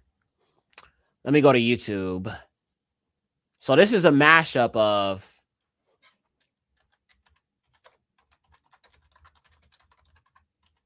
Lil Wayne. Well, it's not really Lil Wayne, but it has like a little part with Lil Wayne in it. Okay, bro. Are y'all ready for this? This song is so good, bro. This song is so good. Give me a 1. Y'all have to hear this. I might get a ding ding on YouTube, but you know what? It's okay, because I mean, it's a mashup, so it's not the actual song. Give me a 1, bro. This one is so good. Man, this is good. 1, 1, 1, 1, 1. Okay. Barak Yahuwah. Okay, fam. Let's look at this real quick. Just a little bit of a side note. You know what I'm saying? I just thought this song is so good, bro.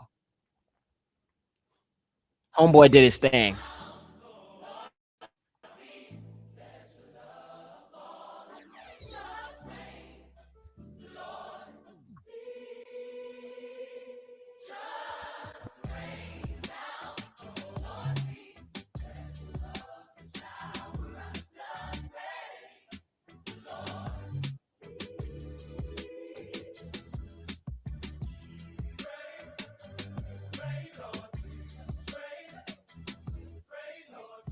Hey.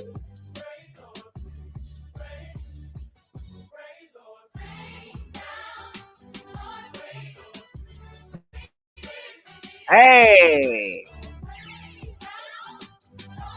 Oh, here it come. Here it come. What?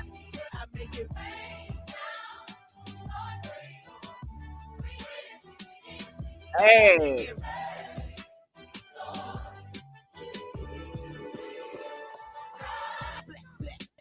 All right. But yeah, man. You know what I'm saying? That song. Go listen to the song when you get off of here, bro. It is so good, man. And it don't have like that whole like, you know, I Make It Rain like track on it. The original is like original, but whew, boy, yeah. There's another one I want to show y'all real quick. Hold on. Kanye Airplane. This is his choir. And bro, this dude is talented. I know people give him flack, but dude is just a genius, man. He definitely is. All right. Let me show y'all this real quick. This one's crazy. All right. Here we go.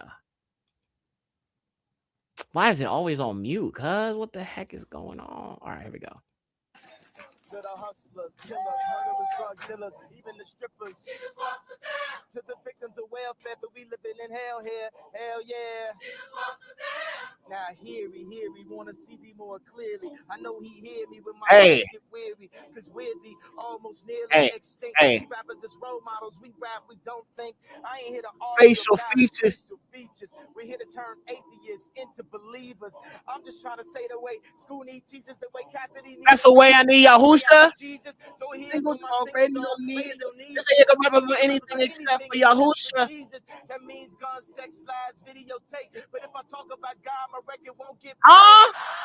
well, if you Hey. take away from my spirit, Hey. which you probably take away Hey. from my ears. Hey. I know Woo. to take away from my sins. Hey. When the day that we remember, next time we on a plane, everybody screaming out. Yahusha walks. God, Hey. because the devil tried to break me down.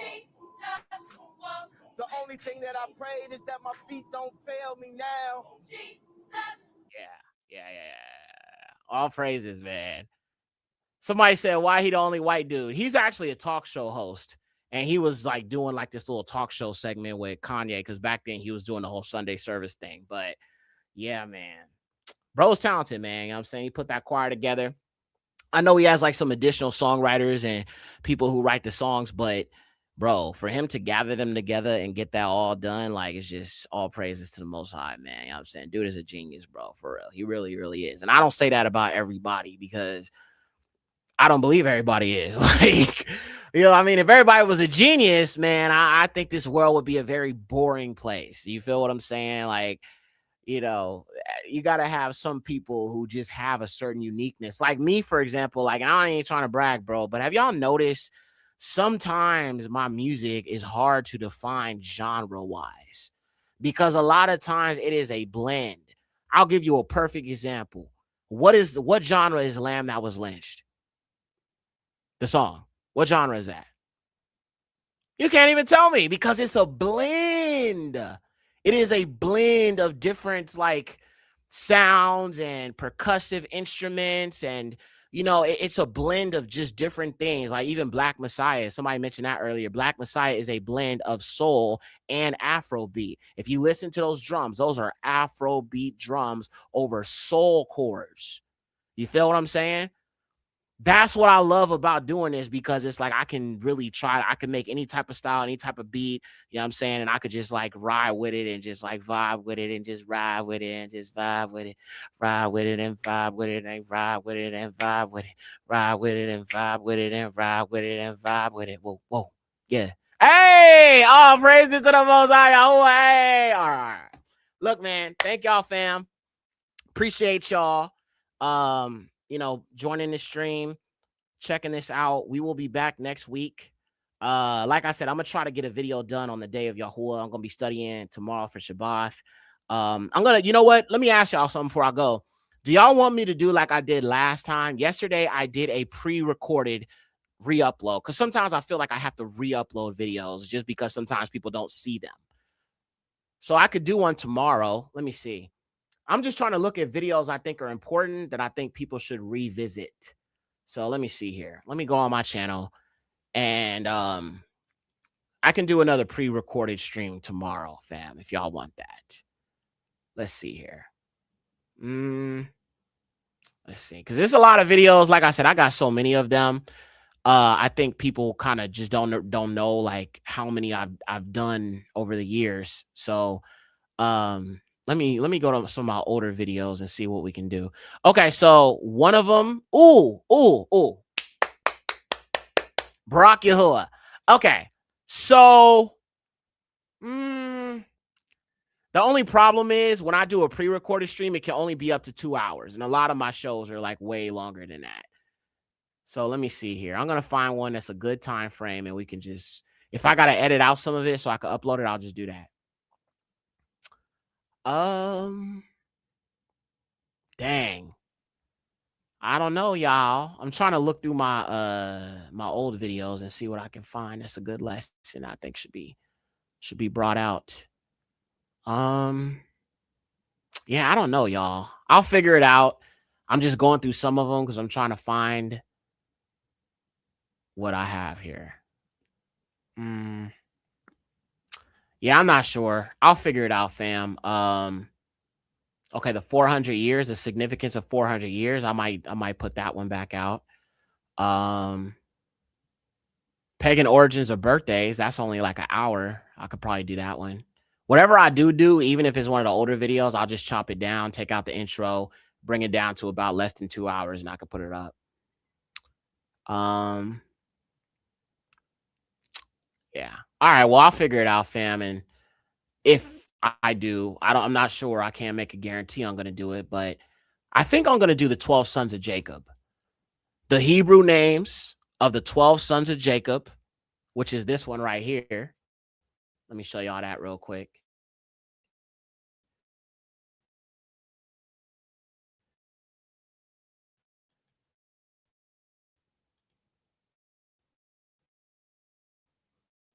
So I could do this one right.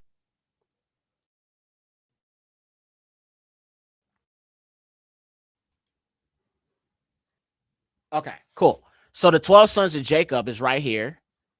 This one. And this is like me going through the names of the different sons of Jacob and the meaning of the names and all of that. So that's one I could do tomorrow. Ooh, red or ruddy does not mean white. Okay. All right. Now I got to figure out which one I'm going to do. 2 videos. I could do two. Let's see. So the 12 sons of Jacob, that's an hour and 52 minutes. So if I do them separately, I can definitely do both. So the 12 sons of Jacob, we'll do that one. And we'll also do red or ruddy does not mean white. So I can do both of them if y'all want. Just so you can have something that, you know what I'm saying, if you just need to get through Shabbat. But, you know, sometimes I just want y'all to just do your thing, you know what I'm saying, and enjoy the Shabbat and just all of that, you know what I'm saying. But I don't know. It depends, because then I have to edit it and, you know what I'm saying. And, you know, it could take a little time. So I don't know yet. I look forward to another one of the You Are of Your Father Devil. Yes, I'm already on season 2, y'all. So we're starting season 2. Matter of fact, real quick, let me show y'all the new intro for season 2. Do y'all want to see that? Give me a 1. If y'all want to see the new intro for season 2, You Are of Your Father the Devil, give me a 1 in the chat. And I'll show y'all the new one, the new version. I mean, it's just like the intro from the first one, but it's just like I changed it up a little bit just for this new season. You feel me? Barak Yahuwah. Barak Yahuwah. Let's see here. Hold on, y'all. Let me go to it. I already know y'all gonna give me 1, so let me just get it here. All right. Let me load it up real quick and we'll watch it. It's short, bro. It's just like the intro to the first season. I just changed it up a little bit. Yek had to make a run and you're still live. Wow, bro. You putting in work. Yeah, 4 hours and 22 minutes. I'm on a lot longer than I was, but sometimes I just be wanting to chill with the fam bam. You feel me? Because I ain't going to do nothing but go to sleep after I get off of hill. You know what I'm saying? So, yeah. All right. So I see 1s. Okay. Barak Yahuwah. I'm going to pull it up in just a second. Robert Jordan, 5782. Shalom, Ak. And you know, I hope that series, my purpose in doing this series is to help our people understand their nature is evil, like just in general. And, you know, this series was kind of, that series specifically was meant to help you kind of understand that a little bit more and just show you. Because like I said, on the news, they don't talk about what they be doing. I mean, they talk about it clearly because there's news clips, but they never put emphasis on how their people have a proclivity to do certain things. You know what I'm saying? It's like, that's not a conversation that they're willing to have. And so that was kind of my whole purpose in making this series, is to kind of help highlight that so they can stop talking about black folks so damn much. Always talking about black crime. Always talking about black crime. Black crime this, black crime that. Before CK got popped in the neck, right? Before that, he was right about to say, counting or not counting gang violence. He was about to make it about us. Even in that moment, his last breath was about trying to deflect onto us. Well, all right, here we go, fam. Some viewers may find this disturbing. Viewer discretion is advised. And a Las Vegas woman pled guilty to possessing child sexual abuse material and bestiality. Metro Police say Brennan.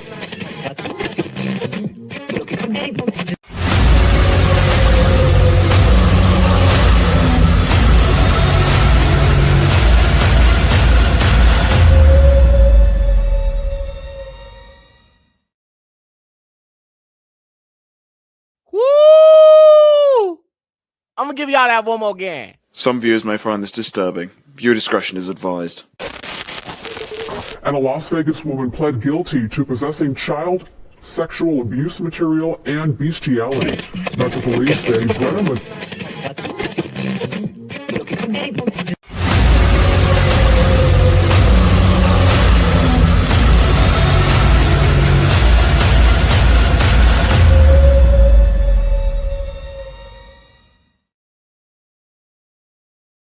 Yeah, man. All praises to the Most High. So yeah, Bino says, I don't think he's dead. I mean, to be real with you, I don't either. But that's just the narrative they're going with. Obviously, the official narrative.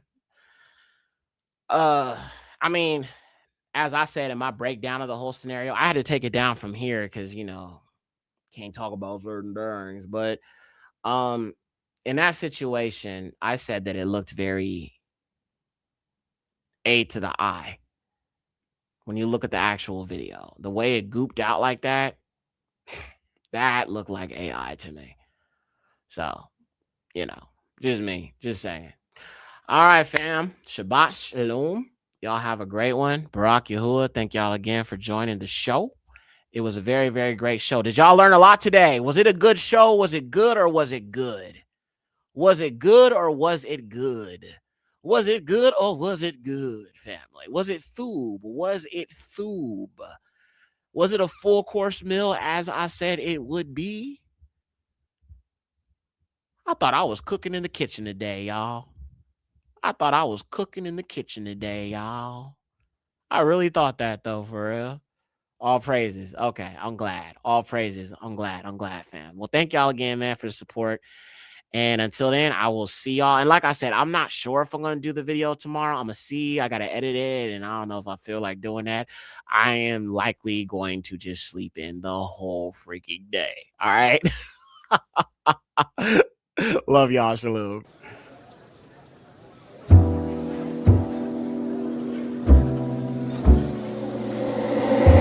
Hey, Yekcyr.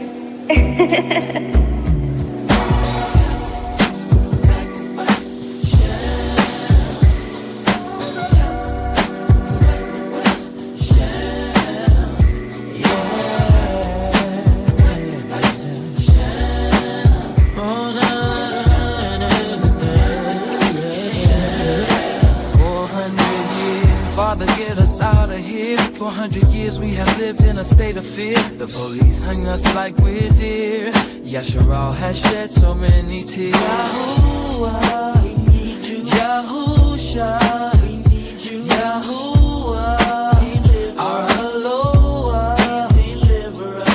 America with the triple K, judgment surely is coming your way. For 400 years oppressed, for 400 years distressed. For white supremacy will fall, Babylon will fall, America will fall. Yahuwah, burn it all down. Yahusha, burn it down.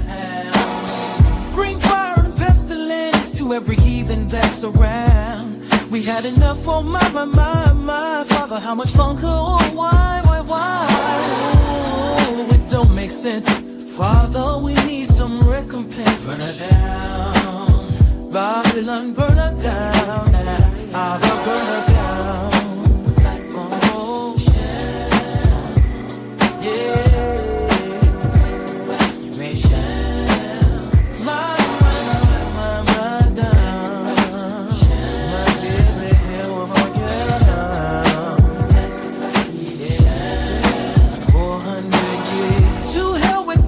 Trump, hair slicked back like Donald Duck.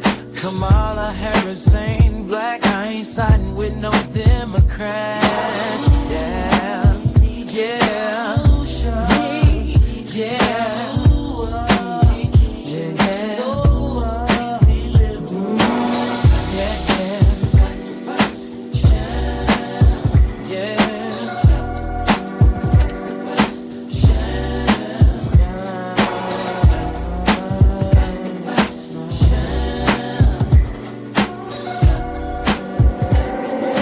Hey, Yekcyr.